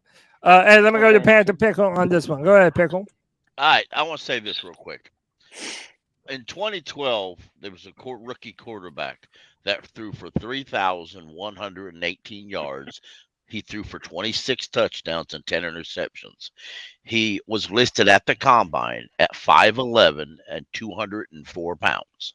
Now, for those who tell me that Bryce Young, who is only 3/4 of an inch shorter, can't play better, and this gentleman was a 3rd-round pick, that he can't play better, I suggest that you review your history. He could definitely get more yards. Tell him who that player was. Touchdowns. That player was Russell Wilson. Okay. Who was told during that draft class, the only reason why he dropped the 3rd round is because he was short and skinny. That's the only reason why he dropped. Russell Wilson also has a lot of muscle mass, and all that stuff counts. I mean, his build counts. The dude also could have went and played fucking baseball as well. Hey, but how about Maybe this he one? Maybe he should have played baseball. Hey, but how about this? That. How And about the dude went to, and he's been to Wait, 2 wait, fucking wait, Super wait, Bowls and won one. That's life. I'm talking about in 2012. I'm not talking about in 2025. Why are you comparing Bryce Young to a Super Bowl fucking winner already? How about because this? you keep downing that man because he's short and See what I'm saying? Nobody downed him. Nobody downed him, Pickle. I'm not downing him. You just got done saying that when he has. How many times I gotta keep saying I'm not disrespecting him? I'm not. Did you, my friend? Did you or did you not say? Like steamrolled on my own goddamn show. Look, how about this? How about this? Joe Montana, a Hall of Famer, Don't do it. Don't do it. My man, Pickle. 185 pounds. 185 pounds coming into the NFL. Listen, everybody's going to pick and choose their outlier. Oh, this similar player, he did this, so Bryce will be similar. Whatever, man. Bryce is in control of his own destiny right now. And this offensive line is in a great position to be better than it has been in a long time. And I don't see why Bryce couldn't be masterful behind this type of protection. Yeah. Cody, I got a question for you. Sometimes I feel like we're talking about Bryce Mahomes and not Bryce Young. Go ahead, Pop. Go ahead, Pop. When you're winning, do you think anybody's gonna bring up his weight? Hell no. So yeah. So I mean, get over it, guys. Get over it. They will when he's not winning, though. They will when he's not winning. You're not going to want to hear that in your own fan base. Not because the defense let him. Maybe I misunderstood, but I'm real certain that earlier in the show, I heard you reference the fact that when Bryce Young has his welcome to the NFL moment, right? That's because he's short and not so fat or muscular that will be a playing against him. Did you not? No, I want him, everybody, a lot of players want to have that moment so they can just get over it. You know what I'm saying? Like, it's happened. I'm good and whatever. I mean, we're gonna all be waiting to look to see when he takes that first real hit, and we're gonna all take a deep breath. And if he gets up and runs back to the huddle, we'll feel a lot better about the situation after that. I'm gonna be so honest right now. Even if he hurt though, Twan, he gonna get back up and run. Yeah, and Twan, you said earlier about those fans, and I'm gonna tell you, and it may be wrong. I've been wrong a few times in my life. I understand that, but let's be real here, okay? Those fans who want to attack Bryce Young when he has a bad game, and I'll just call them out, are pathetic excuse of football fans. They are, and it is our job as representatives that go on the air as a podcaster or a other fans to help educate them folks that that's not how you need to be doing this. Just because the guy has a bad game, you don't throw him out, kick and scream like stupid. Yeah, Cody. Hey, let me let JJ. JJ for a minute. Go ahead, JJ. And then Kev. Fuck. I'm trying to remember what I was about to say. Hold Damn, I just got back to you and you forgot what you said. THC levels. Oh my god. All right, think about it now. Think about it for a second. Go ahead, Kev. Hey, Cody. Before the draft, before we drafted Bryce Young and everything, when you were on the CJ Stroud line, you were always complaining about Bryce Young and his size. Now you're saying it don't matter? My size was never the issue with Bryce. Nah, if You y'all, said his listen, weight? y'all can literally go back to the million fucking He used to say that it I was because did. of I Matt said Corral. no. If To a me, guy I was a said similar. why? No. No White chocolate express. Hey, white chocolate. You can tell that shit to Kendall too. Everybody up in this bitch, bro. What I had said was that his arm talent, and compared to the other quarterbacks like C.J. Stroud and Anthony Richardson, he didn't have as much. And I feel like that was objectively true. Hey, No, Cody. I never said. I told you a long time ago they got him, white chocolate. They got Cody, I man. literally never ever said They sold him. that the weight was a problem for me. You said his mass. Now the weight is a problem for me. The weight and the ability is a problem for me. Kev, I said the weapons that they putting around him. But Kev, And I them said he guard- might have a hard time gaining more weight. Yeah, I definitely said that, and I don't know how much weight Bryce is going to be able to put on. And to be honest, I don't even know if he needs to. If his best optimum playing weight is around 195 pounds, why would I want him to change that up? He's not 195 pounds though. You can look and see that. I mean, how much? I mean, he weighed in that is what he weighs. That's about what That's your quarterback, and you're gonna like it, Twan. Hold up, He yeah, I lost just want to say that. something He real lost quick. that, Anthony. Go ahead, Kendall. He ain't 204. He's not 204. Ain't no way in hell. That was just a They keep combine. lying on this man's weight. I can tell that Hey, Cody, I remember now what I was finna say. Well, after Anthony, I'll let you go. I can tell that like a lot of people have not watched this film, bro, because this dude was taking some tough ass hits against NFL players. And like, go back and watch the Bryce Young film session me, Pickle, and Cody had. You'll see exactly what we're talking about. So I mean, but I just want to continue to defend myself. Justin Long in the chat room is defending me. Size was never the issue. But it was always what people were wanting to talk about. But I will say this too: two things can be true at once. I agree with Kendall and Twan. I don't think that Bryce is 204 pounds. I don't. However, I don't necessarily believe that he has to be. That is the difference, man. You got to put that weight on, Kobe. Let's Cody. be realistic Got to. about. I mean, fine, but He it looks might bigger, take though. him a while. Like already I since don't know, Twan, his last college because game. you got to look at this. When he went to the combine, what he did? He didn't throw, he didn't run, he didn't do nothing because he gained that weight. When he did his pro day, he lost it. Yep. So because he threw it all up. that's probably his optimal playing weight at that 195 or something. Yes, like that. Maybe 200. Somebody said Bryce is 215 pounds actually. What? No, ain't no way. Ain't no way. Ain't no way. But say this. You see the bullshit? Wait, go ahead, Q. He about $160. Look, man, I never worried about his weight because, like I said, when you put the tape on, you see this guy. He can make all the throws, bro. So unless his weight is the size of a fall, I'm not worried about this cat, bro. Okay, Q. Let me. Look, I'm gonna back up on Q just a little bit, just on that one thing. Okay. Y'all gotta stop saying y'all not worried about his weight. Did y'all see the picture when he was shaking? Did y'all see the picture when he was shaking Brian Burns' hands? Right. Yeah, but he's been that little. Okay, let me finish. Devontae Smith. I got you. Devontae Smith. But that's the type of dude. That's the type of dude that's gonna be coming after him. You can't say you're not worried about his weight.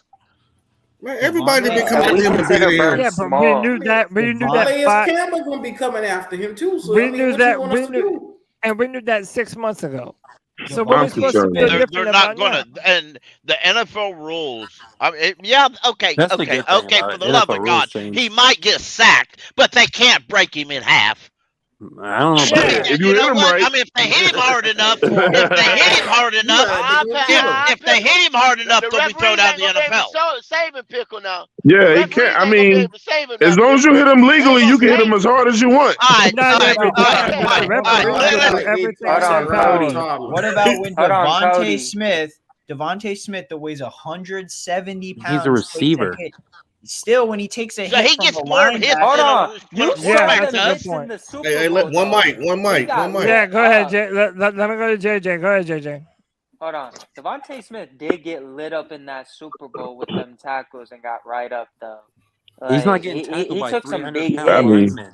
Anyways. Some guys got bigger hearts, man. I mean, you just can't be rattled. I'm going to play a little bit off of what Q just said, how he said Bryce can make any throw. I know what I'm about to say is a little weird, but I know most of you are looking forward to his first touchdown, but I'm a little antsy to see how this first interception looks because a lot of players, their career is defined on like how their first interception is. And whether it was really bad on them or whether it wasn't necessarily their fault, I feel like it's still just continued to play off who they are. I don't know. That's something I've always been nervous about. If it ends more, up being an interception off of a batted pass, everybody gonna lose their mind, bro. JJ, I'm gonna tell you how it's gonna happen. Lose their mind. Go ahead, JJ, Bob.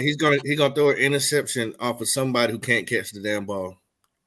Oh, and they gonna blame Bryce. They gonna say it's because he 5'10". You put it on the receiver already, huh, Pop? Yes, sir. That's your quarterback. He's gonna like it. Yeah. Bobby Bullett's already blaming the receiver. That's what's gonna make him break him, Twan, this year. Those receivers. I know, but Pop already blaming the receiver. It's gonna have to be the receiver's fault. I just said that's gonna be his first one. That's how it's gonna happen. It's gonna be right there on the money. He ain't gonna be able to catch it. I think his first one is he's just gonna make a bad read, like most rookie quarterbacks. I think it'll be like. I think it'll be like, damn, Bryce made this pass, and by the way, fumble the pass completely. I'm also give it right to the defender. I'm not going to be tripping off of a couple. If it ends up being a problem, that'd be one thing. But I'm also not going to flip out at the first or second batted pass that Bryce has either, man. Like, they're going to have that type of shit. And I agree with Pop. It'll probably be off the fingertips of the receiver into the hands of a DB. One of those bang type of plays, man. Like, either that or he's going to be scrambling, trying to make a play, and he's going to have to learn what he can and can't get away with in the NFL. Like, every rookie's going to have that moment. Where you learn what you're capable of. In the first 4 games, if he has any turnovers, like, we're gonna have to be really keep our eyes close on those specifically, because like I feel like turnovers are always just a really big problem with young quarterbacks if they happen to make a habit out of them, like Sam Darnold, Zach Wilson, some of them bum ass motherfuckers. Sam Darnold was just trash. Okay, I mean facts, but like. We should have re-signed Sam Darnold. Let's not do that. We should have re-signed Sam Darnold. We're here. We are where we are. Some folks. Stop. Go ahead, Pickle. Some folks. JJ, I'm fucking Some around. folks are flat out will not be happy, and it's nobody on this panel, by the way. It will flat out will not be happy. They can call themselves Panther fans, but they're going to cry and bitch and moan until the Panthers win a Super Bowl because we didn't hire the quarterback they wanted. We didn't hire the head coach they wanted, where we didn't go after the defensive players they wanted. And for that, they're going to raise hell. They're going to call themselves Panther fans, but they're going to raise hell on every podcast and everywhere they go. But I don't know if that makes them a fake fan. That's every professional team and everything. That's what I call them. Every professional team got those type of I'm fans. not hard to find, so but you know what? I've heard a lot tonight about short and skinny guys, and I guess I always thought size didn't matter, but I guess if you're a 5'8" and 200-pound running back, you shouldn't play the NFL either, right? Exactly. So Barry Sanders, you're overrated, right? Sproles, get out Barry of here. Sanders. Sanders is overrated, right? No. Barry Sanders was 200 pounds and 5'8", And apparently, he should have never played football. But you can be concerned, though, Pickle. If Pickle goes out to play quarterback for the Panthers, I'm concerned. He's going to fucking you're lose. damn right you should be. I'm concerned. If Cody goes out there to play running back, I'm concerned. Ain't gonna lie. They coming after me. I'm going to lay down on Bob Brown and say, you're damn right. It's concerning. So don't make Yeah. I'm just getting in. And it was good hollering at y'all, man, tonight. But I'm just getting to the house, man. Hey, appreciate you, Ken. I'll see y'all a little bit later. Kendall. Everybody need to tune in, man, to the Shout show, out, this Kendall. historical show that Wiley's gonna do tomorrow, 12 o'clock on Black Panther Podcast. He blew my mind with this historical fact. Tune in tomorrow and listen to this historical fact that he's got going on. All right, man. Hey, y'all check out Black Cat Panther Podcast, man. Yes, sir. Hey, man, they've been doing big things over there. Kendall, we appreciate you, bro. I appreciate you stopping in, man. No doubt, Cody. You know what I'm saying? Hey, nothing but love. But hey, I didn't know that. I didn't know this shit, and I thought I was a football savant. You know what I mean? So I didn't know this shit. But yeah, check him out tomorrow at 12 o'clock.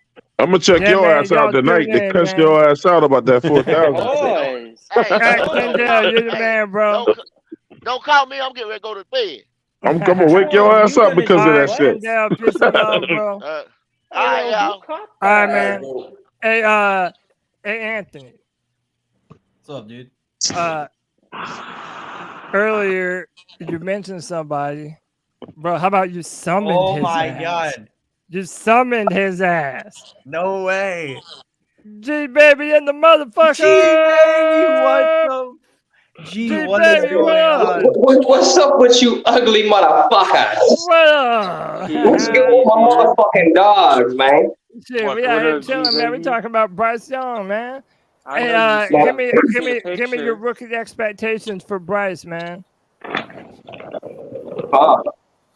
Man, I haven't even really been. I've been working so much. I just barely got off work, man. I've been working so much OT. I haven't watched OTAs and nothing, G. To be honest, Bro, he's balling, bro. He's balling.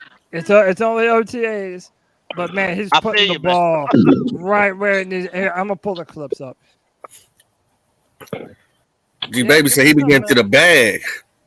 hey man, hey, and I want to touch down on the whole DeAndre Hopkins talk too. Do that.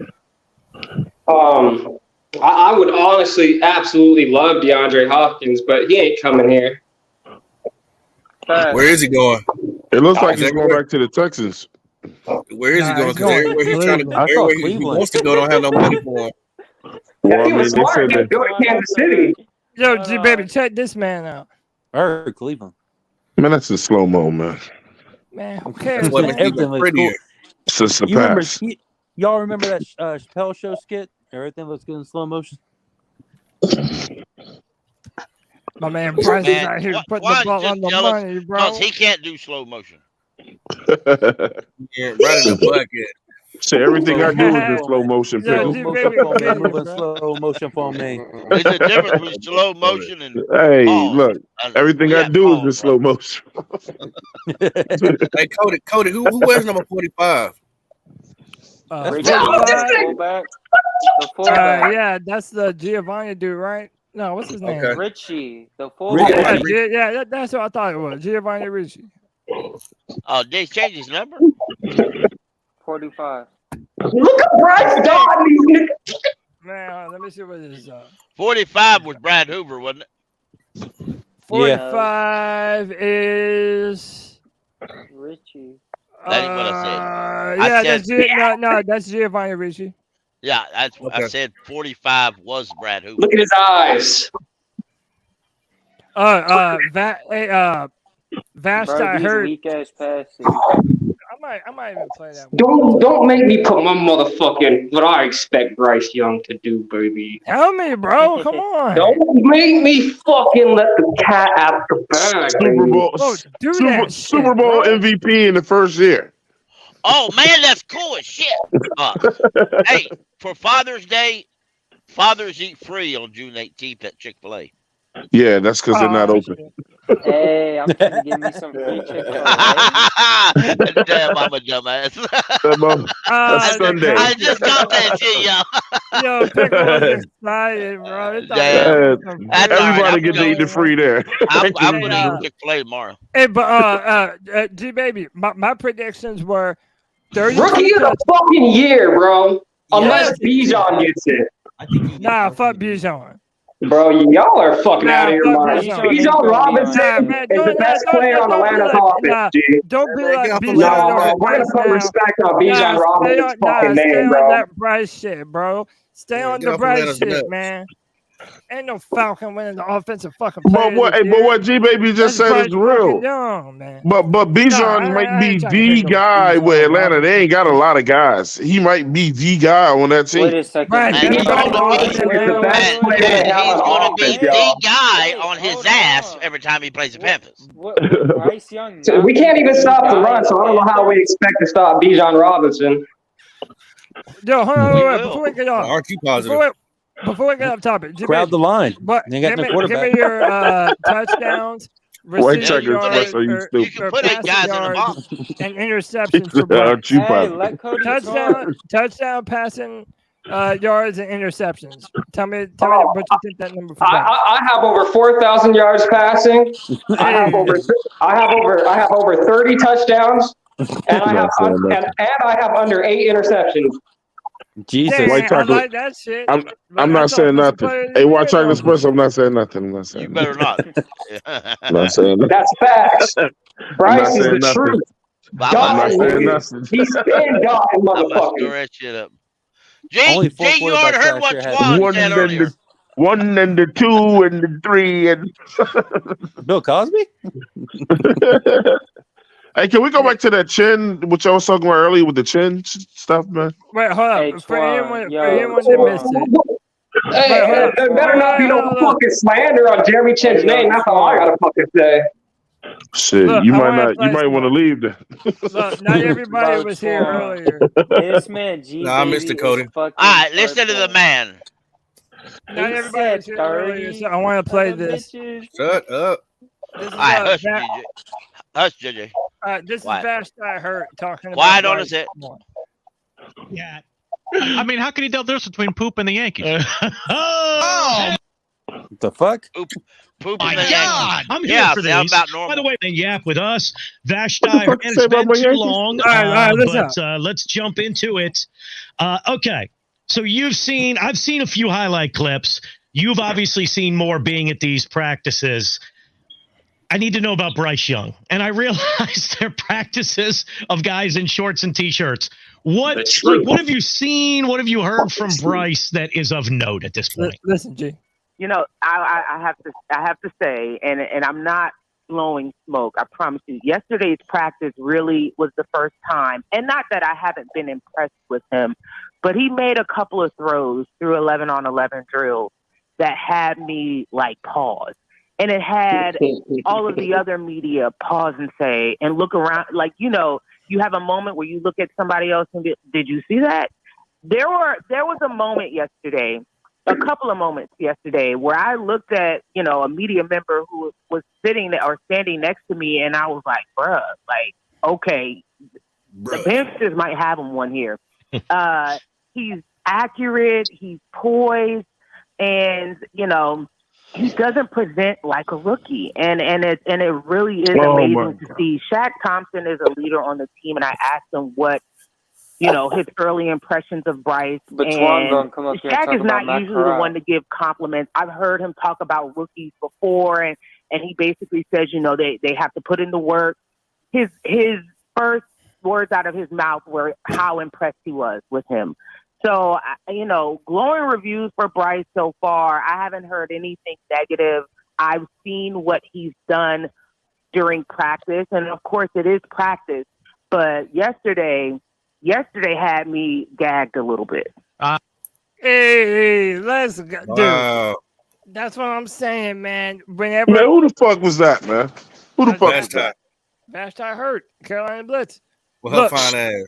that's why I have no problem shit is 32 fucking touchdowns, stupid. 3,500 passing yards, about Matt Corral. like around Hey, 10 don't even bring Pee interceptions. Wee in this conversation. We're talking about the motherfucking Facts, truth. G-Baby. There's levels to this fucking shit. Don't even bring Your Pee Wee's name predictions into are the fucking terrible, conversation. but G-Baby, what up, We're man? talking about the number one pick of the fucking NFL draft, baby. Hey, The fuck y'all G-Baby, talking what about? up? What up? What up? What up? Hey Twan, he all alone on them statistic predictions, but I'll tell you what, this is Bryce Young's team. This is Bryce Young's fucking team, and it's going to be the fucking Truth's team for the next 12 to 14, 15 fucking years. Get used to it, bro, and wipe your ass with it, bro. I know, because they're gonna be playing flag football in 4 years. They're gonna pull. You It can don't pull. matter what they playing, bro. We got the best Nobody team in the gets hurt. fucking draft. Get used to it, Twan. Nobody gets hurt. Twan's a wet blanket out here, bro. Hey, no, let me ask y'all this question, man. Might have peed in his cereal. I'm just glad to see G-Baby back, man. What up, G? Hey, no, all right. So I know we'll have a full discussion for this. I said, what up, G?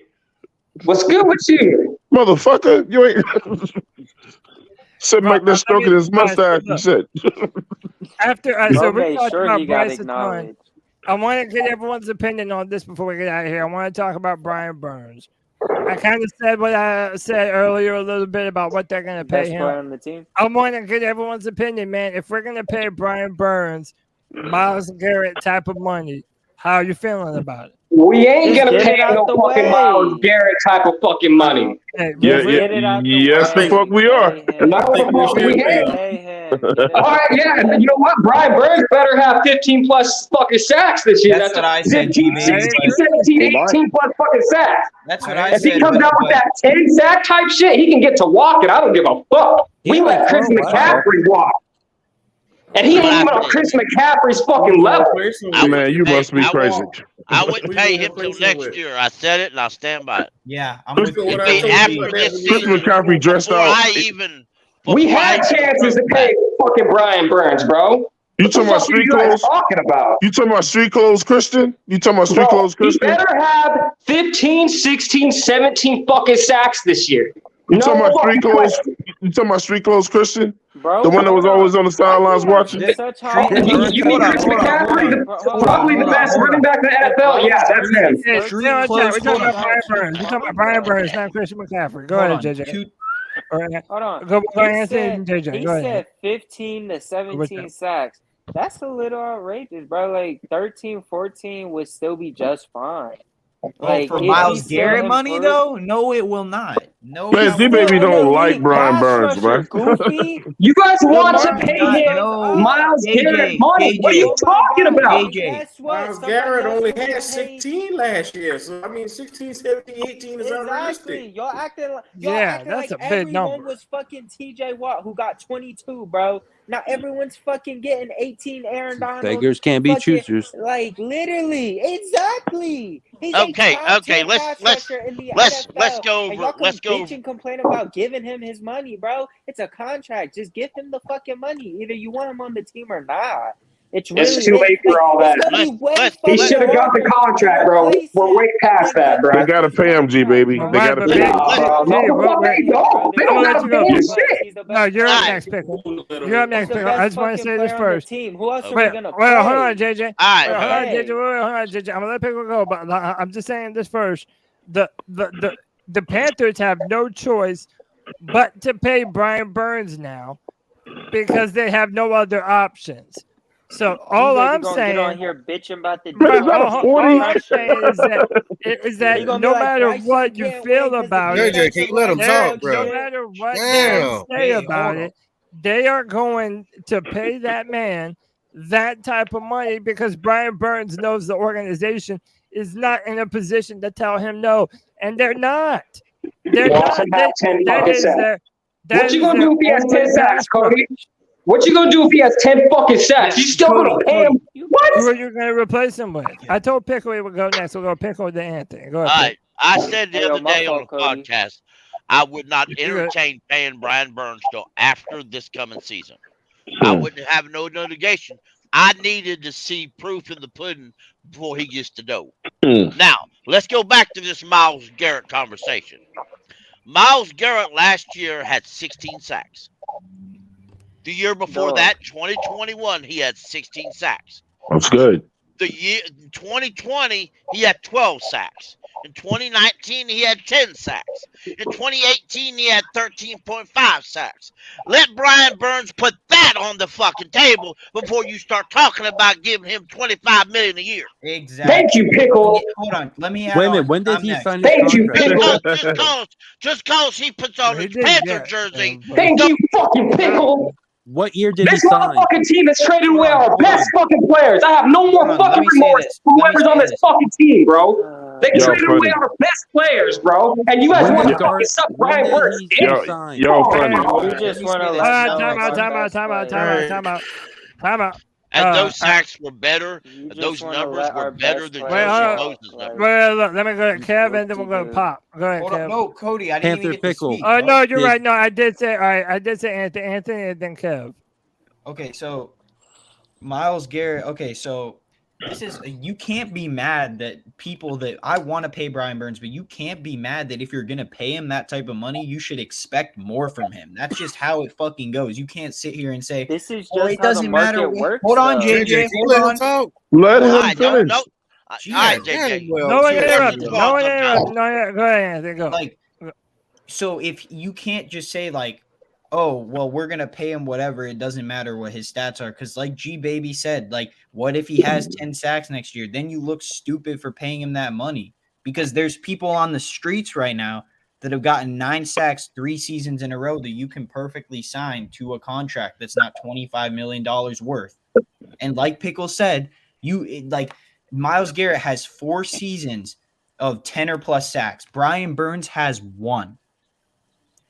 So that's all. Wait. What can I go now with the Brian Burns thing? Wait, hold on. I got 15 people trying to go. Then I told Pop. Go ahead, man. So I'm sorry about that, Pop. I'm asking you good. I'm actually gonna pass this my answer over to Q because I think Q has the right. We discussed this on the show. He has the right way, I think, of paying Brian Burns. Q, can you present them what you was offering? Go ahead, Q. Well, I think if we were to start him off with, because if Myles Garrett getting 25 a year, you start him off at about 18, and then you give him about $7 million in bonus, and you make up about the same amount where you don't have to come up off the cap so quick with him, giving him around the same number, only because you're in a desperate situation where if you don't have him, you're going to be looking again for the next 5 years for a potential person that could replace him. So, I mean, you're not in a position where you can so well do that. So you're going to have to throw him that money, $25 million plus, probably a little bit more than that, because he's going to probably try to reset the market right up under probably up under the Watt brother, TJ Watt. So you got to give him the money. I hate to say it to anybody that don't like it. You got to also understand that the position that the Panthers are in, and you also got to look at, okay, who else do you got? And we still need a second. Yeah, we gonna get rid of our first. For not paying. Cody. And Pickle said he would like to wait to the end of the season. I beg to differ because if he goes out and he has a monster season after Evero puts all these pieces around him, it's going to be way more expensive, and then you're going to really suffer. So his numbers only going to go up. We probably should have tried to pay him a year or two ago, to be real. I just hope he doesn't decline. Hold on, Pickle. I told Kev he can go. Go ahead, Kev. He had 9 sacks, and then the next year after that, he had 9.5, and then last year he had 12.5. He's progressing. Yeah, he's gotten better every year. I don't care what nobody says. Brian Burns has gotten better every single year that he's been on the field. That's why we're having incentive heavy. And by the way, I like a lot of other people. I believe that move to a full-time 3-4 outside linebacker, that's going to do him wonders, man. You better pray to God because he's never playing one, bro. I go next? He's built for it. I ain't even worried about that. He's built to play. Like 13 he's coming off surgery, bro. Y'all are putting these big expectations on him, and he's coming off fucking surgery, bro. He's putting big expectations on Bryce Young, and he's a rookie. G-Baby. He had a mic. You better pray to God. DJ fucking, is it DJ Johnson? Johnson. Yeah, you better pray to God he don't fall out, because if he falls out, bye Brian Burns, bro. Brian Burns ain't going nowhere. And stop saying we don't have anyone, man. We have players, bro. We have Marquise Hayes, bro. We have DJ Johnson, bro. We have fucking Gross Matos, bro. We have motherfucking players to build the position. We might have to sign one more pass rusher, bro. I know you ain't saying YGM is trash. Go ahead and log out, G-Baby. It doesn't matter. We have You players. almost had an argument until you said that shit. Wait, hang on. Diesel Skills had his hand up a minute ago. Go ahead, Deez. Jump in on this Brian Burns conversation, bro. I saw that. No, I've heard a lot of good things that's been said so far, and I agree with a lot of what's been said here already about Brian Burns. But I really do agree with the fact that we've waited too long. We've put ourselves in a bad situation in this contract negotiation with Brian Burns. He's gonna get us just like we've seen so many times. Taylor Moton's a great example where we overpay for a position. Shaq Thompson, we overpay for a position. Ian Thomas, we overpay. Dante Jackson, it goes on and on. We've waited too long, and now we're going to get burned. We're going to pay a premium for that 10 sacks, that 12 sacks, whatever that number may be. Don't get me wrong. I'm rooting for Brian Burns. I hope he breaks the sack record this year. He had a shot at it last year. The other thing I wanted to point out that nobody brought up is the changes in the defensive line. I really feel like across the front three, they're all going to be 300 plus pounds. A couple of those guys are 230 already. We're going to be big up front, really big up front with that front three where we weren't last year. Gross Matos he's the 270 guy. He's not going to be on the line. He's going to be outside a little further. So we're going to be a little bit more effective, I think, stopping the run. Plus, we're playing chin and in the linebacker role, which you guys touched on that earlier. If you look back at the tape last year, towards the end of Wilkes' run, we were even sending J.C. Horn in on the blitz. That's not kind of stuff we're going to be doing this year. We've got other guys that are going to be able to rush the pass, whether that's Jeremy Chin or that's Frankie Louvu. We're going to see more action from those guys on the edges. I really do think Louvu can make the difference in that edge rusher position. At least at this point, I have to believe in it because they haven't picked up a Floyd or anybody else that's going to make any impact. That's why Brian Burns gets paid, and then somebody else, whether it's Chin or Louvu, emerges as the other pass rusher. Yeah.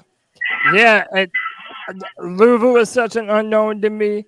DJ Johnson is such an unknown to me. Louvu's going to be no unknown, bro. I want to see how Shot Tuttle is going to be used in this defense. Like, there's a lot of moving parts to this that fascinate me, D's. Definitely. Sure. So they talked about moving DB out to a different slot. He's going to be more on the edge, developing him as a pass rusher. That's what I'm curious to see. Can DB get anywhere close to 10 sacks this season? Right? What's his best year? Like 3 or 4? Like that's his best sack record. But with him moving a little to a different gap is all it is. Right. He's moving from A gap to B gap. He's moving a little further out. In that gap, can he get 5? Can he get 7? Can he get 10 sacks? That's the crazy number, right? If DB gets 10 sacks this year, then he turns into that guy that we've been looking for. And the other thing, I'll stop right there. That sounds good to me. Don't sleep on Can I go next, bro? Well, Q has to get out of here. I wanted to let Q get his final shot off before he has to get out of here. Shout out, Q, you know I appreciate you, brother. Give me your final thoughts and shout out your content, man. Man, look at here. I appreciate you, man. Final thoughts for me. Brian Burns is worth every penny plus more. Pass rushers, great ones don't grow on trees. You got to do whatever you can to keep them. So I know it's unpopular, but you got to make sure you get your guys and pay them whenever they come out and they produce for you. So if you haven't already, man, show the love. Black Cat Panther Podcast, man. Show that love to your boy. Man. Yes, sir. Appreciate it, Q. Appreciate y'all too, man. Yeah, man. You have a great night, man. Hey, I'm gonna get the people that got to bounce. I'm gonna let them go first because I gotta get out of here. Anthony, go ahead, man. Yeah, boys, you already know the motherfucking vibes. C3 for life, you already know. Final thoughts, like hell yeah! Shout out Anthony. G knows I'm right with him, biggest Bryce Young fans, man. But I'm not expecting no crazy 4,200 yard season, none of that. I'm just expecting him to, not turn over the ball, be good in crunch time stuff, like simple stuff like that. That's all you can ask for is progression from a week-to-week basis. Brian Burns, like I don't hate the player at all. Like I think he's a really good player. I hope if we pay him, he plays better this year. And I'll say screw Dante Jackson. Hassan Reddick should have been on this team. So with Brian Burns, I'm out. You already know the vibes. Keep motherfucking pounding. Keep pounding. Appreciate you, Anthony. Yeah, man. Twan, I believe you wanted to go up next. Go ahead, Twan. First of all, shout out FSU, man. That's all day, every day. Mute. I just muted you, bro. I had to. Yeah, please do. Y'all some sorry motherfuckers, bro. Ain't nobody wants to listen to FSU bullshit. Dude, y'all ain't even in the conversation in college Ain't nobody football, want to listen to bro. that FSU bullshit up here. Say Come on, thanks to Twan. Jameis Winston. That's all y'all ever had. Yo, Big Tigers up And in here, Dion. baby. Y'all done now? Nah, Big Tigers up in here. We're not done. You done? Are you finished? You need a cigarette? Nah, we're not Them done. You weak got ass some, Seminoles. bro, you You got need a- something Panther related? You need y'all need a cigarette? The Florida State is the fucking Ringling Brothers, bro. Get rings and then talk to me. We Get rings and then talk to me, man. We don't need no cigarette. We smoking that. Get rings and then talk to me. Yo, I But got the look, rings. What you mean? Y'all relevancy ain't talking enough. All right, say what you need to say, bro. yeah, man, shut the fuck up. We went 10-3 last year. Listen, Brian Burns deserves his money, man. What people don't see with Brian Burns is intangibles. People only want to go off what they can see. And like I said, sometimes it matters when you study film and you know the game of football of shit that you can't see. Brian Burns, the reason why sometimes his sacks is low is because Brian Burns demands a double team. Y'all don't talk about that. That's some bullshit. He's the only guy who Can I finish? Can I requires finish? attention on the D line. My fault. I was advocating for you. Yeah. He demands a double team, man. That the reason why, and a lot of people, a lot of people did come around to that.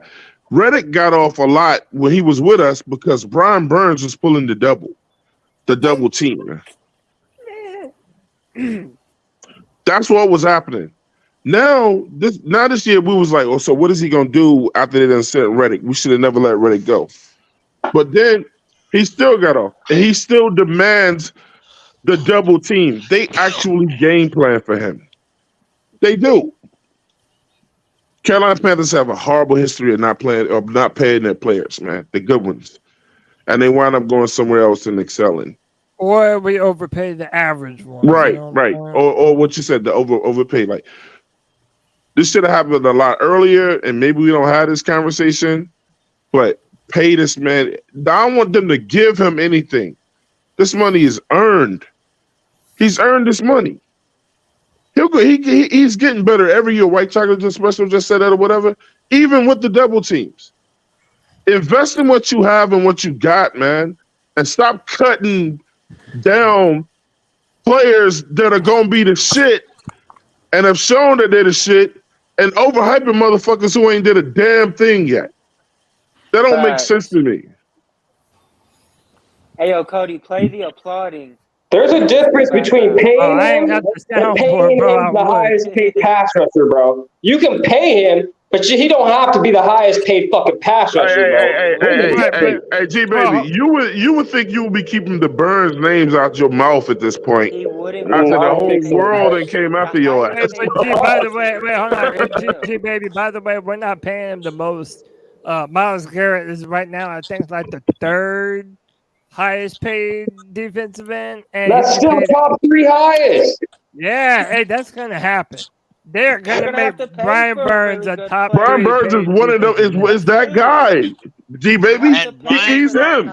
Brian Burns. He's him. In 2 years, everybody on this panel is gonna be screaming that Brian Burns is overpaid. Ain't nobody be screaming that shit. That's Spider, man. Bullshit. When That's they Spider. gave Shaq Thompson That's Spider. That's Spider. He gonna be all right. Big fucking deal. And yeah,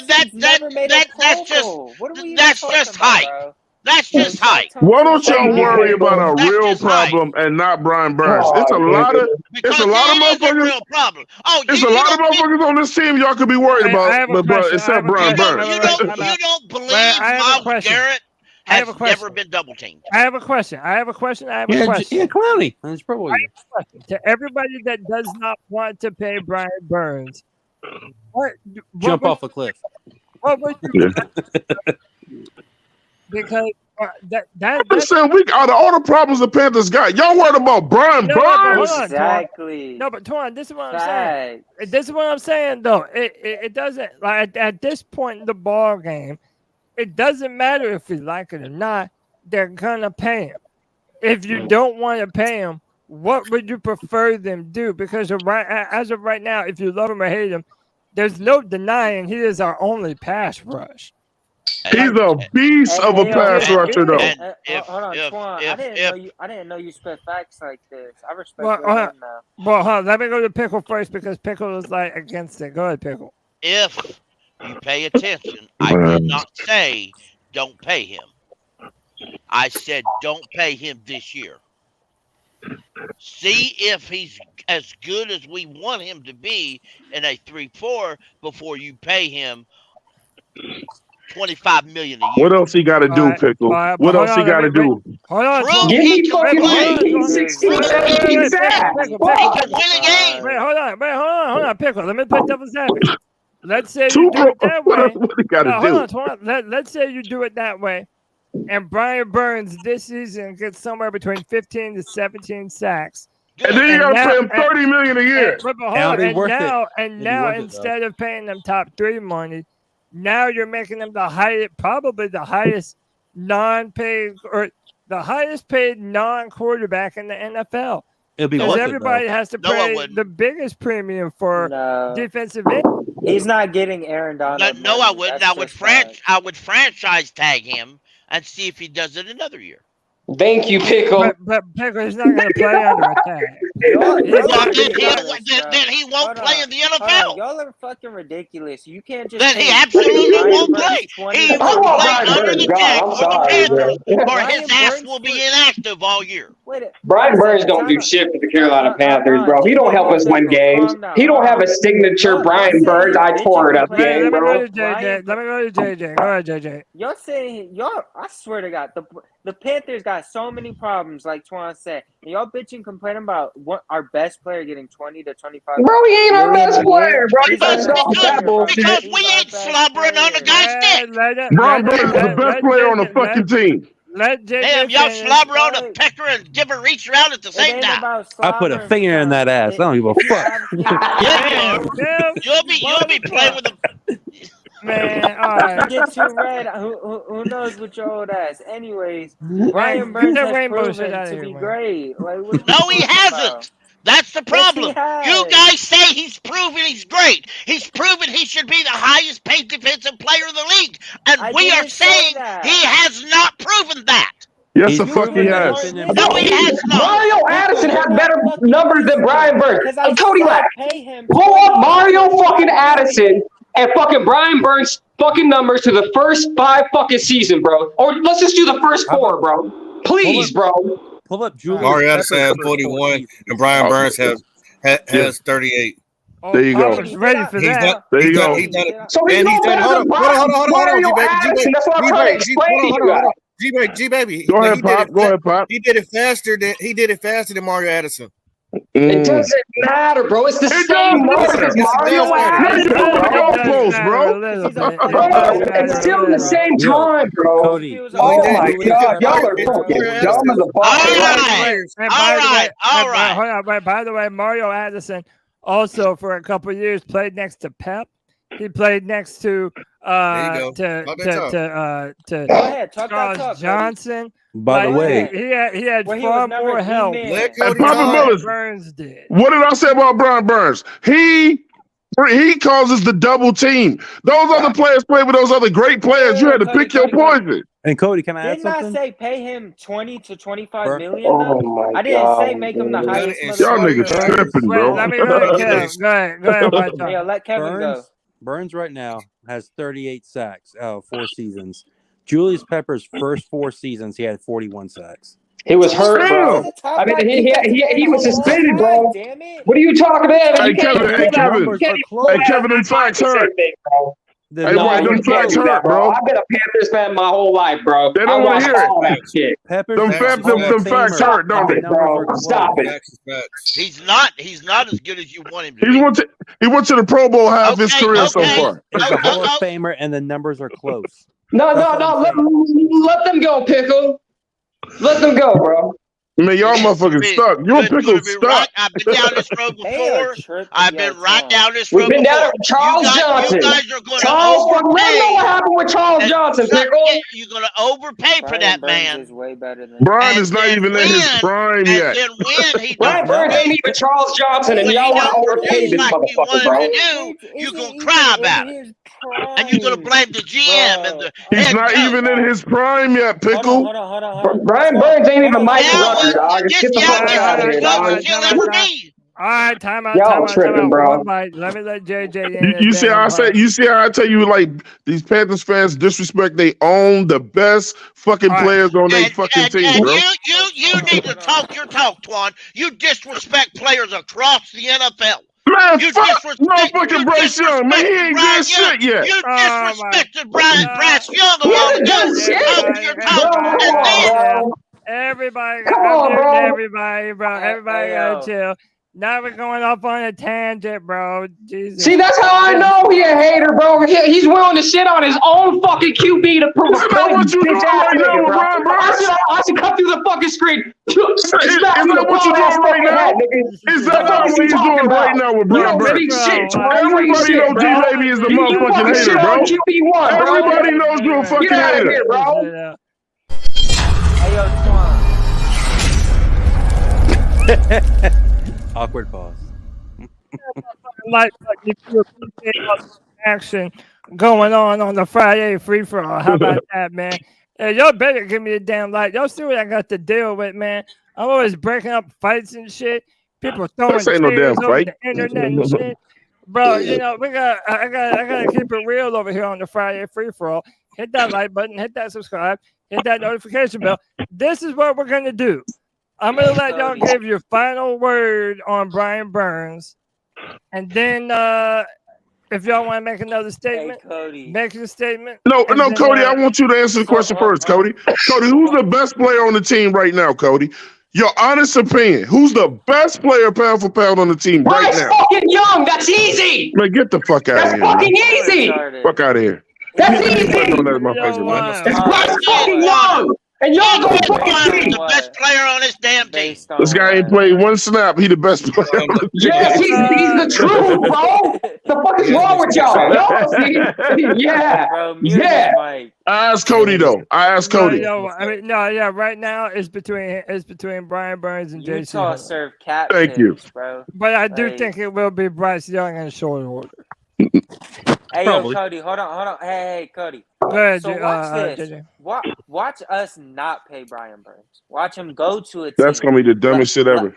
They're not. Hold on. Let where he can eat off of someone else's ability to also get to the playoffs. Whether it's let's say a Niners, let's say a Dallas Cowboys with Michael Parsons, wherever the case might be. Exactly right. Where he has another good duo or another good player beside him. Watch him get 15 plus sacks, 2-3 years in a fucking row, go on a tear, look like he's in his prime because he'll be in his age prime and then be worth every fucking penny, if not a little underpaid. Yeah, 12 and a half sacks. Baller. We still in a somewhat rebuild. I'd rather see the fucking money, man. 12 and a half sacks 1 year. He's improved. All the other years is because he was James, who's the best player on the team right now? Hold on. Pickle. In his first 3 years, he had 1 game with 2+ sacks. All right. And this last year, he had 3 of them. Yes, you damn right. I have every reason to believe he's still getting better. Especially when he's put up his best year. Hold on. It's not even just sack numbers. He's still not worth $25 million right now. Hey, popping bullets. I said 20 Hey, pop bullets. 25. And guess what? Yes, he is. And guess what? And guess what? One of the Can I biggest stats interest you about in Brian Burns 17 is tackles for loss? he actually wants to play here. He actually wants to play on this team. Oh, they all say that. Hold on. But check this out though. The checkmate is still Cody. Cody still checkmate all y'all. Yeah. If you don't pay him, what you gonna do? Yeah, because you Hire have no other somebody pass else, rush. just like everybody else did. So you want to suck again then? That's not a good answer, Pickle. You have no Why pass not? rush. Why not? Okay, you ain't got a draft pick. All You right, ain't but got listen, free agency. look how many other defensive would've- ends we've drafted that haven't even gotten 3 sacks. Hey, Anthony, you ever call me Skip Bayless again, bro? It's hard to get that amount of production. And by the way, it's Don't even put Bayless compounded on my by the name. fact that if you let go of Brian Burns, you're gonna have to replace That's that Brian fuckery. Burns and get another defensive end. And You are letting, now you're it's letting all of your pass rush go out of the door. The Motherfucker put Panthers, Bayless on my Hold name. on. have no Hey, choice. Cody, it's not even just the pass rush. Can I also interest you 17 tackles for loss in the run game? Can I also interest you in that? Luke Kuechly's best year for tackles and loss was 20 specifically, by the way. He's a fucking middle linebacker. Don't you dare. That's his point. That's called special. That's called generational fucking talent, JJ. Don't do that, JJ. Baby, you're proving his point, G baby. G, you're proving his point. A defensive end would never listen. normally have that much. Exactly. Because he's a fucking dog who can play all ends, bro. Like, Okay, I can't believe we're sitting here arguing about Brian Burns. How many tackles? All right, JJ, let's go down to the nitty gritty here. In 2022, Brian Burns had 17 tackles for loss. In 2021, he had 13. In 2020, he had 8. Improvement. Now, I'm not going to mention, out of respect, I'm not going to mention his rookie year. No, mention that shit. Pickle, mention it, goddammit. Yeah, he had 5 his rookie year. He had 5. Miles Garrett had 18 tackles for loss last year. Man, fuck Myles Garrett. He don't play with the Panthers. He don't play for us. He don't play for us. 12. I don't care what another man does on another team. Hold on, Pickle. Well, that's your problem then. You want to pay Brian Burns $25 million a year. He ain't even worth 20. Pickle, who you gonna pay then?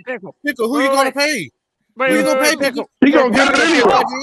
We're still in a rebuild. Hold on, y'all. This is Frank Wright's rebuild, man. What was the All right. Okay, let's go ahead and pay Brian Burns $35-40 million. He's gonna get the money regardless. And smile and say, we paid somebody. He might suck out the ass, but we paid somebody. Pickle, he gonna get paid whether you want him to or not. Pickle, he improved every year. It don't matter. He's going to improve next year. Hey, look. Running an entire different defense. I got a question. I got a question for Pickle. All right. So you've been on the job for 4 years, and every year your percentage went up. And you go to ask your boss for a raise. You're like, hell no. Why do I need to pay you? I'm gonna wait till next year. See how you do next year. Hold on, so I don't cut me off. You said every year. Hold on. You said every year, boss, I have improved. My percentage is up. My numbers is up. Can I get a raise? No, I mean, because so and so over there in the other factory is doing 16% better than your ass. Besides, I want to see what you look like next year. And Pickle, Hold on. Answer my question. Is that what you want to hear from your boss? Make it make sense. Drop the mic. Pickle. Hold on. Pickle. Are you about to not Got make him. Brian Burns one of the best players on the Carolina Panthers because a player on the Browns puts in a little more production for the same price tag? Who the fuck cares? He's our I didn't bring up. I did not bring up comparing his contract to Miles Popping Garrett. bullets, you already got him, man. It's over. Okay, if you want to bring up, no, you brought it up. I'll bring somebody else up, smart mouth. Okay, I've been down this road already. I was down this road. Let's click on Khalil Mack because we have no proof of being good. So we will. And he ain't proved. Pickle, no. Let Pickle go. Talk to him, Pickle. Let the OG go, goddammit. Go, Pickle. Nah, man.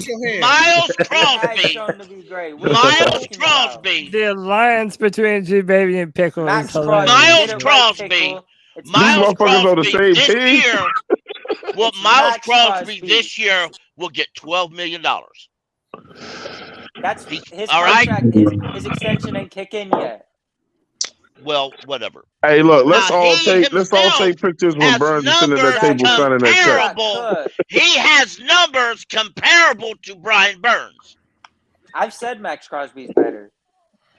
Now, What's if your you want to point? pay him, right now he's getting $23.5. Okay. So you counting Burns pockets based off what other guys Hey, hold on, you guys. You guys do realize. Hold on. Pickle, I swear to God, I said 20 to 25, and you bitching and complaining about playing one of the best players who we can't even replace. The best player on the team right now. We can't even get him a fucking Robin. Now we need a new Batman? Are we fucking kidding? Hold on, JJ, you do realize, JJ, you do realize we have Derek Brown coming up that we have to pay. We have Jeremy Chin coming up we have to pay. They're gonna have to pay them guys. We have JC Horn we have coming up to pay. So if you pay Brian Burns this high-ass contract, there's a good chance we'll lose 2 of those motherfuckers. Man, JC Horn ain't getting paid for. Are we trying to build a dynasty? What are you trying to do? First of all, JC Horn ain't getting paid for a while. Come on, bro. I take JC Horn over fucking. Come on, bro. What? And I shit on JC Horn. Hey, I don't know if JC Horn might not even get renewed if he can't stay healthy. Hold on. Cody got an announcement. In his NFL Cody, career, and you talk about some JC Horn. Hold on, JJ. Well, hold on, JJ. Go ahead. Cody got an announcement, man. I got an announcement. Hey, Cody, what I do? What you say about Jeremy Chin? Oh yeah, Jeremy Chin's not gonna be on this team that much longer. He's not. He's not. Jeremy Chin's not gonna That sound, y'all sound stupid as fuck. You talking about? Hey, look, let's be real, Cody. Let me get in. Cody, that's why I wanted to bring that back up, man. Crazy as hell, G baby. You saying that about Steven Henderson as well? What are you talking about? So much more important. G baby, Jeremy Chin been getting cooked for the last 2 years. For the Frank Wright. What? Jeremy Chin? He didn't even stand up for him. Jeremy Chin. He's been getting cooked for the last 2 years. We don't even know what position he plays. Man, Jeremy Chin is almost out of here, bro. What are you talking No, he's not. He was a dog 1 year. Y'all He was a dog 1 year. Every year. Y'all out of your mind, bro. Hey, I know. When Jeremy Chin's not on the field, our defense is ass. Jeremy Chin is getting Y'all are cooked. tripping, bro. Hey, Jeremy Chin got bigger problems. Jeremy Chin need to be worried about Jamie Robinson. That's who the fuck he need to be worried about. Jamie Robinson ain't gonna be shit because he's a rookie. And he don't know what the hell he's But he doing. gonna wind up taking Jeremy Chin's spot. Brian Burns is more important to this defense than Jeremy. But he gonna wind up taking Jeremy Chin's spot. You can believe that. No, the fuck he's not, bro. No, he's not. Okay, the fact is Jeremy Chin been getting cooked for the last 2 years. He has not been getting cooked. What are you talking about? Let me get my man D's No, he hasn't. Yes, he has, bro. No, he hasn't. He has been getting killed out there. Bro, chill. Just real quick. I love you. You love me. Go ahead, D. I got this. If Chin plays the star role in this defense, which I think he will, and it's going to be more of a linebacker role, and Chin breaks 100 tackles for the season, Cody's 100% right. He's gone. Because if he breaks 100 tackles this year, we won't be able to pay him because we've already got the money in Burns, and the money's got to go in DB. That's why you don't pay Burns this high season. contract, G. Brian Burns is better. And by the way, if it doesn't No, he ain't. If it doesn't get those numbers, then that's even more that if it does or it doesn't get those numbers, Jeremy Chin's probably out the door, bro. Wait a second, Pickle. You think Jeremy Chin's a better player than Brian Burns? Yes, JJ, I believe so. Yes, I think so. I know. Yeah. Fucking tripping. Yeah. I'll be honest. I wouldn't pay neither one of them. You wouldn't pay nobody. And that's why we suck. I might pay him next year, but I ain't paying him. And that's why we suck. And that's why we suck. Hey, you don't have to pay Jeremy Chin the highest paid safety. Thank God none of you motherfuckers are GMs. Bro. Fuck, y'all are tripping. Thank God none of y'all are GMs, bro. You better be damn glad I ain't a GM. I kick half these so-called wannabe PM soloers out. And then your ass getting fired the next year, Pickle. Safety is irreplaceable. Safety is so much more replaceable than a defensive end. It's not even funny. Trust me. So why do we have 10 of them? Well, Jeremy Chin's biggest problem is Jamie Ross. That's my point. That's my point. That's why we have a lot of them. There's a whole lot. Because somebody getting burned. We have end safeties, and we don't have that many edge rushers. But let's look at the whole picture here. That's why Evero gets paid what he gets paid, and we don't get paid nothing. Hey JJ. What up, Twan? You see how and like this is just a debate. Nobody takes it. You see how with G Baby and Bryce Young fans, like you can't say nothing ill will about Bryce Young and he gonna be the best. But then when we bring up another rookie, then he got the weight and he won't progress. You don't like that, do you, Twan? You don't like throwing your own shit in your face, jersey on. Fraud. He's a fraud. You're a fraud. What? That's fucking jersey. What are you talking about? You're a fraud of the jersey, motherfucker. That's the right word right there, baby. That's the right word right there. That's called bad financial management. Man, G Baby got a Brian Burns jersey too. I can't, motherfucker. Hey, send that fucking Chin jersey to Utah. You don't even deserve to wear that, let alone own that, motherfucker. Hey, G Baby. You notice which one he has hung up behind the closet and which one he's wearing, don't you? Hey, man, I'm not arguing with G Baby because he lives in Utah. Hey, because he'd rather put stains on. I'm not arguing with somebody who lives in Utah. Yeah, he'd rather put stains on a jersey that's not going to be a Hall of Famer. Hey, Papa Bullets, why are we arguing with G Baby? He's from Utah. Yo, facts. Say that again. Who said that? Bro? Who just said that Hall of Fame joke? I did, Papa. Oh, facts, man. You rather drop stains on a jersey? Man, G Baby got a Brian Burns jersey. Don't let him fool y'all, man. He got one. No, he got yo, I'll be honest with you. He got his brother's jersey. G Baby stood up on Twitter and he got into argument with Brian Burns' brother. I don't know any fan that will have the nerve to do that. Called him out. You don't want to piss him off. Stood his ground. He still got blocked, but he still stood his ground. Wait till G Baby shows up to that game in Carolina and they put the jumbotron on his ass. Hey, I'm gonna be at that Texans game. Wait till they put the jumbotron on your ass. And you know what? Brian Burns walks up to give G Baby a big old hug. Wait. On the note of that Texans Panthers game, what if Will Anderson gets like 3 sacks on Bryce Young? G-Baby got 3 sacks coming his way. Hey, baby, how about this? If Brian Burns gets over 15 sacks, you got to buy the jersey, bro. I won't buy the jersey, but at least stay all right. You know, you got 15 sacks. All right, let's see it again. Yeah, that's what I'm gonna say. Let's see it again. Buy that. Whoa, let's stop this. G Baby has a family to take care of. Fuck that. And JJ don't. So how about since if Brian Burns has all them sacks? How do you know? JJ might have some kids. Yo, no, I'm sorry. He don't look old enough. Was that white chocolate? He don't look old enough.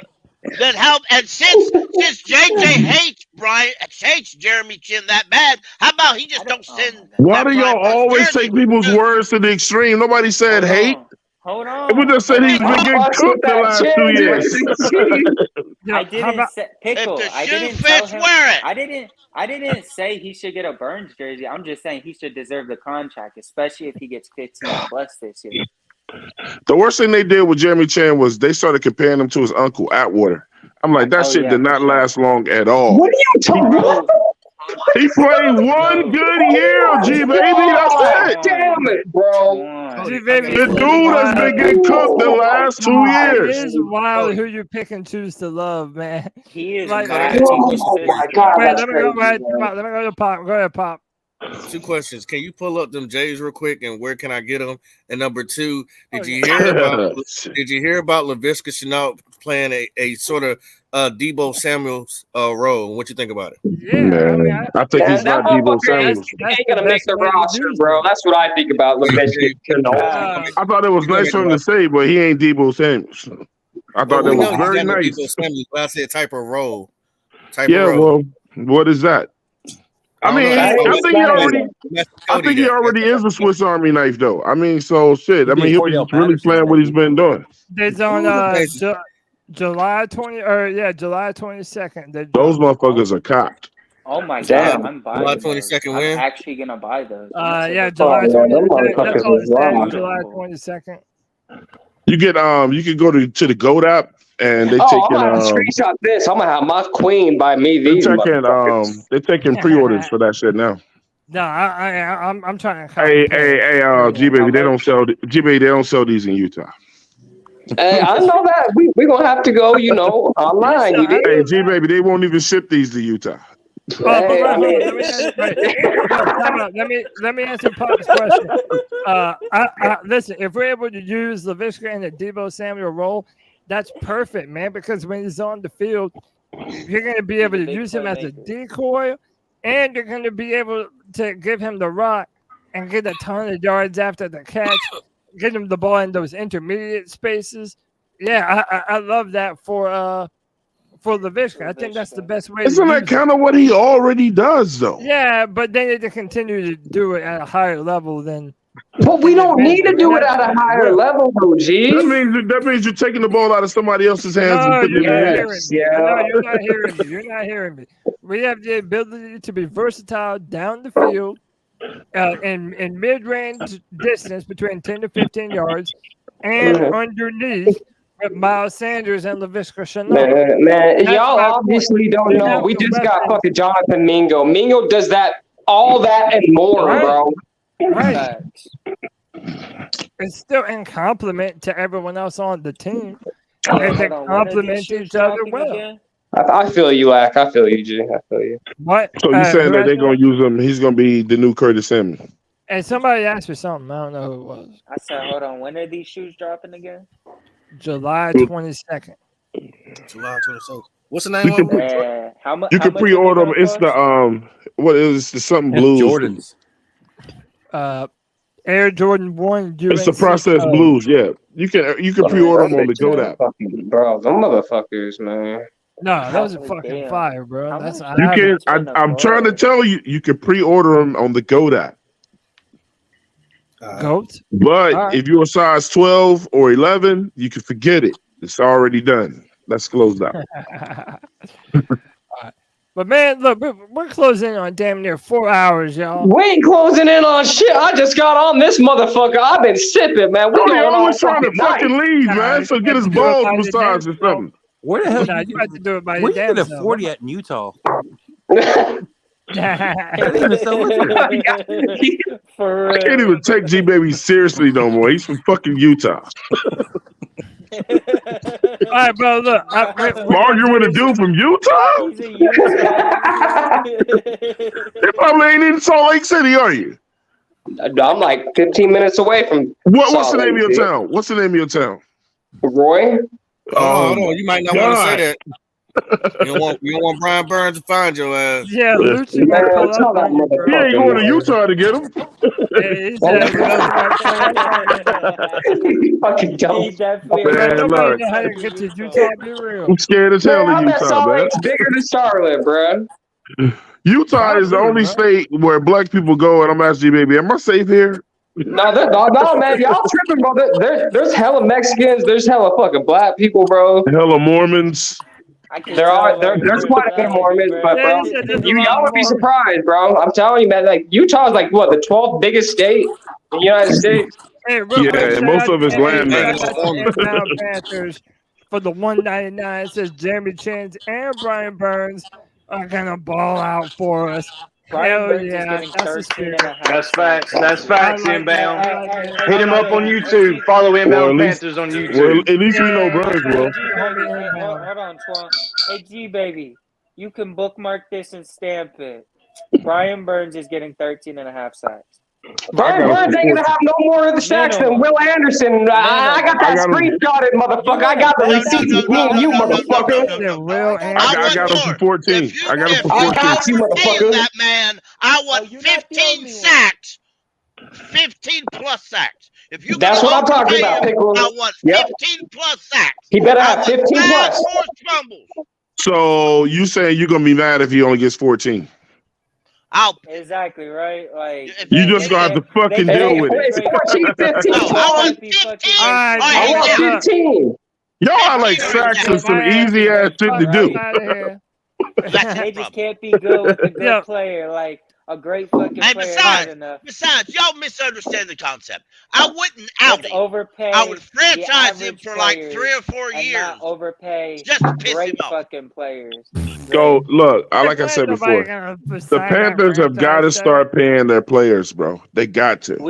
If we're gonna overpay someone, at least make it be the great player on their team. Not the duds that Cody was talking about. Not those guys that they overpaid. Like what the fuck are you talking about? Not Dante Jackson. How do you let Bradbury leave the building? How do you let Reddick leave the building? I can name other people. How do you let these guys leave the building? Those are the guys they chose not to pay. Because you had a moron in charge. Well, we were doing it before him. We were doing it before him. Another moron in charge.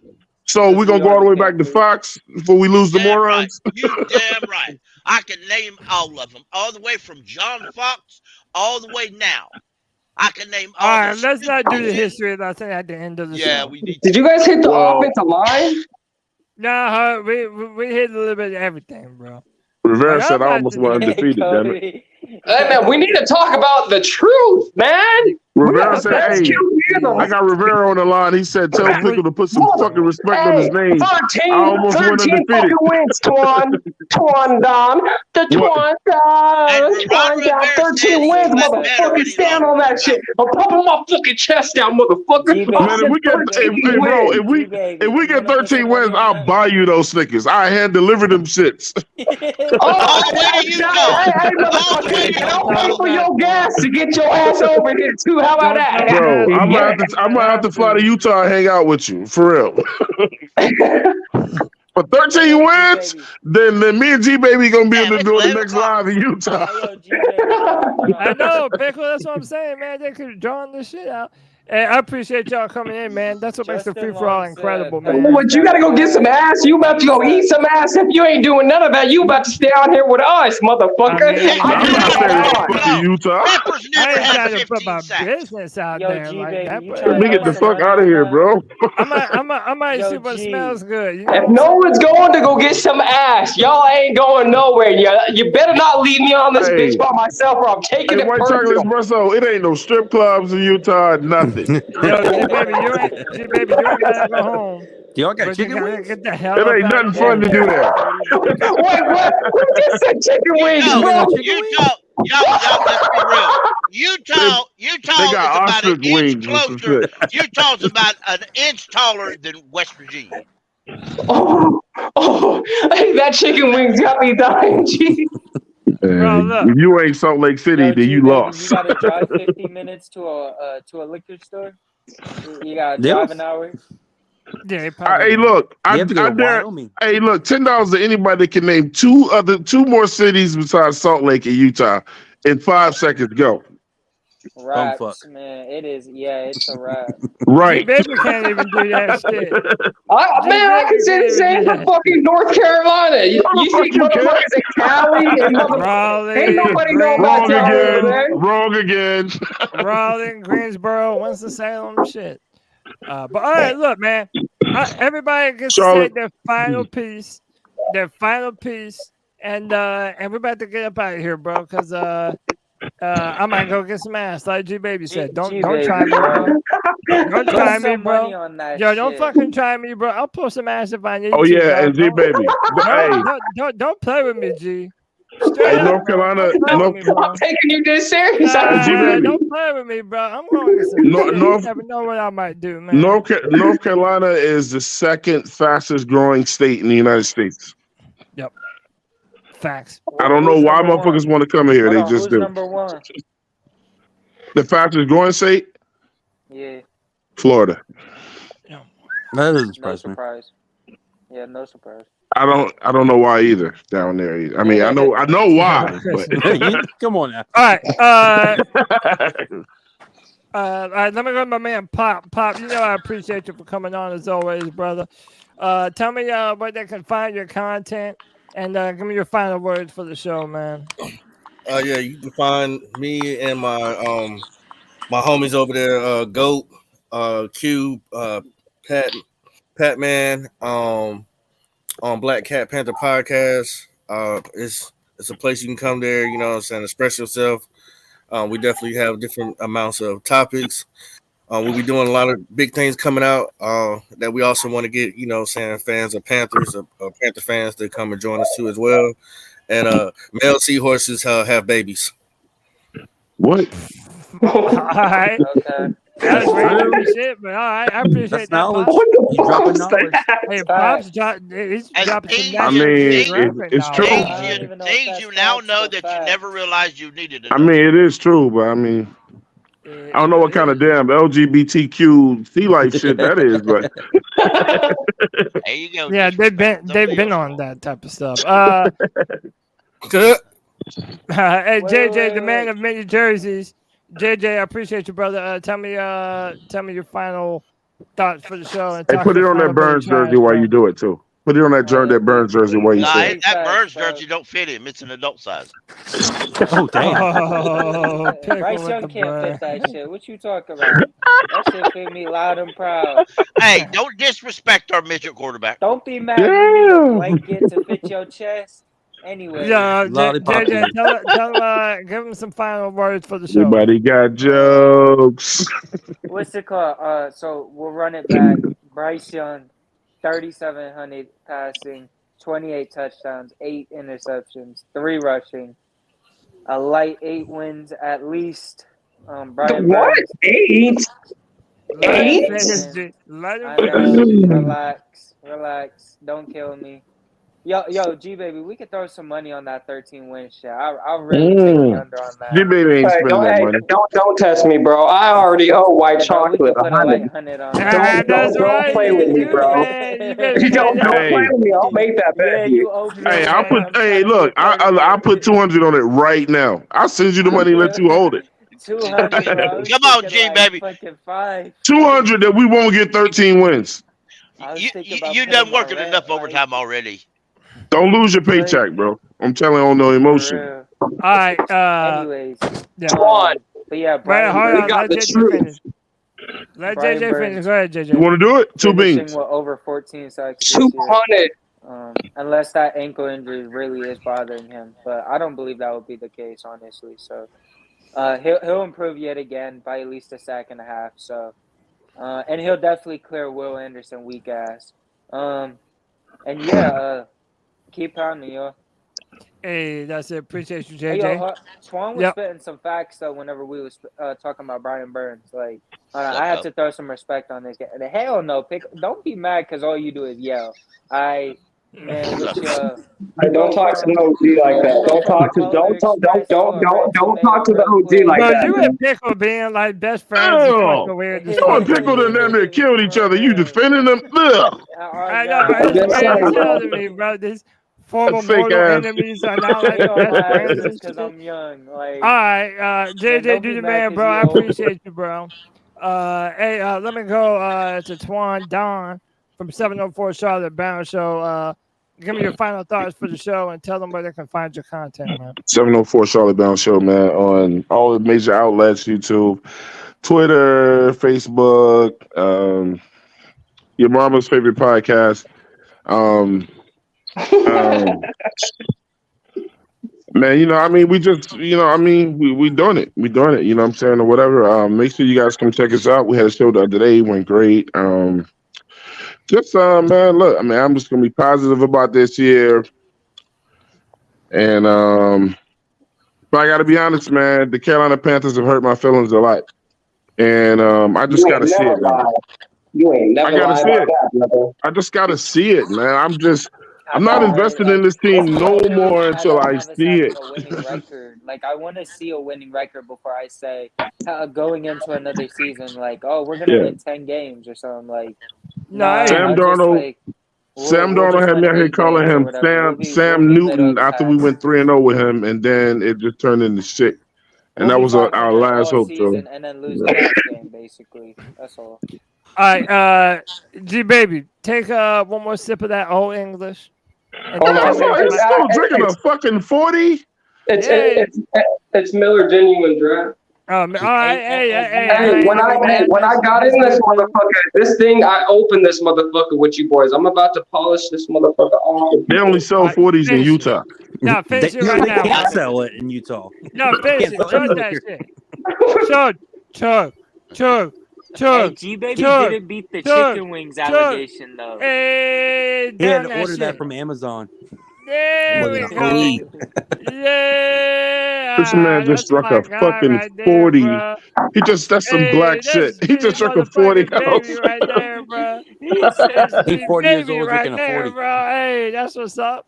The only thing worse would have been if he had a paper bag around that shit. Yeah, and he was frozen and shit. Damn, G. He walked out so fast, the internet couldn't keep up. All right, my final question, G. Who's the best player on the Carolina Panthers? It's Bryce Young, the truth. No no hesitation, no nothing. It's Bryce fucking Young, and he will lead us to the promised land. And like I said, I'm snapping it. 13 wins. Twan, 200. JJ, I'll get with you on Twitter. Okay. Oh, y'all heard him say 200, right? For y'all heard him say 200. Guys, who are we competing with in the NFC South? No one. Our rookie quarterback. Are we really hold on? Anything we can say about any of our opponents outside of the Buccaneers, they can say about us. Like that's not true. That's definitely true. You said 13 wins though. You said 13 wins, bro. So yeah, I had to take that back. Hey, let's not forget. We were hold on. We were a couple of wins away from being pick 15. Okay, if we were pick 8 or 9, we traded up to number 1. We don't suck. Yeah, I get that. I get we had 7 wins last year, but that's not saying we're gonna just win a lot more. Like, bro, our schedule is ass. All right, but hey, look, our schedule's ass. I'm sure people think the Panthers are ass. Yeah. All right, let's move on, gentlemen. But all right, so look, one more time, Kev. I'm gonna bring it up one more time. Tell them where they can donate to their cause again, man. Oh yeah, this is my friend's. He has a kid. You found out he just recently had autism, and his son is raising charity. It's for like special needs kids.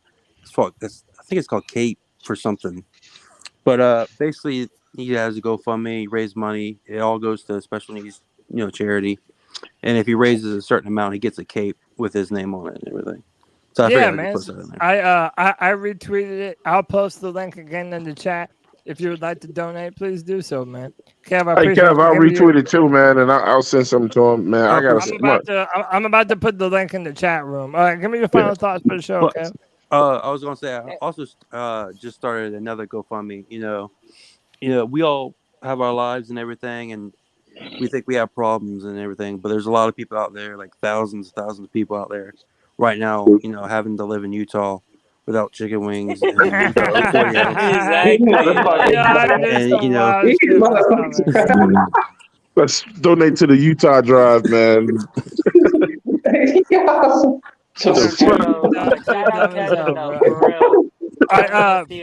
the fundraiser or whatever. That was great for real. Shout out you, Kevin. I appreciate it. I got a special heart for kids and elderly people, man. I got a special heart. Yeah, me too. Doing great things for the youth. I'm about to post the link in the chat. I posted the wrong one. Oh, you healthy motherfuckers? Hey, my Get man. it yourself. Hey, yo, shout out to the C3 brand ambassador, the best motivational speaker that you've ever heard come across this Friday Free for All. My man Diesel Skills. I'm glad you let me go before him, bro. Hey man, give me your final thoughts for the show tonight, man. Happy to have you as always, bro.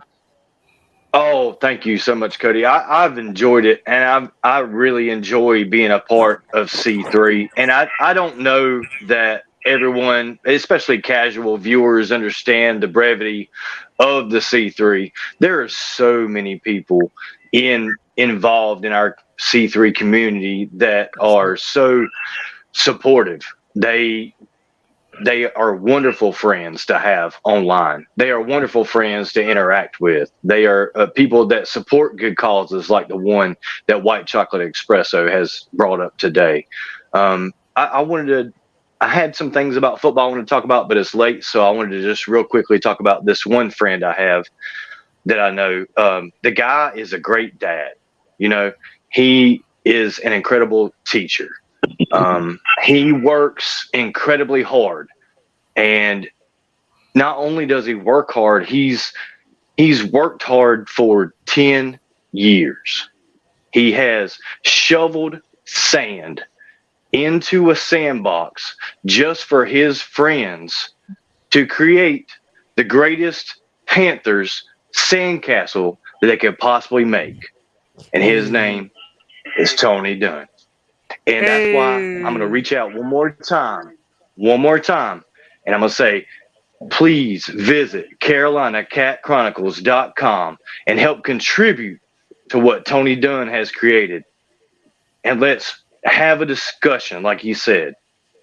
Let's talk about the Panthers, and let's talk about C3 in whatever form, fashion that you can contribute. And let's make that something special, because the community itself is already special. And I'm proud to be a part of it. Thank you, Mr. Cody, and all those others on the panel. Yeah. Hey, man, don't make it seem like, hey, 704 Charlotte Brown, we care about the kids too, man. Diz, you might kind of. Hey, Diz, don't try to make it seem like we don't care about the kids, man. Nah, man. Look, let me tell you. No, I love 704. You know that, Twine. No, I'm just fucking with you, man. Let me tell you, this guy, Diesel Skills, man, bro, he has made promoting the C3 Panthers podcast his mission. And bro, I love that. You love it, don't you? The community that we're building over here. I love that we got people that want to be a part of it and that tune in. But we're at the very end, 4 hours. We got 63 viewers right now. And it's the dead of the off season. Man, I can't tell you how much I appreciate y'all, man. It's been a fantastic discussion. Last but certainly not least, you know him, you love him.